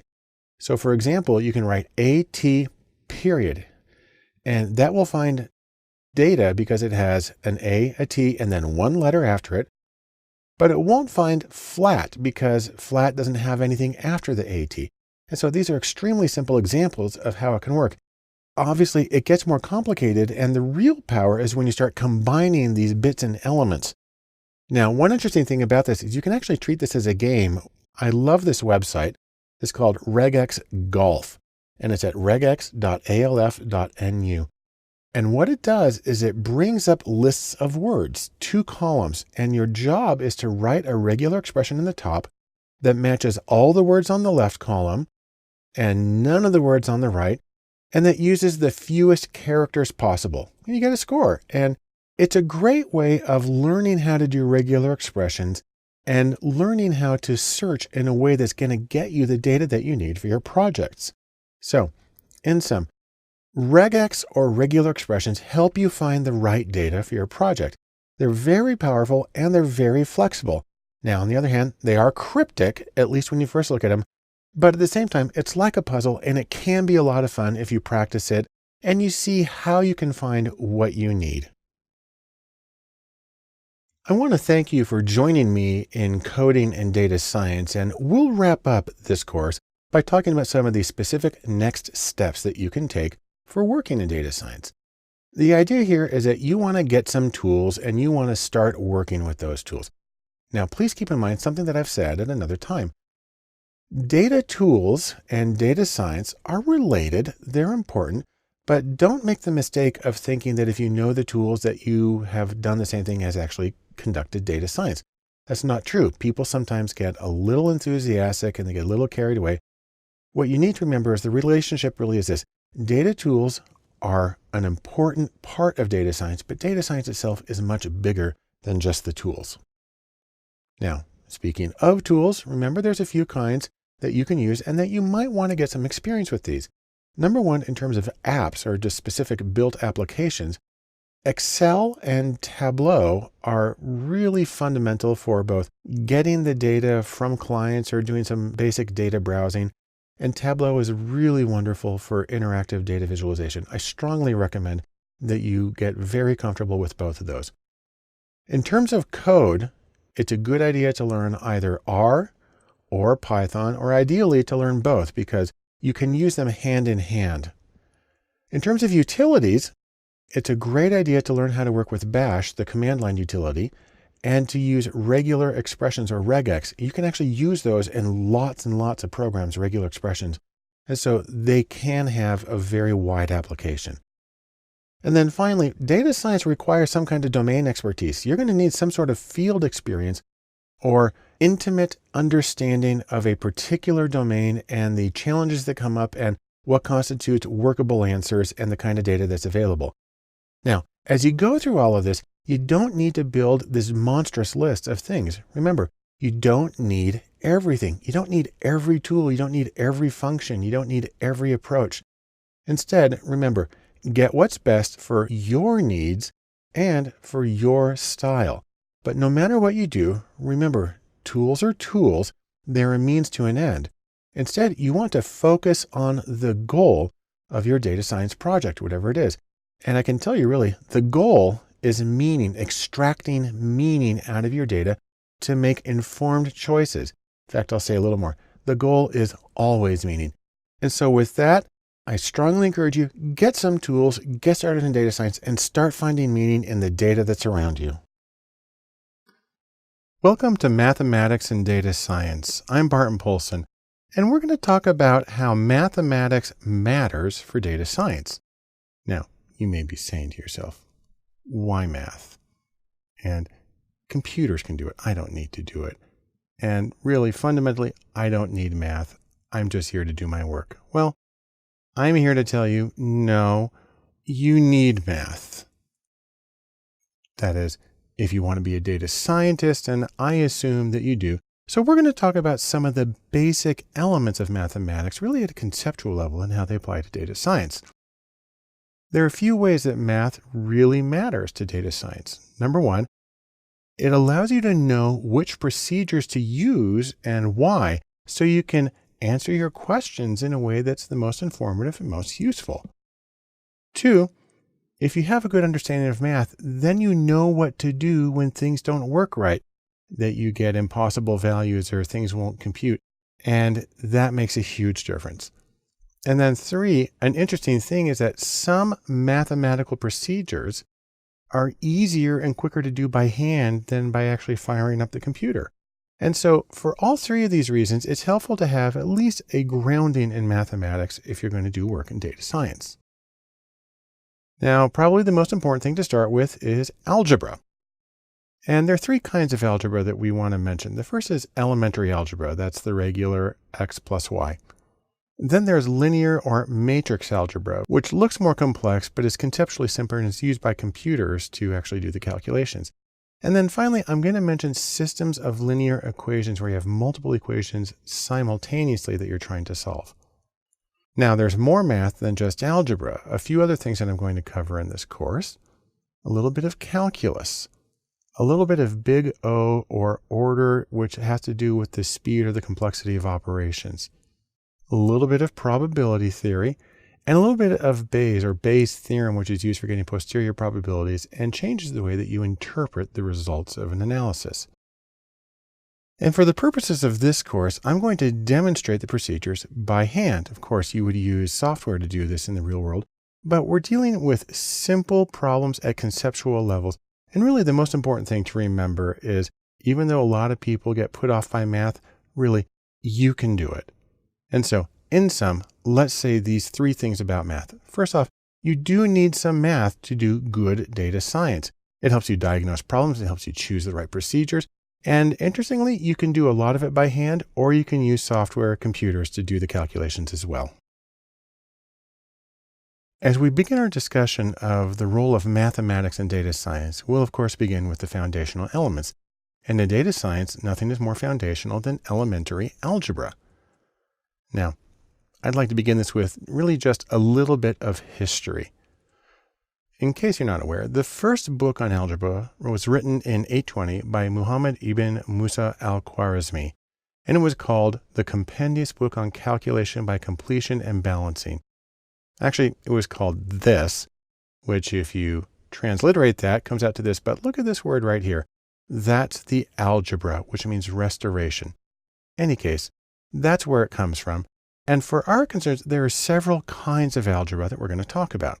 There's elementary algebra, there's linear algebra, and there are systems of linear equations. We'll talk about each of those in different videos. But to put it into context, let's take an example here of salaries. Now, this is actually based on real data from a survey of the salary of people employed in data science. And to give a simple version of it, the salary was equal to a constant. That's sort of an average value that everybody started with. And to that, you added years, and then you added some measure of bargaining skills and how many hours they worked per week. And that gave you a prediction, but because it wasn't exact, there's also some error to throw into it to get to the precise value that each person has. Now, if you want to abbreviate this, you can write it kind of like this: S plus C plus Y plus B plus H plus E. Although it's more common to write it symbolically like this. And let's go through this equation very quickly. The first thing we have is outcome. We call that Y, the variable Y, for person I. I stands for each case in our observations. So here's outcome Y for person I. This letter right here is a Greek beta, and it represents the intercept or the average. That's why it has a 0, because we don't multiply it times anything. But right next to it, we have the coefficient for variable 1. So beta, which means a coefficient, sub 1 for the first variable. And then we have variable 1, and then x1 means variable 1, and then the I means it's the score on that variable for person I, whoever we're talking about. And then we do the same thing for variables 2 and 3, and then at the end, we have little epsilon here with an I for the error term for person I, which says how far off the prediction was from their actual score. Now I'm going to run through some of these procedures and we'll see how they can be applied to data science. But for right now, let's just say this in sum. First off, algebra is vital to data science. It allows you to combine multiple scores, get a single outcome, do a lot of other manipulations. And really, the calculations are easy for one case at a time, especially when you're doing it by hand. The next step in mathematics for data science foundations is to look at linear algebra, or an extension of elementary algebra. And depending on your background, you may know this by another name, and I like to think, welcome to the matrix, because it's also known as matrix algebra, because we're dealing with matrices. Now, let's go back to an example I gave in the last video about salary, where salary is equal to a constant plus years plus bargaining plus hours plus error. Okay, that's a way to write it out in words. And if you want to put it in symbolic form, it's going to look like this. Now, before we get started with matrix algebra, we need to talk about a few new words. Maybe you're familiar with them already. The first is scalar, and this means a single number. And then a vector is a single row or a single column of numbers that can be treated as like a collection. That usually means a variable. And then finally, a matrix consists of many rows and columns, sort of a big rectangle of numbers. The plural of that, by the way, is matrices. And the thing to remember is that machines love matrices. Now, let's take a look at a very simple example of this. Here is a very basic representation of matrix algebra or linear algebra, where we're showing data on 2 people on 4 variables. So over here on the left, we have the outcomes for cases 1 and 2, our people 1 and 2. And you put them in the square brackets to indicate that it's a vector or a matrix. Here on the far left, it's a vector because it's a single column of values. Next to that is a matrix that has here on the top the scores for case 1, which I've written as x's. x1 is for variable 1, x2 is for variable 2. And the second subscript is to indicate that it's for person 1. Below that are the scores for case 2, the second person. And then over here in another vertical column are the regression coefficients. That's a beta there that we're using. And then finally, we've got a tiny little vector here at the end, which contains the error terms for cases 1 and 2. Now, even though you would not do this by hand, it's kind of helpful to run through the procedure. So I'm going to show it to you by hand. And we're going to take 2 fictional people. This will be fictional person number 1. We'll call her Sophie. We'll say that she's 28 years old, and we'll say that she has good bargaining skills, a 4 on a scale of 5, and that she works 50 hours a week, and that her salary is $118,000. Our second fictional person, we'll call him Lars, and we'll say that he's 34 years old and that he has moderate bargaining skills, 3 out of 5, works 35 hours per week, and has a salary of $84,000.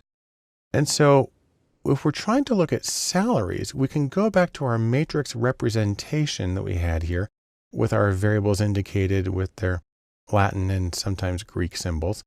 And we're going to replace those variables with actual numbers so we can get the salary for Sophie, our first person. So let me plug in the numbers here.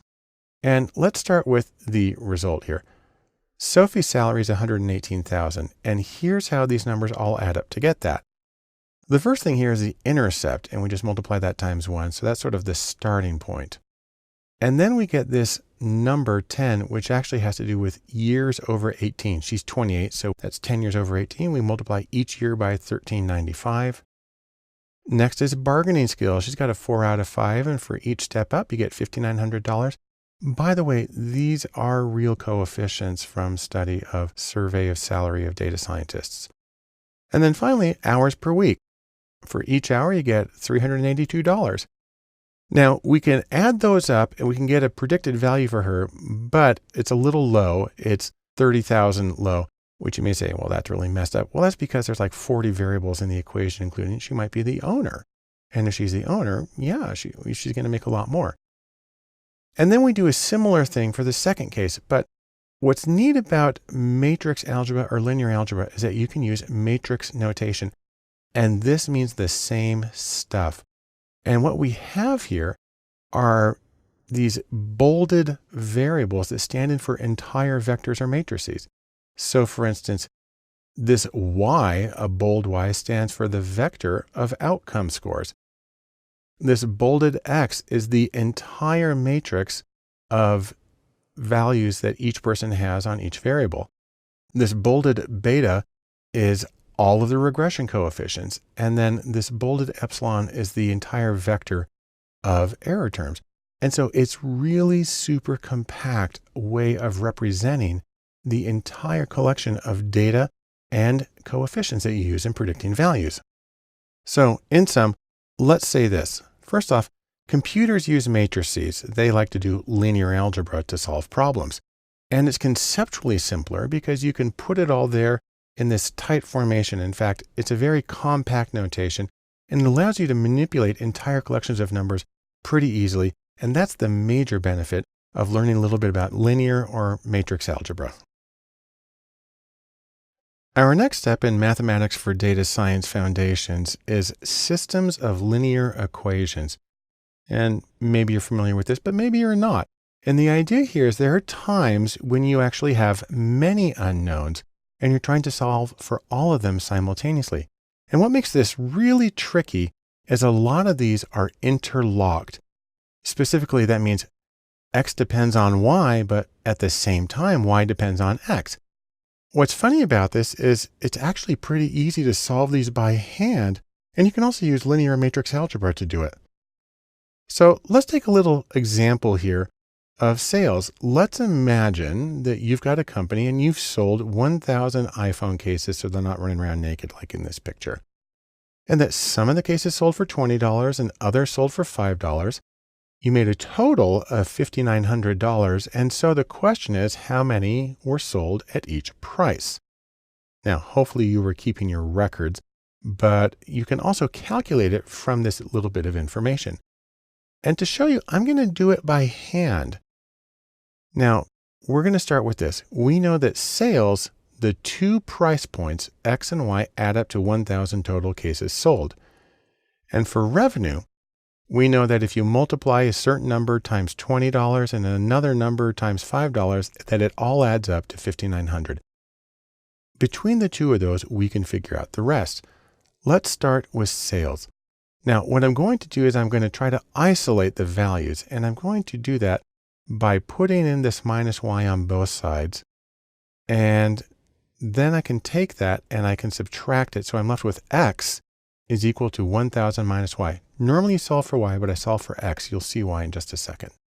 Then we go to revenue, and we know from earlier that our sales at these two price points add up to $5,900 total. Well, what we're going to do is we're going to take this X that's right here, and we're going to replace it with the equation we just got, which is 1,000 minus Y.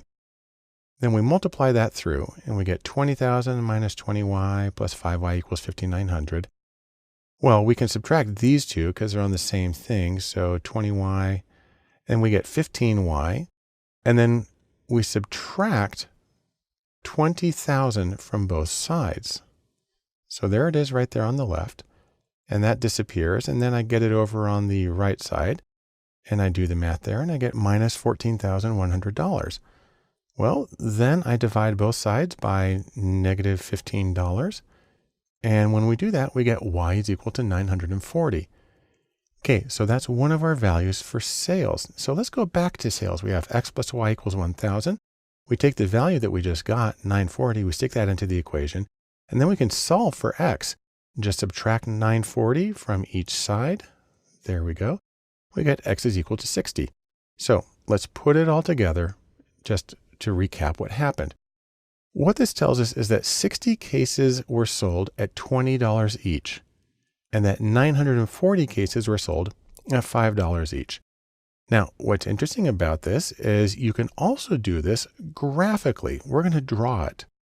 So I'm going to graph the two equations. Here are the original ones we had. This one predicts sales. This one gives price. The problem is these really aren't in the canonical form for creating graphs. That needs to be Y equals something else. So we're going to solve both of these for Y. We subtract X from both sides. There it is on the left. We subtract that, and then we have Y is equal to minus X plus 1,000. That's something that we can graph. Then we do the same thing for price. Let's divide by 5 all the way through. That gets rid of that.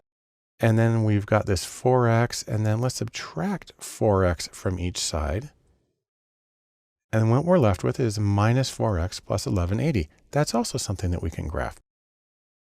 So here's the first line. This indicates cases sold. It originally said X plus Y equals 1,000, but we rearranged it to Y is equal to minus X plus 1,000. And so that's the line we have here.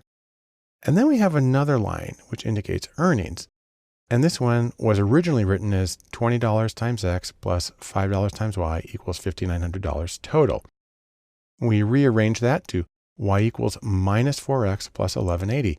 That's the equation for the line. And then the solution is right here at the intersection. There's our intersection, and it's at 60 on the number of cases sold at $20 and 940 on the number of cases sold at $5. And that also represents the solution of these joint equations. And so it's a graphical way of solving a system of linear equations. So in sum, systems of linear equations allow us to balance several unknowns and find the unique solution. And in many cases, it's easy to solve by hand. And it's really easy with linear algebra when you use software to do it at the same time. As we continue our discussion of mathematics and data science and the foundational principles, the next thing we want to talk about is calculus. And I'm going to give a little more history right here. The reason I'm showing you pictures of stones is because the word calculus is Latin for stone, as in a stone used for tallying, where people would actually have a little bag of stones and they would move them and they would use it to count sheep or whatever. And the system of calculus was formalized in the 1600s simultaneously independently by Isaac Newton and Gottfried Wilhelm Leibniz. And there are three reasons why calculus is important for data science. Number one, it's the basis of most of the procedures that we do. Things like least squares regression and probability distributions, they use calculus in getting those answers. Second one is if you're studying anything that changes over time. So if you're measuring quantities or rates that change over time, then you have to use calculus. Calculus is used in finding the maxima and the minima of functions, especially when you're optimizing, which is something I'll show you separately. Also, it's important to keep in mind there are two kinds of calculus. The first is differential calculus, which talks about rates of change at a specific time. It's also known as the calculus of change. The second kind of calculus is integral calculus, and this is where you're trying to calculate the quantity of something at a specific time given the rate of change. And it's also known as the calculus of accumulation. So let's take a look at how this works, and we're going to focus on differential calculus. So I'm going to graph an equation here. I'm going to do y is equal to x squared, a very simple one, but it's a curve, which makes it harder to calculate things like the slope. So let's take a point here that's at -2. That's my little red dot. We have it x is equal to -2. And because y is equal to x squared, if we want to get the y value, all we got to do is take that -2 and square it, and that gives us 4. So that's pretty easy. So the coordinates for that red point are -2 on x and +4 on y. Here's a harder question. What is the slope of the curve at that exact point? Well, it's actually a little tricky because the curve is always curving. There's no flat part on it. But we can get the answer by getting the derivative of the function. Now, there are several different ways of writing this. I'm using the one that's easiest to type. And let's start by this. What we're going to do is the n here. And that is the squared part. So we had x squared. And you see that same n turns into the squared. And then we come over here and we put that same value 2 in right there. And we put the 2 in right here. And then we can do a little bit of subtraction. 2 minus 1 is 1. And truthfully, you can just ignore that and you get 2x. That is the derivative. So what we have here is the derivative of x squared is 2x. That means the slope at any given point of the curve is 2x. So let's go back to what we had a moment ago. Here's our curve. Here's our point at x -2. And so the slope is equal to 2x. Well, we put in the -2 and we multiply it and we get -4. So that is the slope at this exact point on the curve. Okay. What if we choose a different point? Let's say we come over here to x is equal to 3. Well, the slope's equal to 2x. So that's 2 times 3 is equal to 6. Great. And on the other hand, you might be saying to yourself, and why do I care about this? There's a reason that this is important. And what it is that you can use these procedures to optimize decisions. And if that seems a little too abstract to you, that means you can use them to make more money. And I'm going to demonstrate that in the next video. But for right now, in sum, let's say this. Calculus is vital to practical data science. It's the foundation of statistics, and it forms the core that's needed for doing optimization. In our discussion of mathematics and data science foundations, the last thing I want to talk about right here is calculus and how it relates to optimization. I like to think of this, in other words, as the place where math meets reality, or it meets Manhattan or something. Now, if you remember this graph I made in the last video, y is equal to x squared. That shows this curve here, and we have the derivative that the slope can be given by 2x. And so when x is equal to 3, the slope is equal to 6. Fine. And this is where this comes into play. Calculus makes it possible to find values that maximize or minimize outcomes. And if you want to make something a little more concrete out of this, let's think of an example here. By the way, that's Cupid and Psyche. Let's talk about pricing for online dating. Let's assume you've created a dating service and you want to figure out how much can you charge for it that will maximize your revenue. So let's get a few hypothetical parameters involved. First off, let's say that annual subscriptions currently cost $500 a year, and you can charge that for a dating service. And let's say you sell 180 new subscriptions every week. On the other hand, based on your previous experience manipulating prices around, you have some data that suggests that for each $5 you discount from the price of $500, you will get 3 more sales. Also, because it's an online service, let's just make our lives a little simpler right now and assume that there is no increase in overhead. It's not really how it works, but we'll do it for now.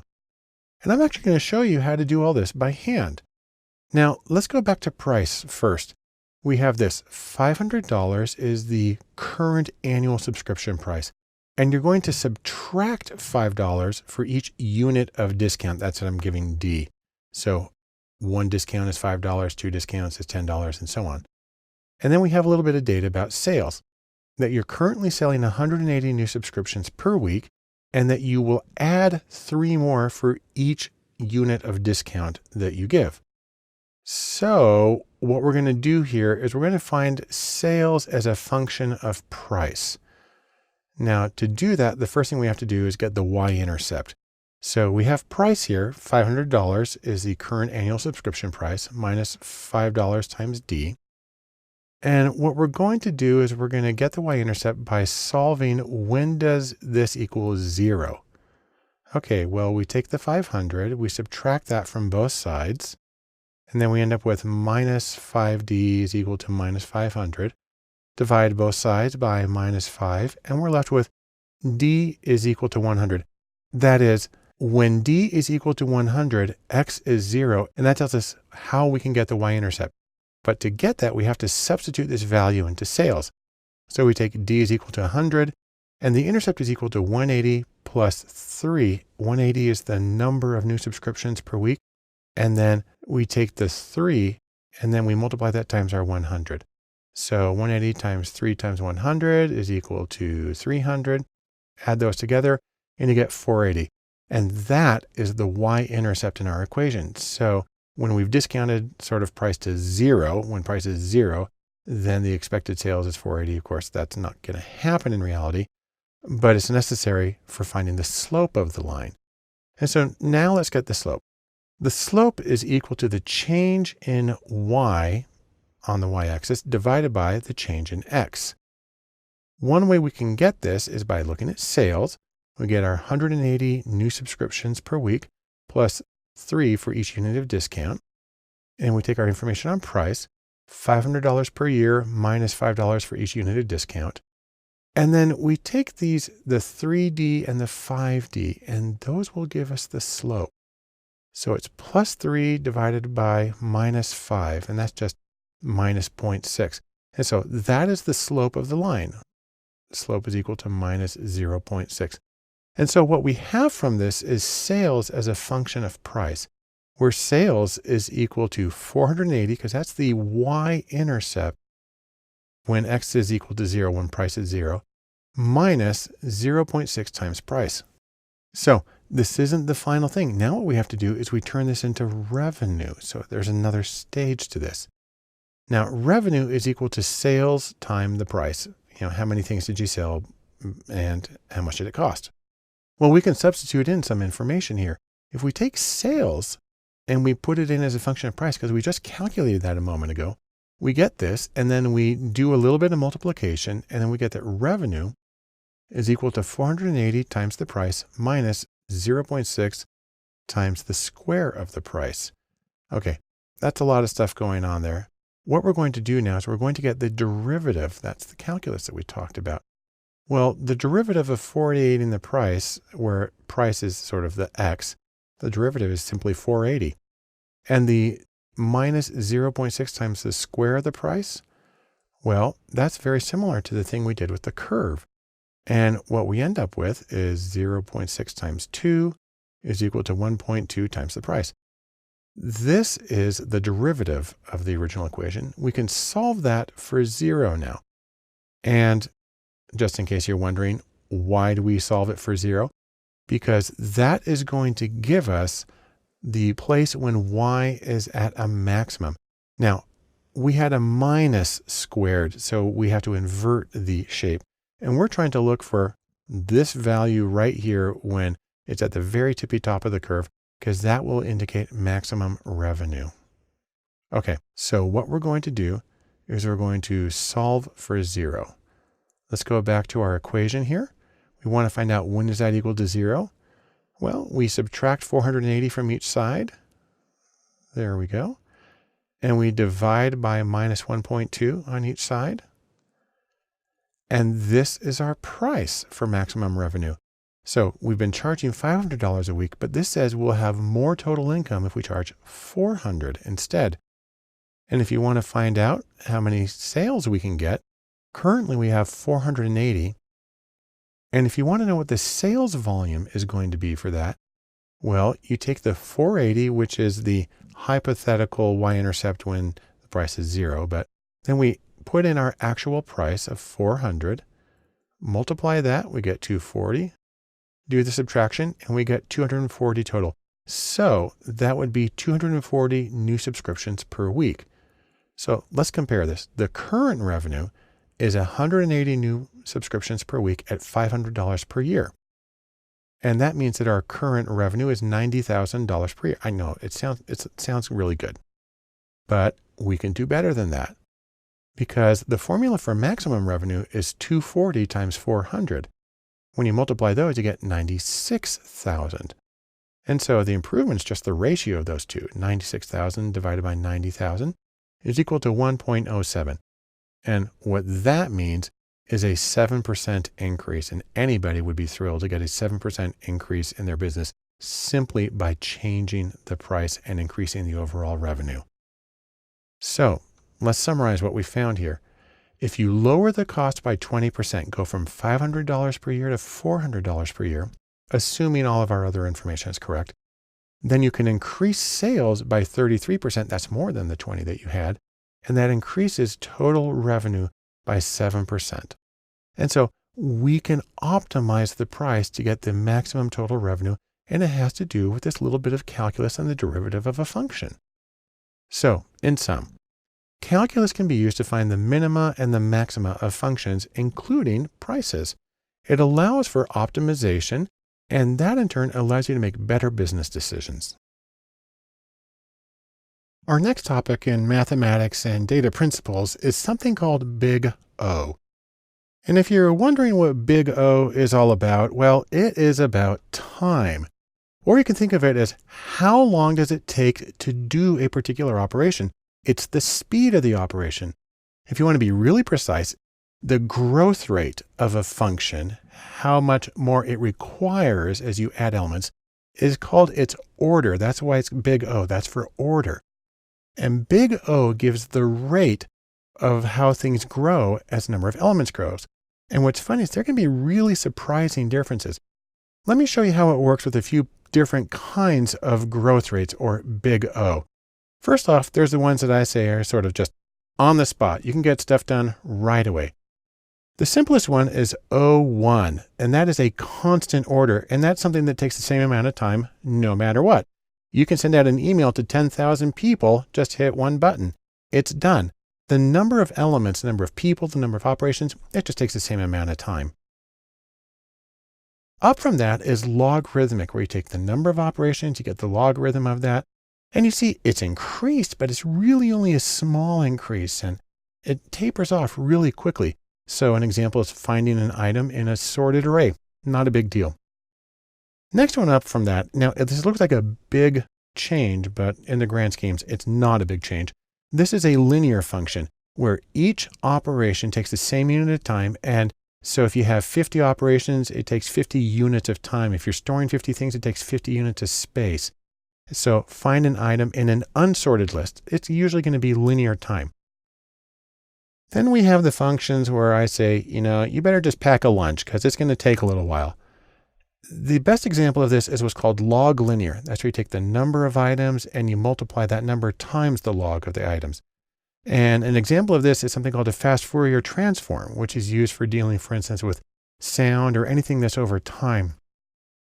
You can see it takes a lot longer. If you got 30 elements, you're way up there at the top of this particular chart at 100 units of time or 100 units of space, or however you want to put it. And it looks like a lot, But really, that's nothing compared to the next set where I say, you're just going to be camping out. You might as well go home. That includes something like the quadratic. You square the number of elements. And see how that just kind of shoots straight up. That's quadratic growth. And so multiplying two n-digit numbers. So if you're multiplying two numbers that each have 10 digits, it's going to take you that long. It's going to take a long time. Even more extreme is this one. This is the exponential, 2 raised to the power of the number of items you have. You'll see, by the way, the red line here doesn't even go to the top. That's because the graphing software that I'm using doesn't draw it when it goes above my upper limit there. So it kind of cuts it off. But this is a really demanding kind of thing. It's, for instance, finding an exact solution to what's called the traveling salesman problem using dynamic programming. That's an example of exponential rate of growth. And then one more I want to mention, which is sort of catastrophic, is factorial.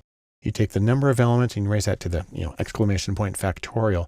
And you see that one cuts off really soon because it basically goes straight up. You have any number of elements of any size, it's going to be hugely demanding. And for instance, if you're familiar with the traveling salesman problem, that's trying to find a solution through the brute force search. It just takes an extraordinary amount of time. And so, before something like that's done, you're probably just going to, turn to stone and wish you never even started. The other thing to know about this is not only do some things take longer than others, some of these methods, some functions are more variable than others. So for instance, if you're working with data that you want to sort, there are different kinds of sorts or sorting methods. So for instance, there's something called an insertion sort. And what you find is that on its best day, it's linear. It's O of n. That's not bad. On the other hand, the average is quadratic, and that's a huge difference between the two. Selection sorts, on the other hand, the best is quadratic and the average is quadratic. It's always consistent. So it's kind of funny. It takes a long time, but at least you know how long it's going to take versus the variability of something like an insertion sort. So in sum, let me say a few things about Big O. Number one, you need to know that certain functions or procedures vary in speed. And the same thing applies to making demands on a computer's memory or storage space or whatever. They vary in their demands. Also, some of them are inconsistent. Some of them are really efficient sometimes and really slow or really difficult the others. Probably the most important thing here is to be aware of the demands of what you're doing, that you can't, for instance, just run through every single possible solution or your company will be dead before you get an answer. So be mindful of that so you can use your time well and get the insight you need in the time that you need it. A really important element of the mathematics and data science and one of its foundational principles is probability. Now, one of the things that probability comes in intuitively for a lot of people is something like rolling dice or looking at sports outcomes. And really the fundamental question, what are the odds of something? That gets at the heart of probability. Now, let's take a look at some of the basic principles. We got our friend Albert Einstein here to explain things. The principles of probability work this way. Probabilities range from 0 to 1. That's like 0% to 100% chance. When you put P, that stands for probability, and then in parentheses, here A, that means the probability of whatever in parentheses. So PA means the probability of A, and then P of B is the probability of B. When you take all of the probabilities together, you get what's called the probability space, and that's why we have S. And it all adds up to 1 because you've now covered 100% of the possibilities. Also, you can talk about the complement. The tilde here is used to say probability of not A is equal to 1 minus the probability of A, because those have to add up. So let's take a look at something also about conditional probabilities, which is really important in statistics. A conditional probability is the probability of something if something else is true. You write it this way, the probability of, and that vertical line is called a pipe, and it's read as assuming that or given that. So you can read this as probability of A given B is the probability of A occurring if B is true. And so you can say, for instance, what's the probability if something's orange? What's the probability that's a carrot given in this picture? Now, the place where this comes in really important for a lot of people is the probabilities of type 1 and type 2 errors in hypothesis testing, which we'll mention at some other point. But I do want to say a few things about arithmetic with probabilities because it doesn't always work the way that people think it will. Let's start by talking about adding probabilities. Let's say you have two events A and B. And let's say you want to find the probability of either one of those events. So that's like adding the probabilities of the two events. Well, it's kind of easy. You take the probability of event A and you add the probability of event B. However, you may have to subtract something. You may have to subtract this little piece because maybe there is some overlap between the two of them. On the other hand, if A and B are disjoint, which means they never occur together, then that's equal to 0. And then you can, subtract 0, which is you get back to the original probabilities. But let's take a really easy example of this. I've created my super simple sample space. I have 10 shapes. I got 5 squares on the top, 5 circles on the bottom. I've got a couple of red shapes on the right side. Let's say we want to find the probability of a square or a red shape.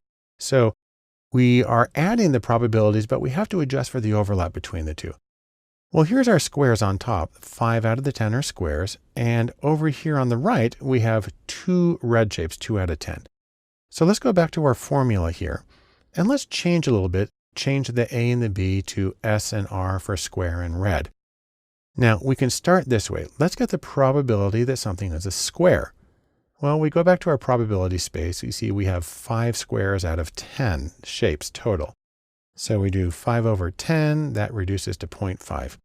Okay, next up, the probability of something red in our sample space.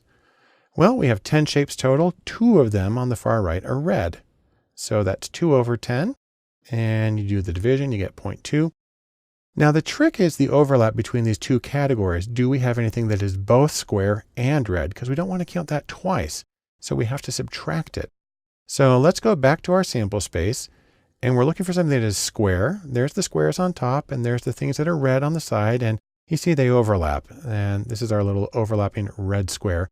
So there's one shape that meets both of those, 1 out of 10. So we come back here, we do 1 out of 10, that reduces to 0.1. And then we just do the addition and subtraction here. 0.5 plus 0.2 minus 0.1 gets us 0.6. And so what that means is there's a 60% chance of an object being square or red.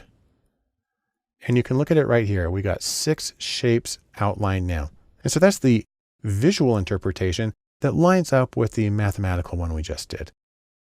Now let's talk about multiplication for probabilities. Now the idea here is you want to get what are called joint probabilities, or the probability of 2 things occurring together simultaneously. And what you need to do here is you need to multiply the probabilities. And we can say probability of A and B because we're asking about A and B occurring together, a joint occurrence. And it's equal to the probability of A times the probability of B. That's easy. But you do have to expand it just a little bit because you can have the problem of things overlapping a little bit. And so you actually need to expand it to a conditional probability. The probability of B given A. Again, that's the vertical pipe there. On the other hand, if A and B are independent, if they never co-occur, or B is no more likely to occur if A happens, then it just reduces to the probability of B and you get your slightly simpler equation. But let's go and take a look at our sample space right here. So we've got our 10 shapes, 5 of each kind, and then 2 that are red. And we're going to look at originally the probability of something being square or red. Now we're going to look at the probability of it being square and red. Now I know we can eyeball this one really easy, but let's run through the math. The first thing we need to do is get the ones that are square. There's those 5 on the top, and the ones that are red, and there's those 2 on the right. In terms of the ones that are both square and red, yeah, obviously there's just this one red square at the top right.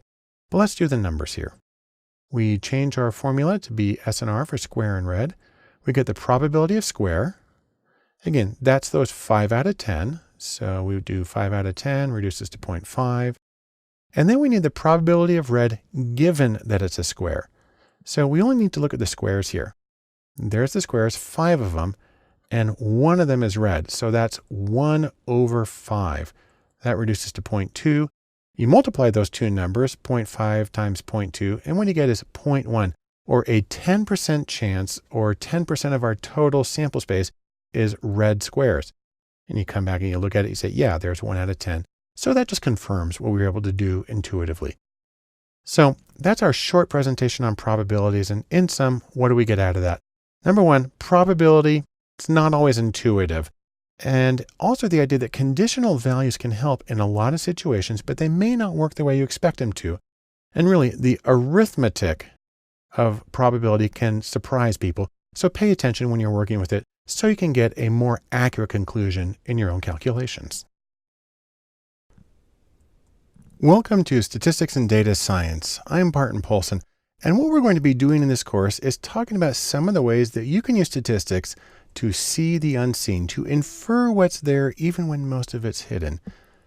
Now, this shouldn't be a surprise if you remember the data science Venn diagram that we talked about a while ago. We have math up here in the top right corner, but if you were to go to the original description of this Venn diagram, its full name was Math and Stats. And let me just mention something in case it's not completely obvious about why statistics matters to data science. And the idea is this: counting is easy. It's easy to say how many times a word appears in a document. It's easy to say how many people voted for a particular candidate in one part of the country. Counting is easy, but summarizing and generalizing, those things are hard. And part of the problem is there's no such thing as a definitive analysis. All analyses really depend on the purposes that you're dealing with. So as an example, let me give you a couple of pairs of words and try to summarize the difference between them in just 2 or 3 words. I mean, in a word or two, how is a souffle different from a quiche? Or how is an aspen different from a pine tree? Or how is baseball different from cricket? And how are musicals different from opera? It really depends on who you're talking to. It depends on your goals, and it depends on sort of the shared knowledge. And so there's not a single definitive answer. And then there's the matter of generalization. Think about, again, take music. Listen to 3 Concerti by Antonio Vivaldi, and do you think you can safely and accurately describe all of his music? Now, I actually chose Vivaldi on purpose because Igor Stravinsky said you could. He said he didn't write 500 concertos. He wrote the same concerto 500 times. But take something more real world like politics. If you talk to 400 registered voters in the US, can you then accurately predict the behavior of all of the voters? There's about 100 million voters in the US. And that's a matter of generalization. And that's the sort of thing that we try to take care of with inferential statistics. Now, there are different methods that you can use in statistics, and all of them are designed to give you sort of a map, a description of the data you're working with. There are descriptive statistics, there are inferential statistics, there's the inferential procedure, hypothesis testing, and there's also estimation. And I'll talk about each of those in more depth. There are a lot of choices that have to be made, and some of the things I'm going to discuss in detail are, for instance, the choice of estimators, that's different from estimation, different measures of fit, feature selection for knowing which variables are the most important in predicting your outcome, also common problems that arise when trying to model data, and the principles of model validation. But through this all, the most important thing to remember is that analysis is functional. It's designed to serve a particular purpose. And there's a very wonderful quote within the statistics world that says, all models are wrong. All statistical descriptions of reality are wrong because they're not exact depictions, they're summaries. But some are useful. And that's from George Box. And so really the question is, you're not trying to be totally, completely accurate, because in that case, you just wouldn't do an analysis. The real question is, are you better off doing your analysis than not doing it? And truthfully, I bet you are. So in sum, we can say 3 things. Number 1, you want to use statistics to both summarize your data and to generalize from one group to another if you can. On the other hand, there's no one true answer with data. You got to be flexible in terms of what your goals are and the shared knowledge. And no matter what you're doing, the utility of your analysis should guide you in your decisions. The first thing we want to cover in statistics and data science is the principle of exploring data. And this video is just designed to give an exploration overview. So we like to think of this, the intrepid explorers. They're out there exploring and seeing what's in the world. You can see what's in your data. More specifically, you want to see what your data set is like. You want to see if your assumptions are met so you can do a valid analysis with your chosen procedure. And really, something that may seem very weird is you want to listen to your data. If something's not working out, if it's not going the way you want, then you need to pay a little more attention, and exploratory data analysis is going to help you do that. Now, there are two general approaches to this. First off, there's a graphical exploration. So you use graphs and pictures and visualizations to explore your data. The reason you want to do this is that graphics are very dense in information. They're also really good. In fact, the best way to get the overall impression of your data. Second to that, there is a numerical exploration. I make it very clear. This is the second step. Do the visualization first, then do the numerical part. Now, you want to do this because it can give greater precision. And this is also an opportunity to try variations on the data. You can actually do some transformations, move things around a little bit, and try different methods and see how that affects the results and see how it looks. So let's go first to the graphical part. There are very quick and simple plots that you can do. Those include things like bar charts and histograms and scatter plots. Very easy to make and very quick way of getting an understanding of the variables in your data set. In terms of numerical analysis, again, after the graphical methods, you can do things like transform the data, that is, take like the logarithm of your numbers. You can do empirical estimates of population parameters, and you can use robust methods. And I'll talk about all of those in more length in later videos. But for right now, I can sum it up this way. The purpose of exploration is to help you get to know your data. And also, you want to explore your data thoroughly before you start modeling it, before you build statistical models. And all the way through, you want to make sure you listen carefully so that you can find hidden or unassumed details and leads in your data. As we move in our discussion of statistics and exploring data, the single most important thing we can do is exploratory graphics. In the words of the late great Yankees catcher Yogi Berra, you can see a lot by just looking. That applies to data as much as it applies to baseball. Now, there's a few reasons you want to start with graphics. Number one is to actually get a feel for the data. I mean, what's it distributed like? What's the shape? Are there strange things going on? Also, it allows you to check the assumptions and see how well your data match the requirements of the analytical procedures you hope to use. You can check for anomalies like outliers and unusual distributions and errors. And also you can get suggestions. If something unusual is happening in the data, that might be a clue that you need to pursue a different angle or do a deeper analysis. Now, we want to do graphics first for a couple of reasons. Number one is they're very information dense, and fundamentally humans are visual. It's our single highest bandwidth way of getting information. It's also the best way to check for shape and gaps and outliers. There are a few ways you can do this if you want to. The first is with programs that rely on code. So you can use the statistical programming language R, the general purpose programming language Python. You can actually do a huge amount in JavaScript, especially in D3.js, or you can use apps that are specifically designed for exploratory analysis. That includes Tableau, both the desktop and the public versions, Qlik, and even Excel is a good way to do this. And then finally, if you really want to know, you can do this by hand. John Tukey, who's the father of exploratory data analysis, wrote his seminal book, a wonderful book, where it's all hand graphs, and actually it's a wonderful way to do it. But let's start the process for doing these graphics.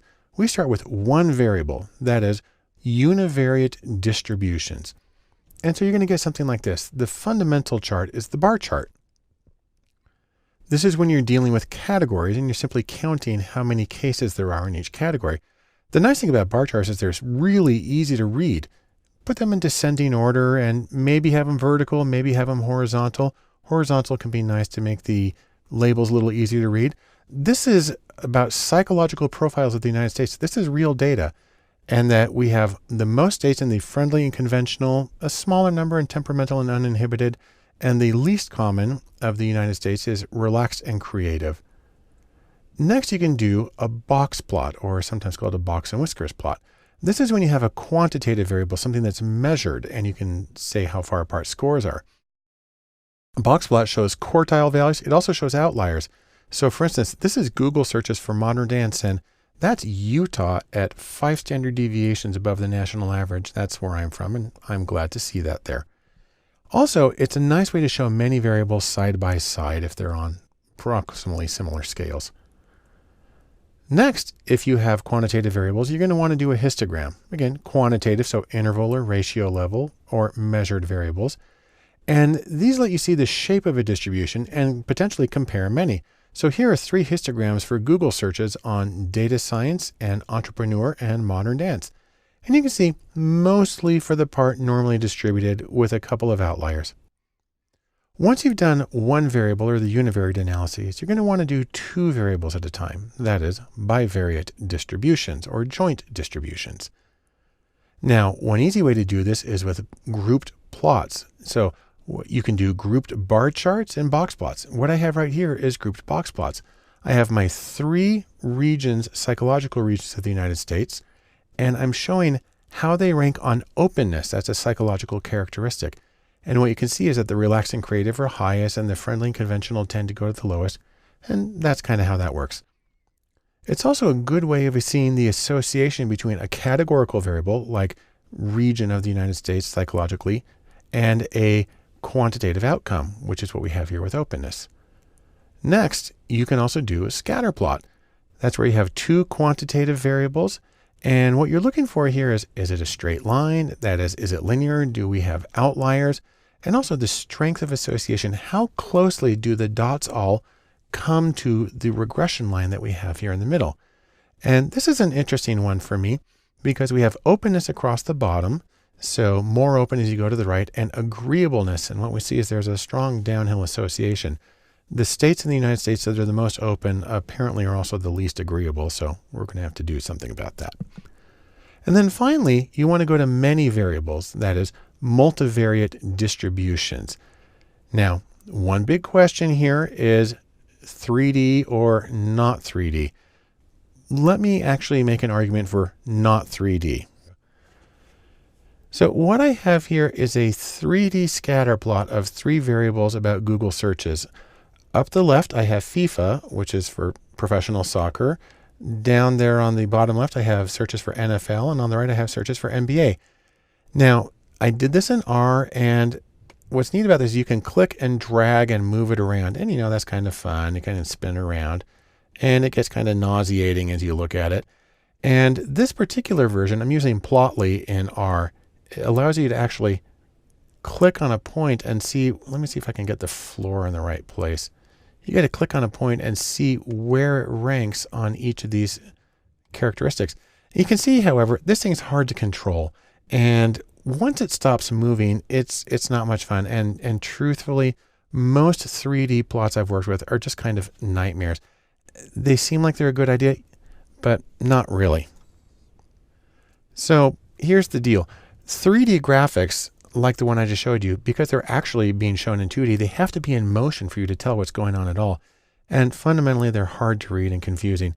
Now, it's true they might be useful for finding clusters in 3 dimensions. We didn't see that in the data we had, but generally, I just avoid them like the plague. What you want to do, however, is see the connection between several variables. You might want to use a matrix of plots.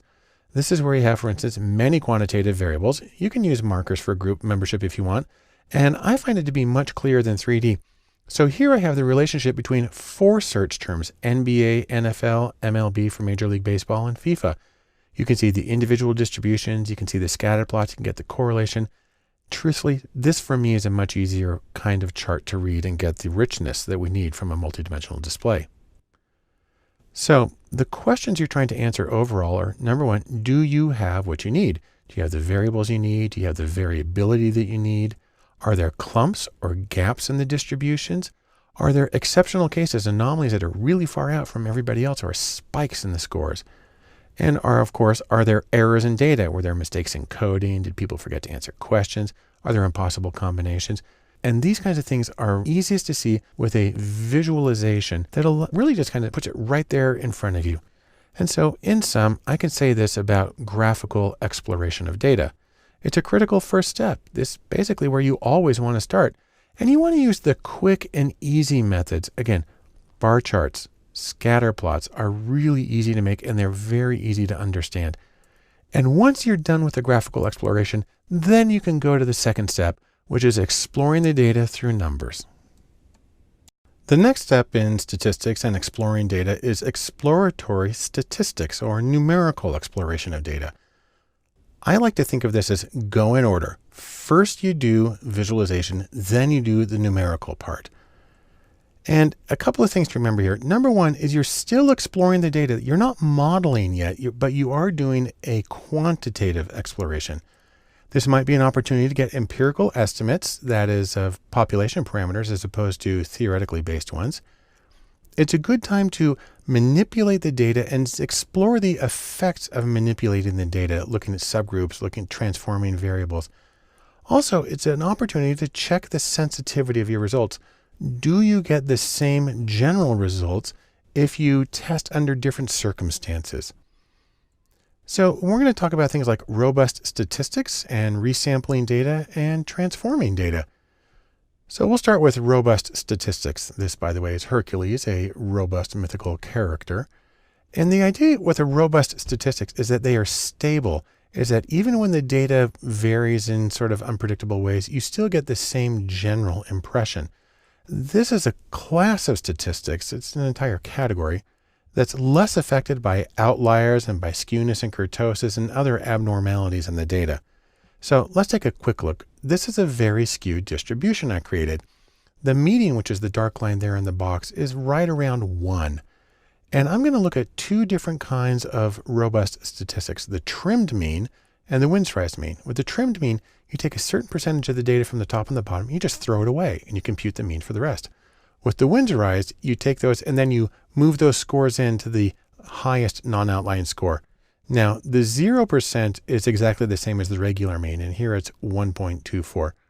But as we trim off 5% or move in 5%, you can see that the mean shifts a little bit. Then 10%, it comes in a little bit more to 25%. Now we're throwing away 50% of the data, 25% on the top, 25% on the bottom. And we get a mean here of 1.03, that's a trimmed mean, and a Windsorized of 1.07. When we throw away 50%, when we trim 50%, that actually means that we're leaving just the median. Only the middle score is left. Then we get 1.01. What's interesting is how close we get to that even when we have 50% of the data left. And so that's an interesting example of how you can use robust statistics to explore data even when you have things like strong skewness. Next is the principle of resampling. And that's like pulling marbles repeatedly out of a jar, counting the colors, putting them back in and trying again. That's an empirical estimate of sampling variability. So sometimes you get 20% red marble, sometimes you get 30, sometimes you get 22, and so on. There are several versions of this. They go by the names the jackknife and the bootstrap and the permutation. And the basic principle of resampling is also key to the process of cross-validation. I'll have more to say about validation later. And then finally, there's transforming variables. Here's our caterpillars in the process of transforming into butterflies. But the idea here is you take a sort of difficult data set and then you do what's called a smooth function. There's no jumps in it, and something that preserves the order and it allows you to work on the full data set. So you can fix skewed data, and in a scatter plot, you might have a curved line. You can fix that. And probably the best way to look at this is with something called Tukey's ladder of powers. I mentioned before John Tukey, the father of exploratory data analysis. He talked a lot about transformations. This is his ladder starting at the bottom with the -1 over x squared up to the top with his x cubed. And here's how it works. This distribution over here is a symmetrical, normally distributed variable. And as you start to move in one direction, and you apply the transformation, you take the square root, you see how it moves the distribution over to one end.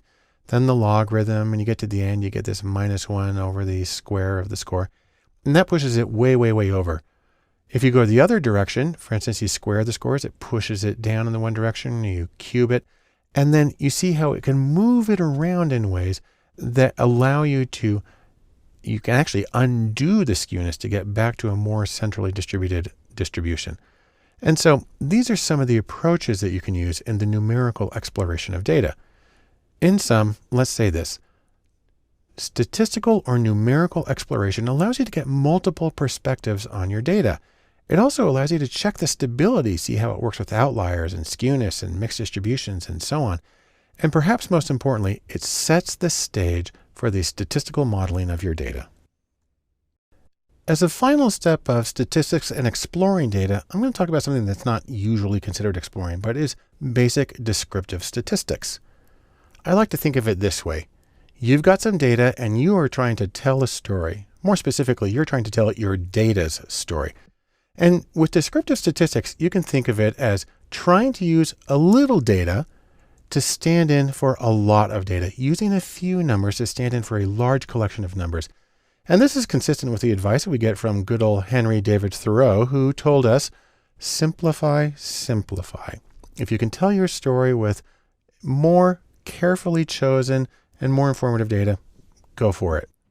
So there's a few different procedures for doing this. Number one, you want to describe the center of your distribution of data. That's if you're going to pick a single number, use that. Two, if you can give a second number, give something about the spread or the dispersion or the variability. And three, it's also nice to be able to describe the shape of the distribution. Let me say more about each of these in turn.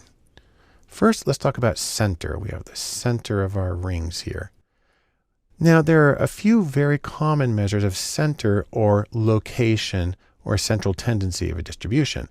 There's the mode, and there's the median, and there's the mean. Now, there are many, many others, but those are the ones that are going to get you most of the way. Let's talk about the mode first. Now, I'm going to create a little data set here on a scale from 1 to 11, and I'm going to put individual scores. There is a 1 and another 1 and another 1 and another 1. Then we have a 2, 2. Then we have a score way over at 9 and another score over at 11. So we have 8 scores, and this is the distribution. This is actually a histogram of the data set.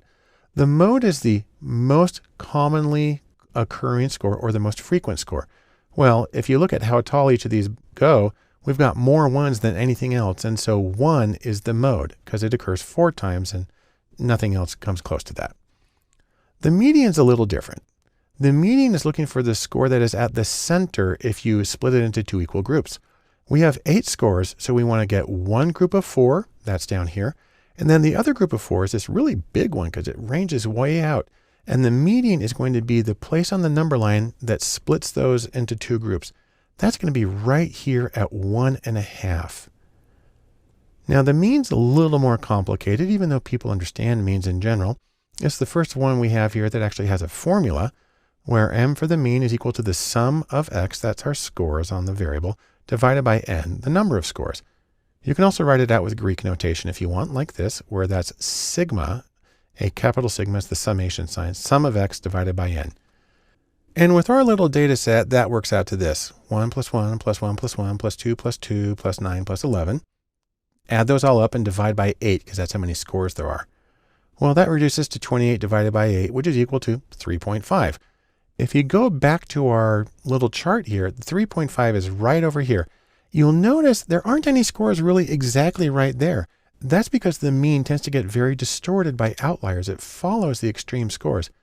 But a really nice, I say it's more than just a visual analogy, is that if this number line were a seesaw, then the mean is exactly where the balance point or the fulcrum would be for these to be equal. People understand that. If somebody weighs more, they got to sit in closer to balance somebody who weighs less, who has to sit further out. And that's how the mean works.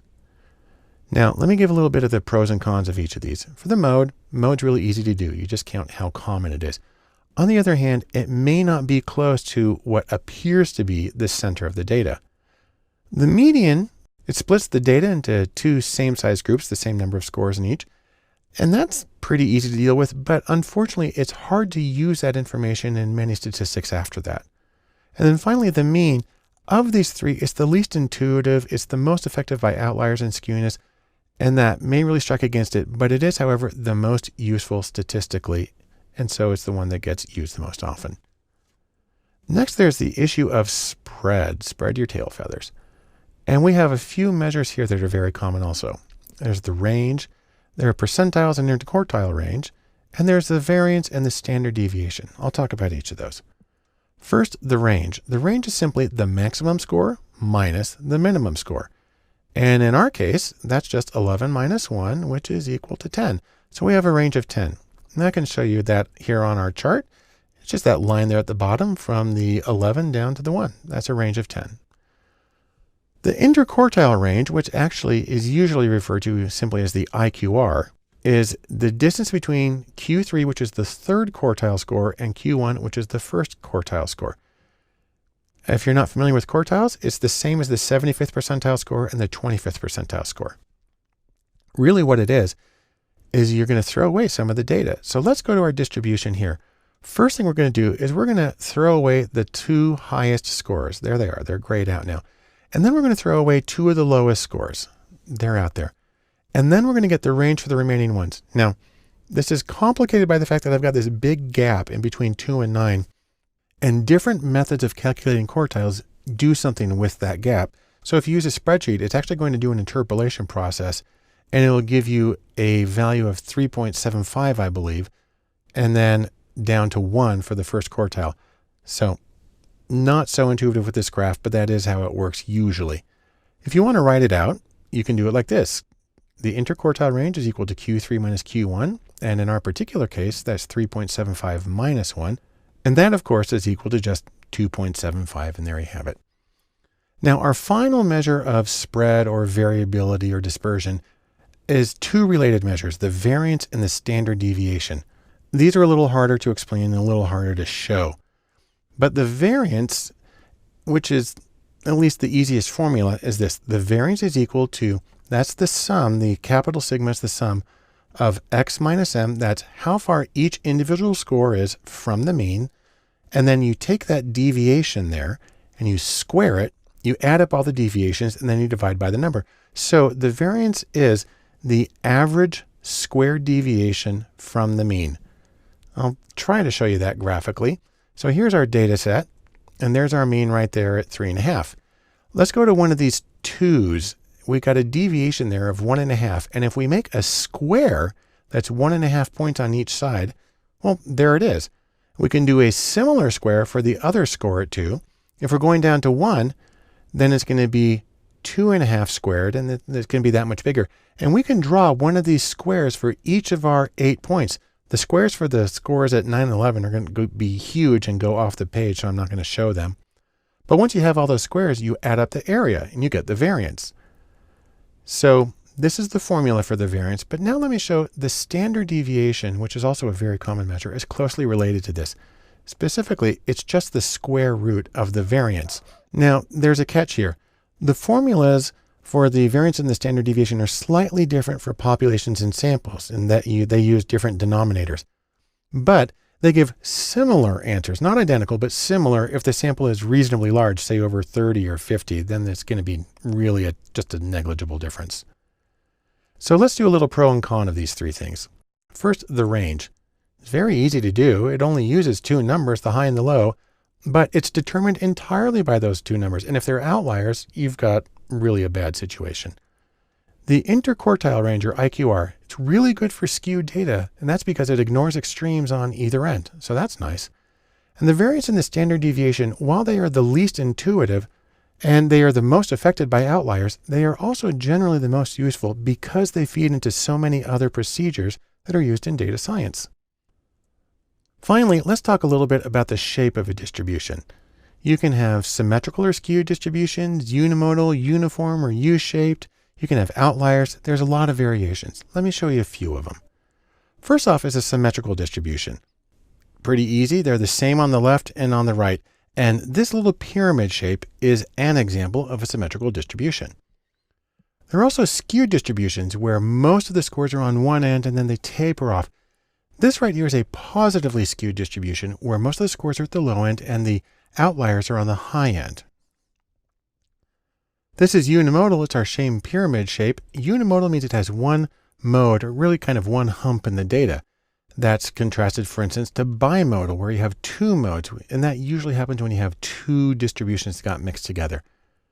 There's also uniform distributions where every response is equally common. There's U-shaped distributions where people tend to pile up at one end or the other and a big dip in the middle. And so there's a lot of different variations, and You want to get the shape of the distribution, to help you understand and put the numerical summaries like the mean and like the standard deviation, and put those into context. In sum, we can say this: when you use descriptive statistics, that allows you to be concise with your data, tell the story and tell it succinctly. You want to focus on things like the center of the data, the spread of the data, the shape of the data. And above all, watch out for anomalies, because they can exercise really undue influence on your interpretations. But this will help you better understand your data and prepare you for the steps that follow. The next step in our discussion of statistics and inference is hypothesis testing, a very common procedure in some fields of research. I like to think of it as put your money where your mouth is and test your theory. Here's the Wright brothers out testing their plane. Now, the basic idea behind hypothesis testing is this: you start with a question, and it's something like, what is the probability of X occurring by chance if randomness or meaningless sampling variation is the only explanation? Well, the response is this: if the probability of that data arising by chance when nothing's happening is low, then you reject randomness as a likely explanation. Okay, there's a few things I can say about this. Number one, it's really common in scientific research. Say, for instance, in the social sciences, it's used all the time. Number two, this kind of approach can be really helpful in medical diagnostics, where you're trying to make a yes-no decision. Does a person have a particular disease? And three, really, anytime you're trying to make a go, no-go decision, which might be made, for instance, with a purchasing decision for a school district, or implementing a particular law, you base it on the data and you have to make a yes-no. Hypothesis testing might be helpful in those situations. Now, you have to have hypotheses to do hypothesis testing. You start with H sub 0, which is the shorthand version for the null hypothesis. And what that is in what that is in lengthier terms is that there is no systematic effect between groups, there's no association between variables, and random sampling error is the only explanation for any observed differences that you see. And then contrast that with H sub A, which is the alternative hypothesis. And this really just says that there's a systematic effect, that there is in fact a correlation between variables, that there is in fact a difference between two groups, that this variable does in fact predict the other one. Let's take a look at the simplest version of this, statistically speaking. Now, what I have here is a null distribution. This is a bell curve. It's actually the standard normal distribution, which shows z-scores and relative frequency.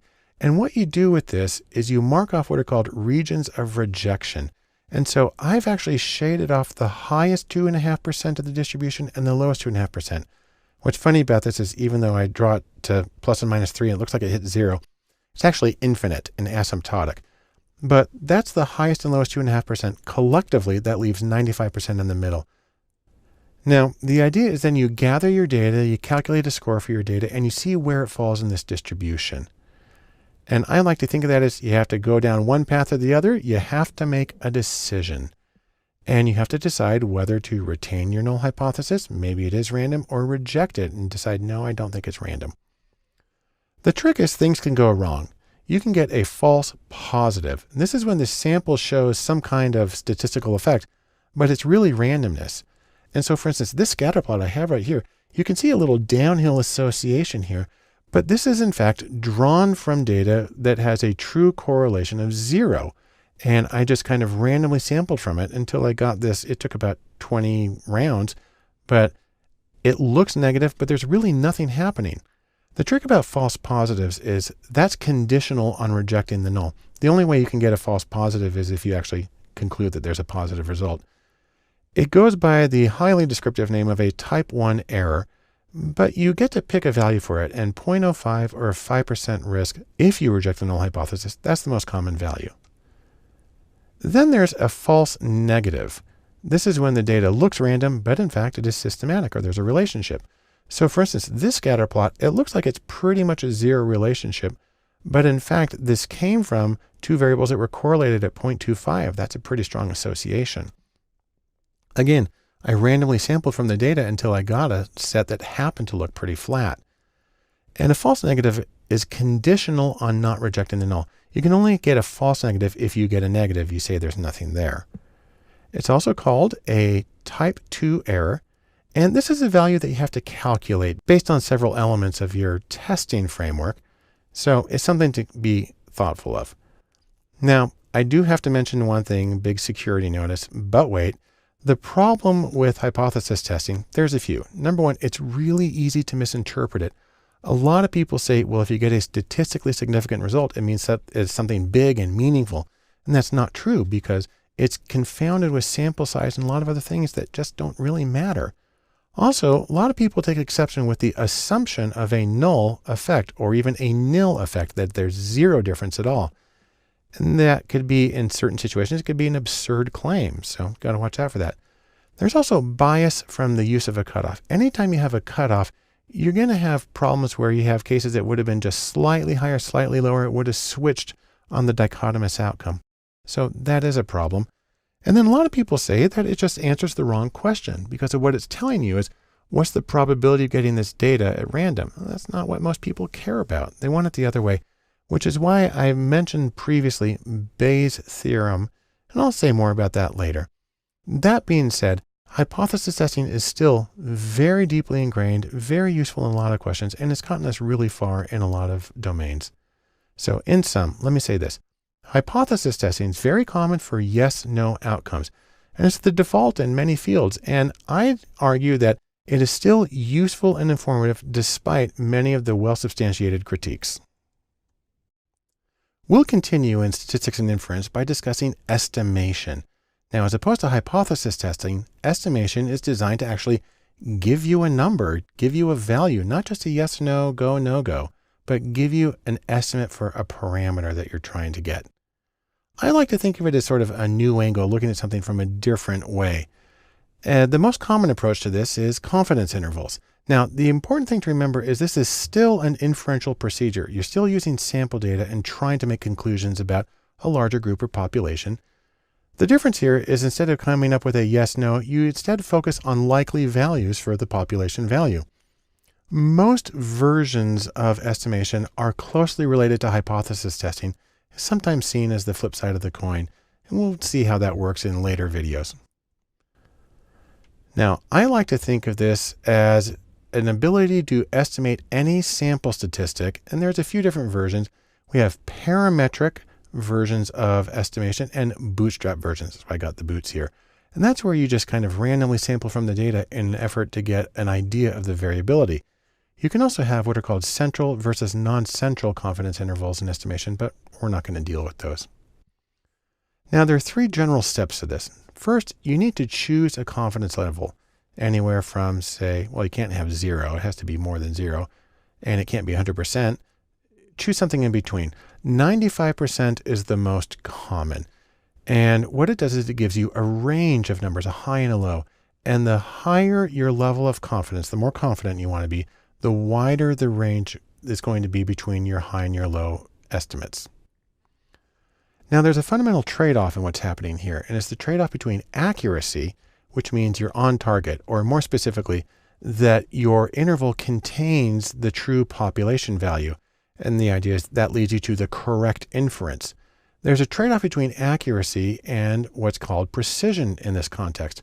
And precision means a narrow interval, and it's a small range of likely values. And what's important to emphasize is this is independent of accuracy. You can have one without the other, or neither or both. In fact, let me show you how this works. What I have here is a little hypothetical situation. I've got a variable that goes from maybe 10 to 90, and I've drawn a thick black line at 50. If you think of this in terms of percentages and political polls, it makes a very big difference if you're on the left or the right at 50%. And then I've drawn a dotted vertical line at 55 to say that that's our theoretical true population value. Then what I have here is a distribution that shows possible values based on our sample data. And what you get here is it's not accurate because it's centered on the wrong thing. It's actually centered on 45 as opposed to 55. And it's not precise because it's spread way out from maybe 10 up to almost 80. So this situation, the data is no help really at all. Now here's another one. This is accurate because it's centered on the true value. That's nice, but it's still really spread out. And you see that about 40% of the values are going to be on the other side of 50%. It might lead you to reach the wrong conclusion. So that's a problem. Now here's the nightmare situation. This is when you have a very, very precise estimate, but it's not accurate. It's wrong. And this leads you to a very false sense of security and understanding of what's going on. And you're going to totally blow it all the time. The ideal situation is this. You have an accurate estimate where the distribution of sample values is really close to the true population value and is precise. It's really tightly knit, and you can see that just about 95% of it is on the correct side of 50, and that's good. If you want to see all four of them here at once, we have the precise two on the bottom, the unprecise ones on the top, the accurate ones on the right, the inaccurate ones on the left. And so that's a way of comparing it. But no matter what you do, you have to interpret a confidence interval. Now, the statistically accurate way that has very little interpretation is this. You would say the 95% confidence interval for the mean is 5.8 to 7.2. Okay, so that's just kind of taking the output from your computer and sticking it into sentence form. The colloquial interpretation of this goes like this. There's a 95% chance that the population mean is between 5.8 and 7.2. Well, in most statistical procedures, specifically frequentist as opposed to Bayesian, you can't do that. That implies that the population mean shifts. That's not usually how people see it. Instead, a better interpretation is this. 95% of confidence intervals for randomly selected samples will contain the population mean. Now I can show you this really easily with a little demonstration. This is where I randomly generated data from a population with a mean of 55, and I got 20 different samples. And I got the confidence interval for each sample, and I've charted the high and the low. And the question is, did it include the true population value? And you can see that of these 20, 19 of them included it. Some of them barely made it. If you look at sample number 1 on the far left, barely made it. Sample number 8, it doesn't look like it made it. Sample 20 on the far right, barely made it on the other end. Only one of them missed it completely, that sample number 2, which is shown in red on the left. Now, it's not always just 1 out of 20. I actually had to run the simulation about 8 times because it gave me either 0 or 3 or 1 or 2. And I had to run it until I got exactly what I was looking for here. But this is what you would expect on average. So let's say a few things about this. There are some things that affect the width of a confidence interval. The first is the confidence level, or CL. Higher confidence levels create wider intervals. The more certain you have to be, you're going to give a bigger range to cover your bases. Second, the standard deviation, where larger standard deviations create wider intervals. If the thing that you're studying is inherently really variable, then of course your estimate of the range is going to be more variable as well. And then finally, there's the N, or the sample size. This one goes the other way. Larger sample sizes create narrower intervals. The more observations you have, the more precise and the more reliable things tend to be. I can show you each of these things graphically. Here we have a bunch of confidence intervals where I'm simply changing the confidence level from 0.50 at the left side up through 0.999. And you can see it gets much bigger as we increase. Next one is standard deviations. As the sample standard deviation increases from 1 to 16, you can see that the interval gets a lot bigger. And then we have sample size going from just 2 up to 512. I'm doubling it at each point. And you can see how the interval gets more and more and more precise as we go through. And so let's say this to sum up our discussion of estimation. Confidence intervals, which are the most common version of estimation, focus on the population parameter. And the variation in the data is explicitly included in that estimation. Also, you can argue that they're more informative because not only do they tell you whether the population value is likely, but they give you a sense of the variability of the data itself. And that's one reason that people argue that confidence intervals should nearly always be included in any statistical analysis. As we continue our discussion of statistics and data science, we need to talk about some of the choices that you have to make, some of the trade-offs, and some of the effects that these things have. we'll begin by talking about estimators. That is, different methods for estimating parameters. I like to think of this as what kind of measuring stick or standard are you going to be using? Now, we'll begin with the most common. This is actually called OLS, which is short for ordinary least squares. This is a very common approach. It's used in a lot of statistics, and it's based on what's called the sum of squared errors. And it's characterized by an acronym called BLEU, which stands for Best Linear Unbiased Estimator. Let me show you how that works. Let's take a scatter plot here of an association between two variables. This is actually the speed of a car and the distance to stop from about the 20s, I think. We have a scatter plot here, and we can draw a straight regression line through it. Now, the line that I've used is in fact the best linear unbiased estimate, but the way that you can tell that is by getting what are called the residuals. If you take each data point and draw a perfectly vertical line up or down to the regression line, because the regression line predicts what the value would be for that value on the x-axis, those are the residuals. Each of those individual vertical lines is a residual. You square those and you add them up, and this regression line, the gray angled line here, will have the smallest sum of squared residuals of any possible straight line that you can run through it. Now, another approach is ML, which stands for maximum likelihood. And this is when you choose parameters that make the observed data most likely. It sounds kind of weird, but I can demonstrate it. And it's based on a kind of local search. It doesn't always find the best. I like to think of it like a person here with binoculars, looking around them, trying hard to find something, but you could theoretically miss something. Let me give a very simple example of how this works. Let's assume that we're trying to find parameters that maximize the likelihood of this dotted vertical line here at 55. And I've got three possibilities. I've got my red distribution, which is off to the left, the blue, which is a little more center, and the green, which is far to the right. And these are all identical, except they have different means. And by changing the means, you see that the one that is highest where the dotted line is the blue one. And so if only thing we're doing is changing the mean and we're looking at these three distributions, then the blue one is the one that has the maximum likelihood for this particular parameter. On the other hand, we could give them all the same mean right around 50 and vary their standard deviations instead. And so they spread out different amounts. In this case, the red distribution is highest at the dotted vertical line, and so it has the maximum value.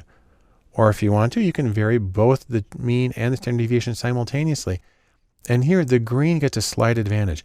Now, this is really a caricature of the process because obviously you would just want to center it right there on the 55 and be done with it. The question is when you have many variables in your data set, then it's a very complex process of choosing values that can maximize the association between all of them. But you get a feel for how it works with this. The third approach that's pretty common is something called map for maximum a posteriori. This is a Bayesian approach to parameter estimation. And what it does is it adds the prior distribution, and then it goes through sort of an anchoring and adjusting process. What happens, by the way, is that stronger prior estimates exert more influence on the estimate. And that might mean, for instance, a larger sample or more extreme values. And those have a greater influence on the posterior estimate of the parameters. Now, what's interesting is that these three methods all connect with each other. Let me show you exactly how they connect. The ordinary least squares, OLS, this is equivalent to maximum likelihood when it has normally distributed error terms.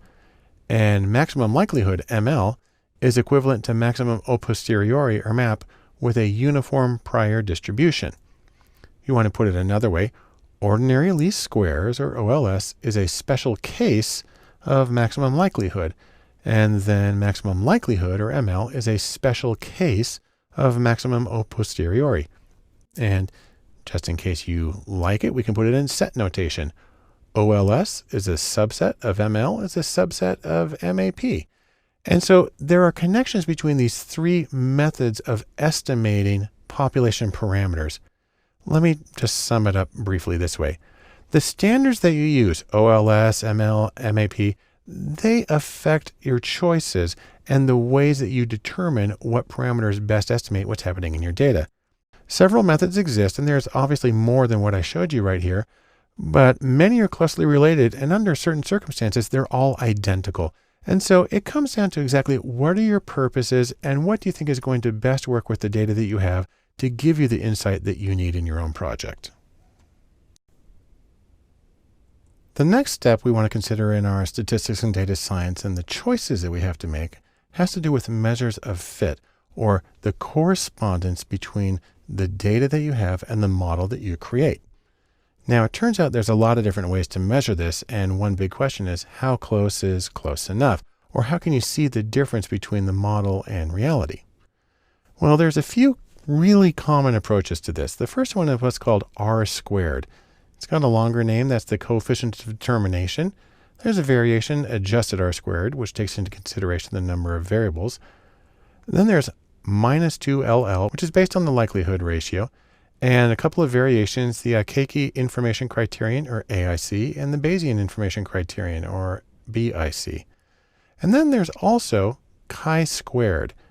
Now that's actually a Greek C there. It looks like an X, but it's a C, and that's chi-squared. And so let's talk about each of these in turn. First off is R-squared. This is the squared multiple correlation, or the coefficient of determination. And what it does is it compares the variance of Y.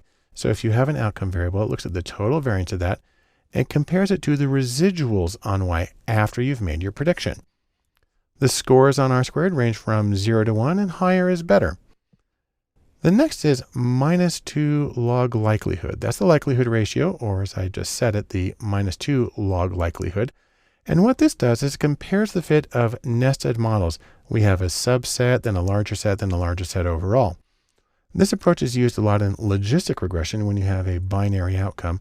And in general, smaller values are considered better fit.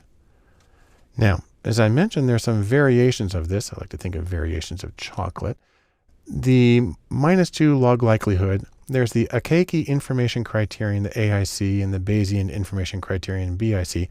And what both of these do is they adjust for the number of predictors. Because obviously, if you have a huge number of predictors, you're going to get a really good fit, but you're probably going to have what's called overfitting, where your model is tailored too specifically to the data you currently have and doesn't generalize well.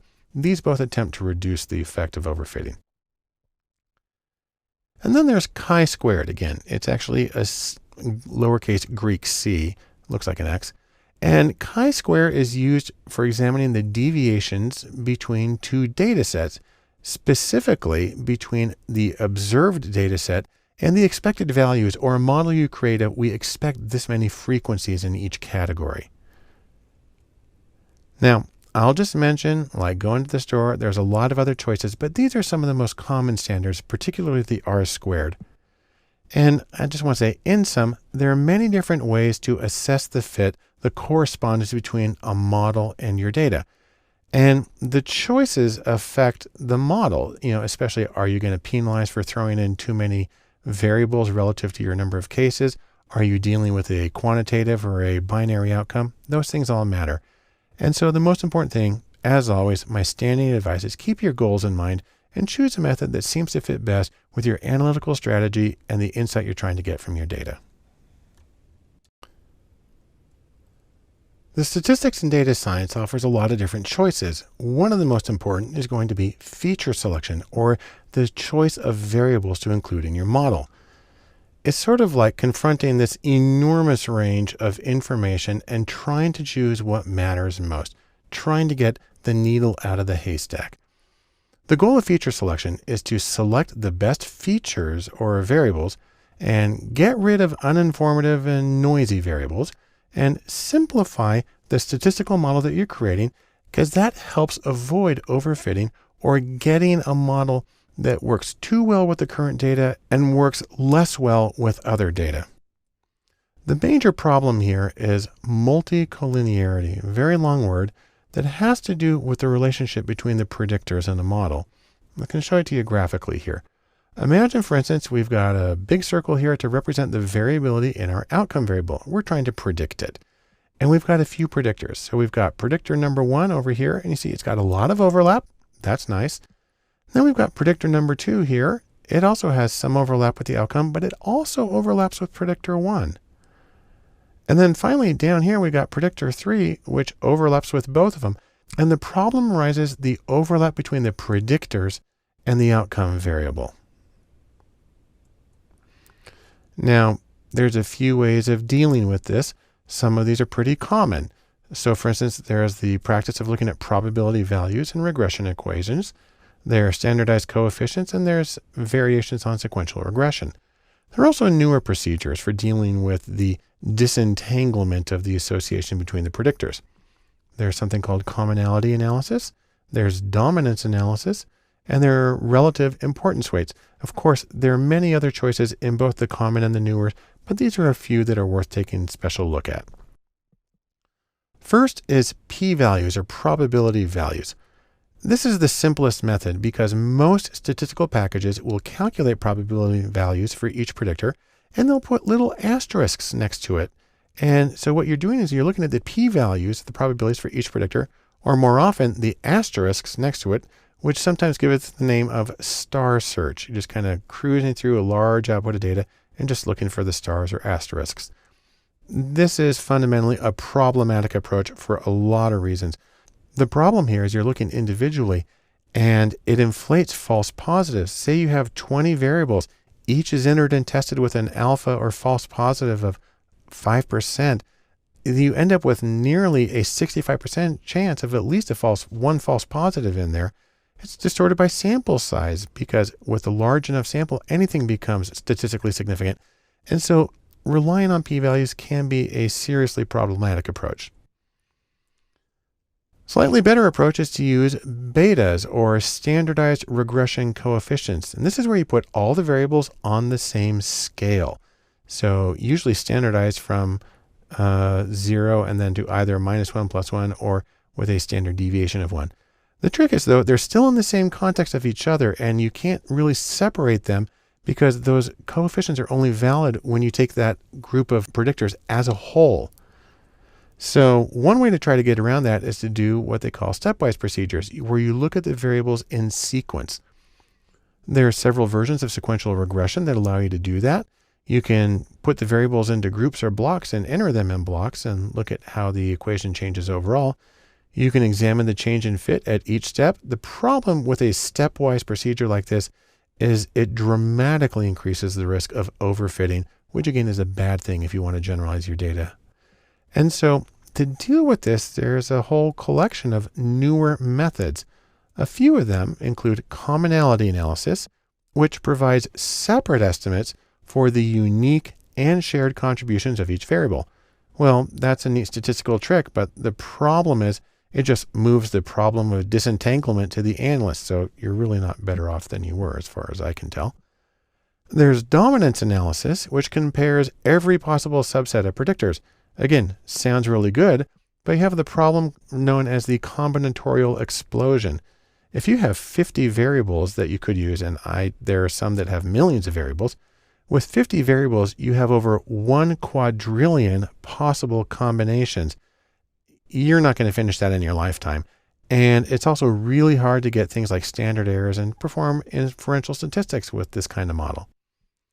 And then there's also something that's even more recent than these others called relative importance weights. And what this does is it creates a set of predictors that are orthogonal or uncorrelated with each other, basing them off of the originals. And then it predicts the scores, and then it can predict the outcome without the multicollinear because these new predictors are uncorrelated. It then rescales the coefficients back to the original variables. That's the back transform. And then from that, it assigns relative importance or a percentage of explanatory power to each predictor variable. Now, despite this very different approach, it tends to have results that resemble dominance analysis. It's actually really easy to do. Their website, you just plug in your information and it does it for you. And so that's yet another way of dealing with the problem of multicollinearity and trying to disentangle the contribution of different variables. In sum, let's say this. What you're trying to do here is choose the most useful variables to include into your model. Make it simpler, be parsimonious. Also, reduce the noise and distractions in your data. And in doing so, you're going to always have to confront the ever-present problem of multicollinearity, or the association between the predictors in your model, with several different ways of dealing with that. As we continue our discussion of statistics and the choices that are made, one important consideration is model validation. And the idea here is, as you're doing your analysis, are you on target? More specifically, your model that you create through regression or whatever you do, your model fits the sample data beautifully, you've optimized it there, but will it work well with other data? Fundamentally, this is the question of generalizability, also sometimes called scalability, because you're trying to apply it in other situations. And you don't want to get too specific or it won't work in other situations. Now, there are a few general ways of dealing with this and trying to get some sort of generalizability. Number one is Bayes, a Bayesian approach. Then there's replication. Then there's something called holdout validation, and then there's cross-validation. I'll discuss each of these very briefly in conceptual terms. The first one is Bayes, and the idea here is you want to get what are called posterior probabilities. Most analyses give you a probability value for the data given the hypothesis, so you have to start with an assumption about the hypothesis.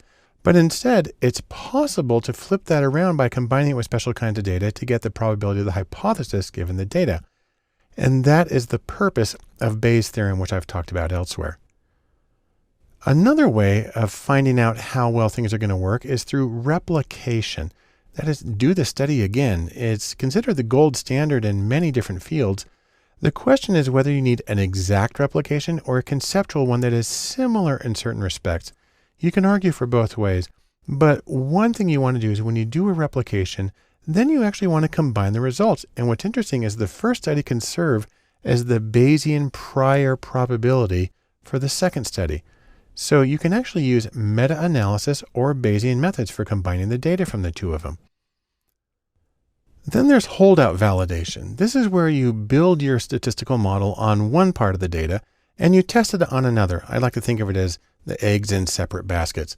The trick is that you need a large sample in order to have enough to do these two steps separately.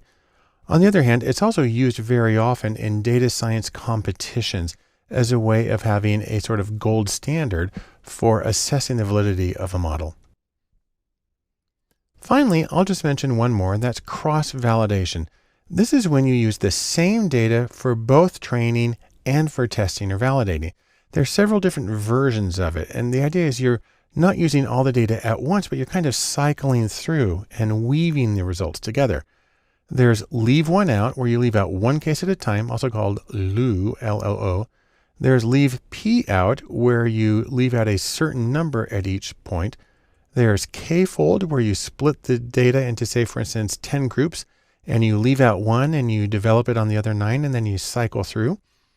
And there's repeated random subsampling, where you use a random process at each point. Any of those can be used to develop the model on one part of the data and test it on another, and then cycle through to see how well it holds up under different circumstances. And so, in sum, I can say this about validation. You want to make your analysis count by testing how well your model holds up from the data you developed it on to other situations, because that's really what you're trying to accomplish. This allows you to check the validity of your analysis and your reasoning, and it allows you to build confidence in the utility of your results. To finish up our discussion of statistics and data science and the choices that are involved, I want to mention something that really isn't a choice, but more an attitude. It's DIY for do it yourself. The idea here is, really, you just need to get started. Remember, data is democratic. It's there for everyone. Everybody has data. Everybody works with data, either explicitly or implicitly. So data is democratic. So is data science. And really, my overall message is you can do it. A lot of people think you have to be at this totally cutting edge virtual reality sort of thing. And it's true. There's a lot of active development going on in data science. There's always new stuff. The trick, however, is the software that you can use to implement those things often lags. it'll show up first in programs like R and Python, but as far as it showing up in a point-and-click program, that could be years. What's funny though is often these cutting-edge developments don't really make much of a difference in the results of the interpretation. They may in certain edge cases, but usually not a huge difference. And so I'm just going to say, analysts beware.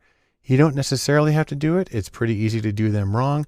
And so you don't have to wait for the cutting edge. Now, that being said, I do want you to pay attention to what you're doing. A couple of things I've said repeatedly is know your goal. Why are you doing this study? Why are you analyzing the data? What are you hoping to get out of it? Try to match your methods to your goal. Be goal directed. Focus on the usability. Will you get something out of this that people can actually do something with? And then, as I've mentioned several times with the Bayesian thing, don't get confused with probabilities. Remember that priors and posteriors are different things, just so you can interpret things accurately. Now, I want to mention something that's really important to me personally, and that is beware the trolls. You will encounter critics, people who are very vocal and who can be harsh and grumpy and really just intimidating. And they can really make you feel like you shouldn't do stuff because you're going to do it wrong. But the important thing to remember is the critics can be wrong. Yes, you'll make mistakes. Everybody does. I can't tell you how many times I have to write my code more than once to get it to do what I want it to do. But in analysis, nothing is completely wasted if you pay close attention. I've mentioned this before.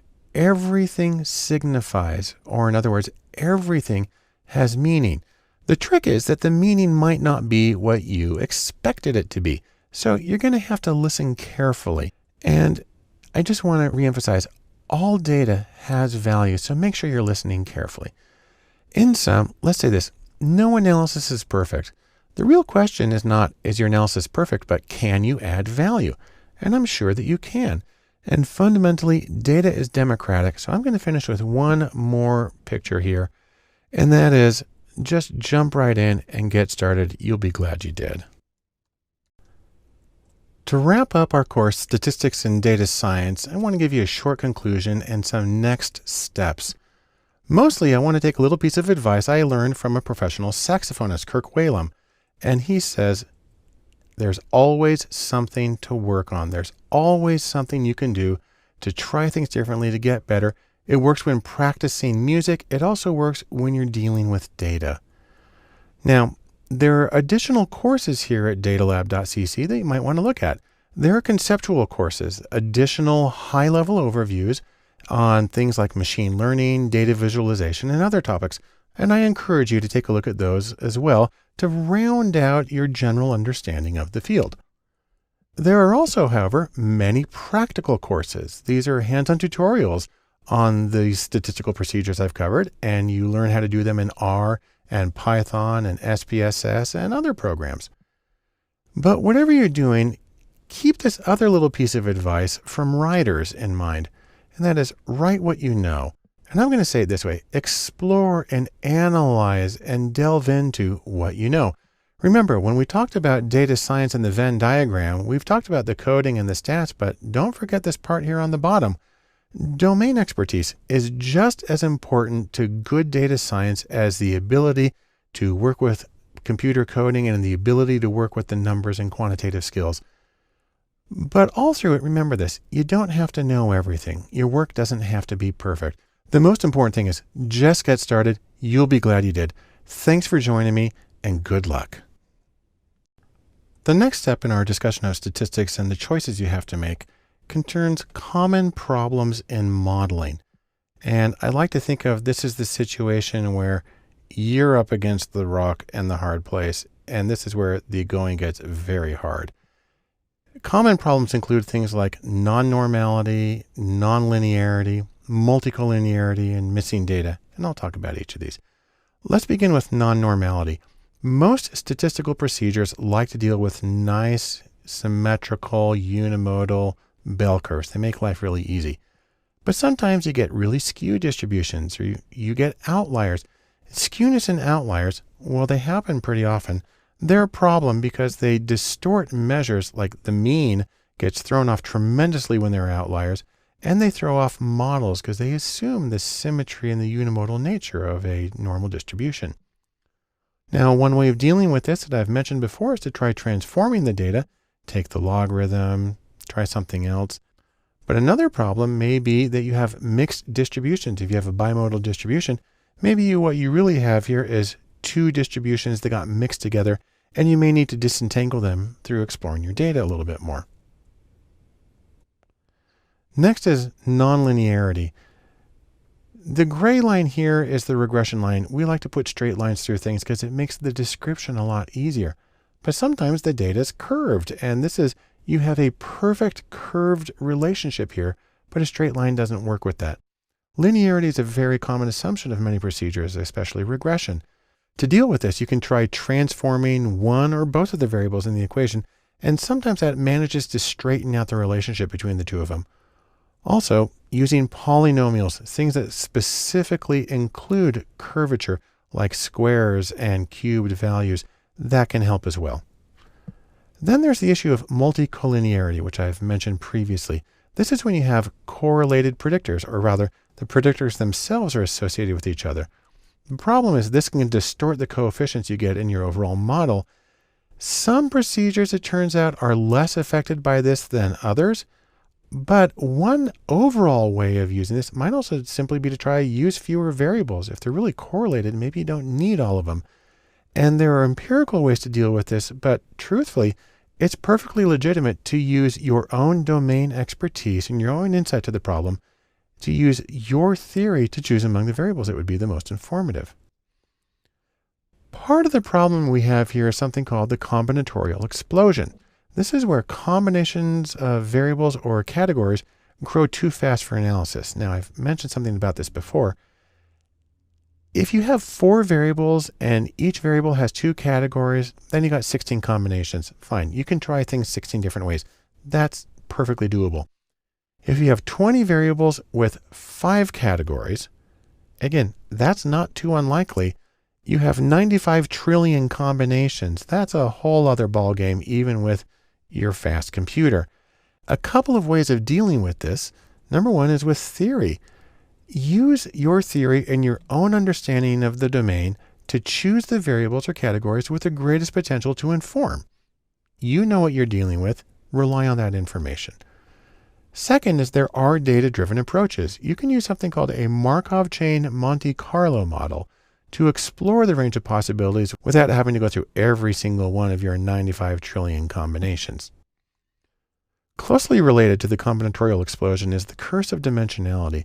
This is when you have phenomena. You got things that may only occur in higher dimensions or variable sets, things that don't show up until you have these unusual combinations.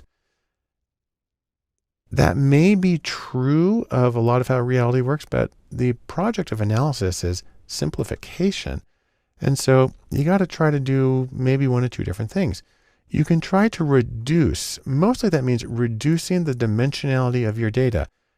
Reduce the number of dimensions or variables before you analyze. You're actually trying to project the data onto a lower dimensional space, the same way you try to get a shadow of a 3D object. There's a lot of different ways to do that. There are also data-driven methods, and the same method here, a Markov chain Monte Carlo model, can be used to explore a wide range of possibilities. Finally, there's the problem of missing data, and this is a big problem. Missing data tends to distort analyses and it creates biases if it's a particular group that's missing. And so when you're dealing with this, what you have to do is actually check for patterns in missingness. You create a new variable that indicates whether a value is missing, and then you see if that's associated with any of your other variables. If there's not strong patterns, then you can impute missing values. You can put in the mean or the median. You can do regression imputation, something called multiple imputation, a lot of different choices. And those are all more technical topics that we'll have to talk about in a later, more technically oriented series. But for right now, in terms of the problems that can come up during modeling, I can summarize it this way. Number one, check your assumptions at every step. Make sure that the data have the distribution that you need. Check for the effects of outliers. Check for ambiguity and bias. See if you can interpret what you have, and use your analysis, use data-driven methods but also your knowledge of the theory and the meaning of things in your domain to inform your analysis and find ways of dealing with these problems.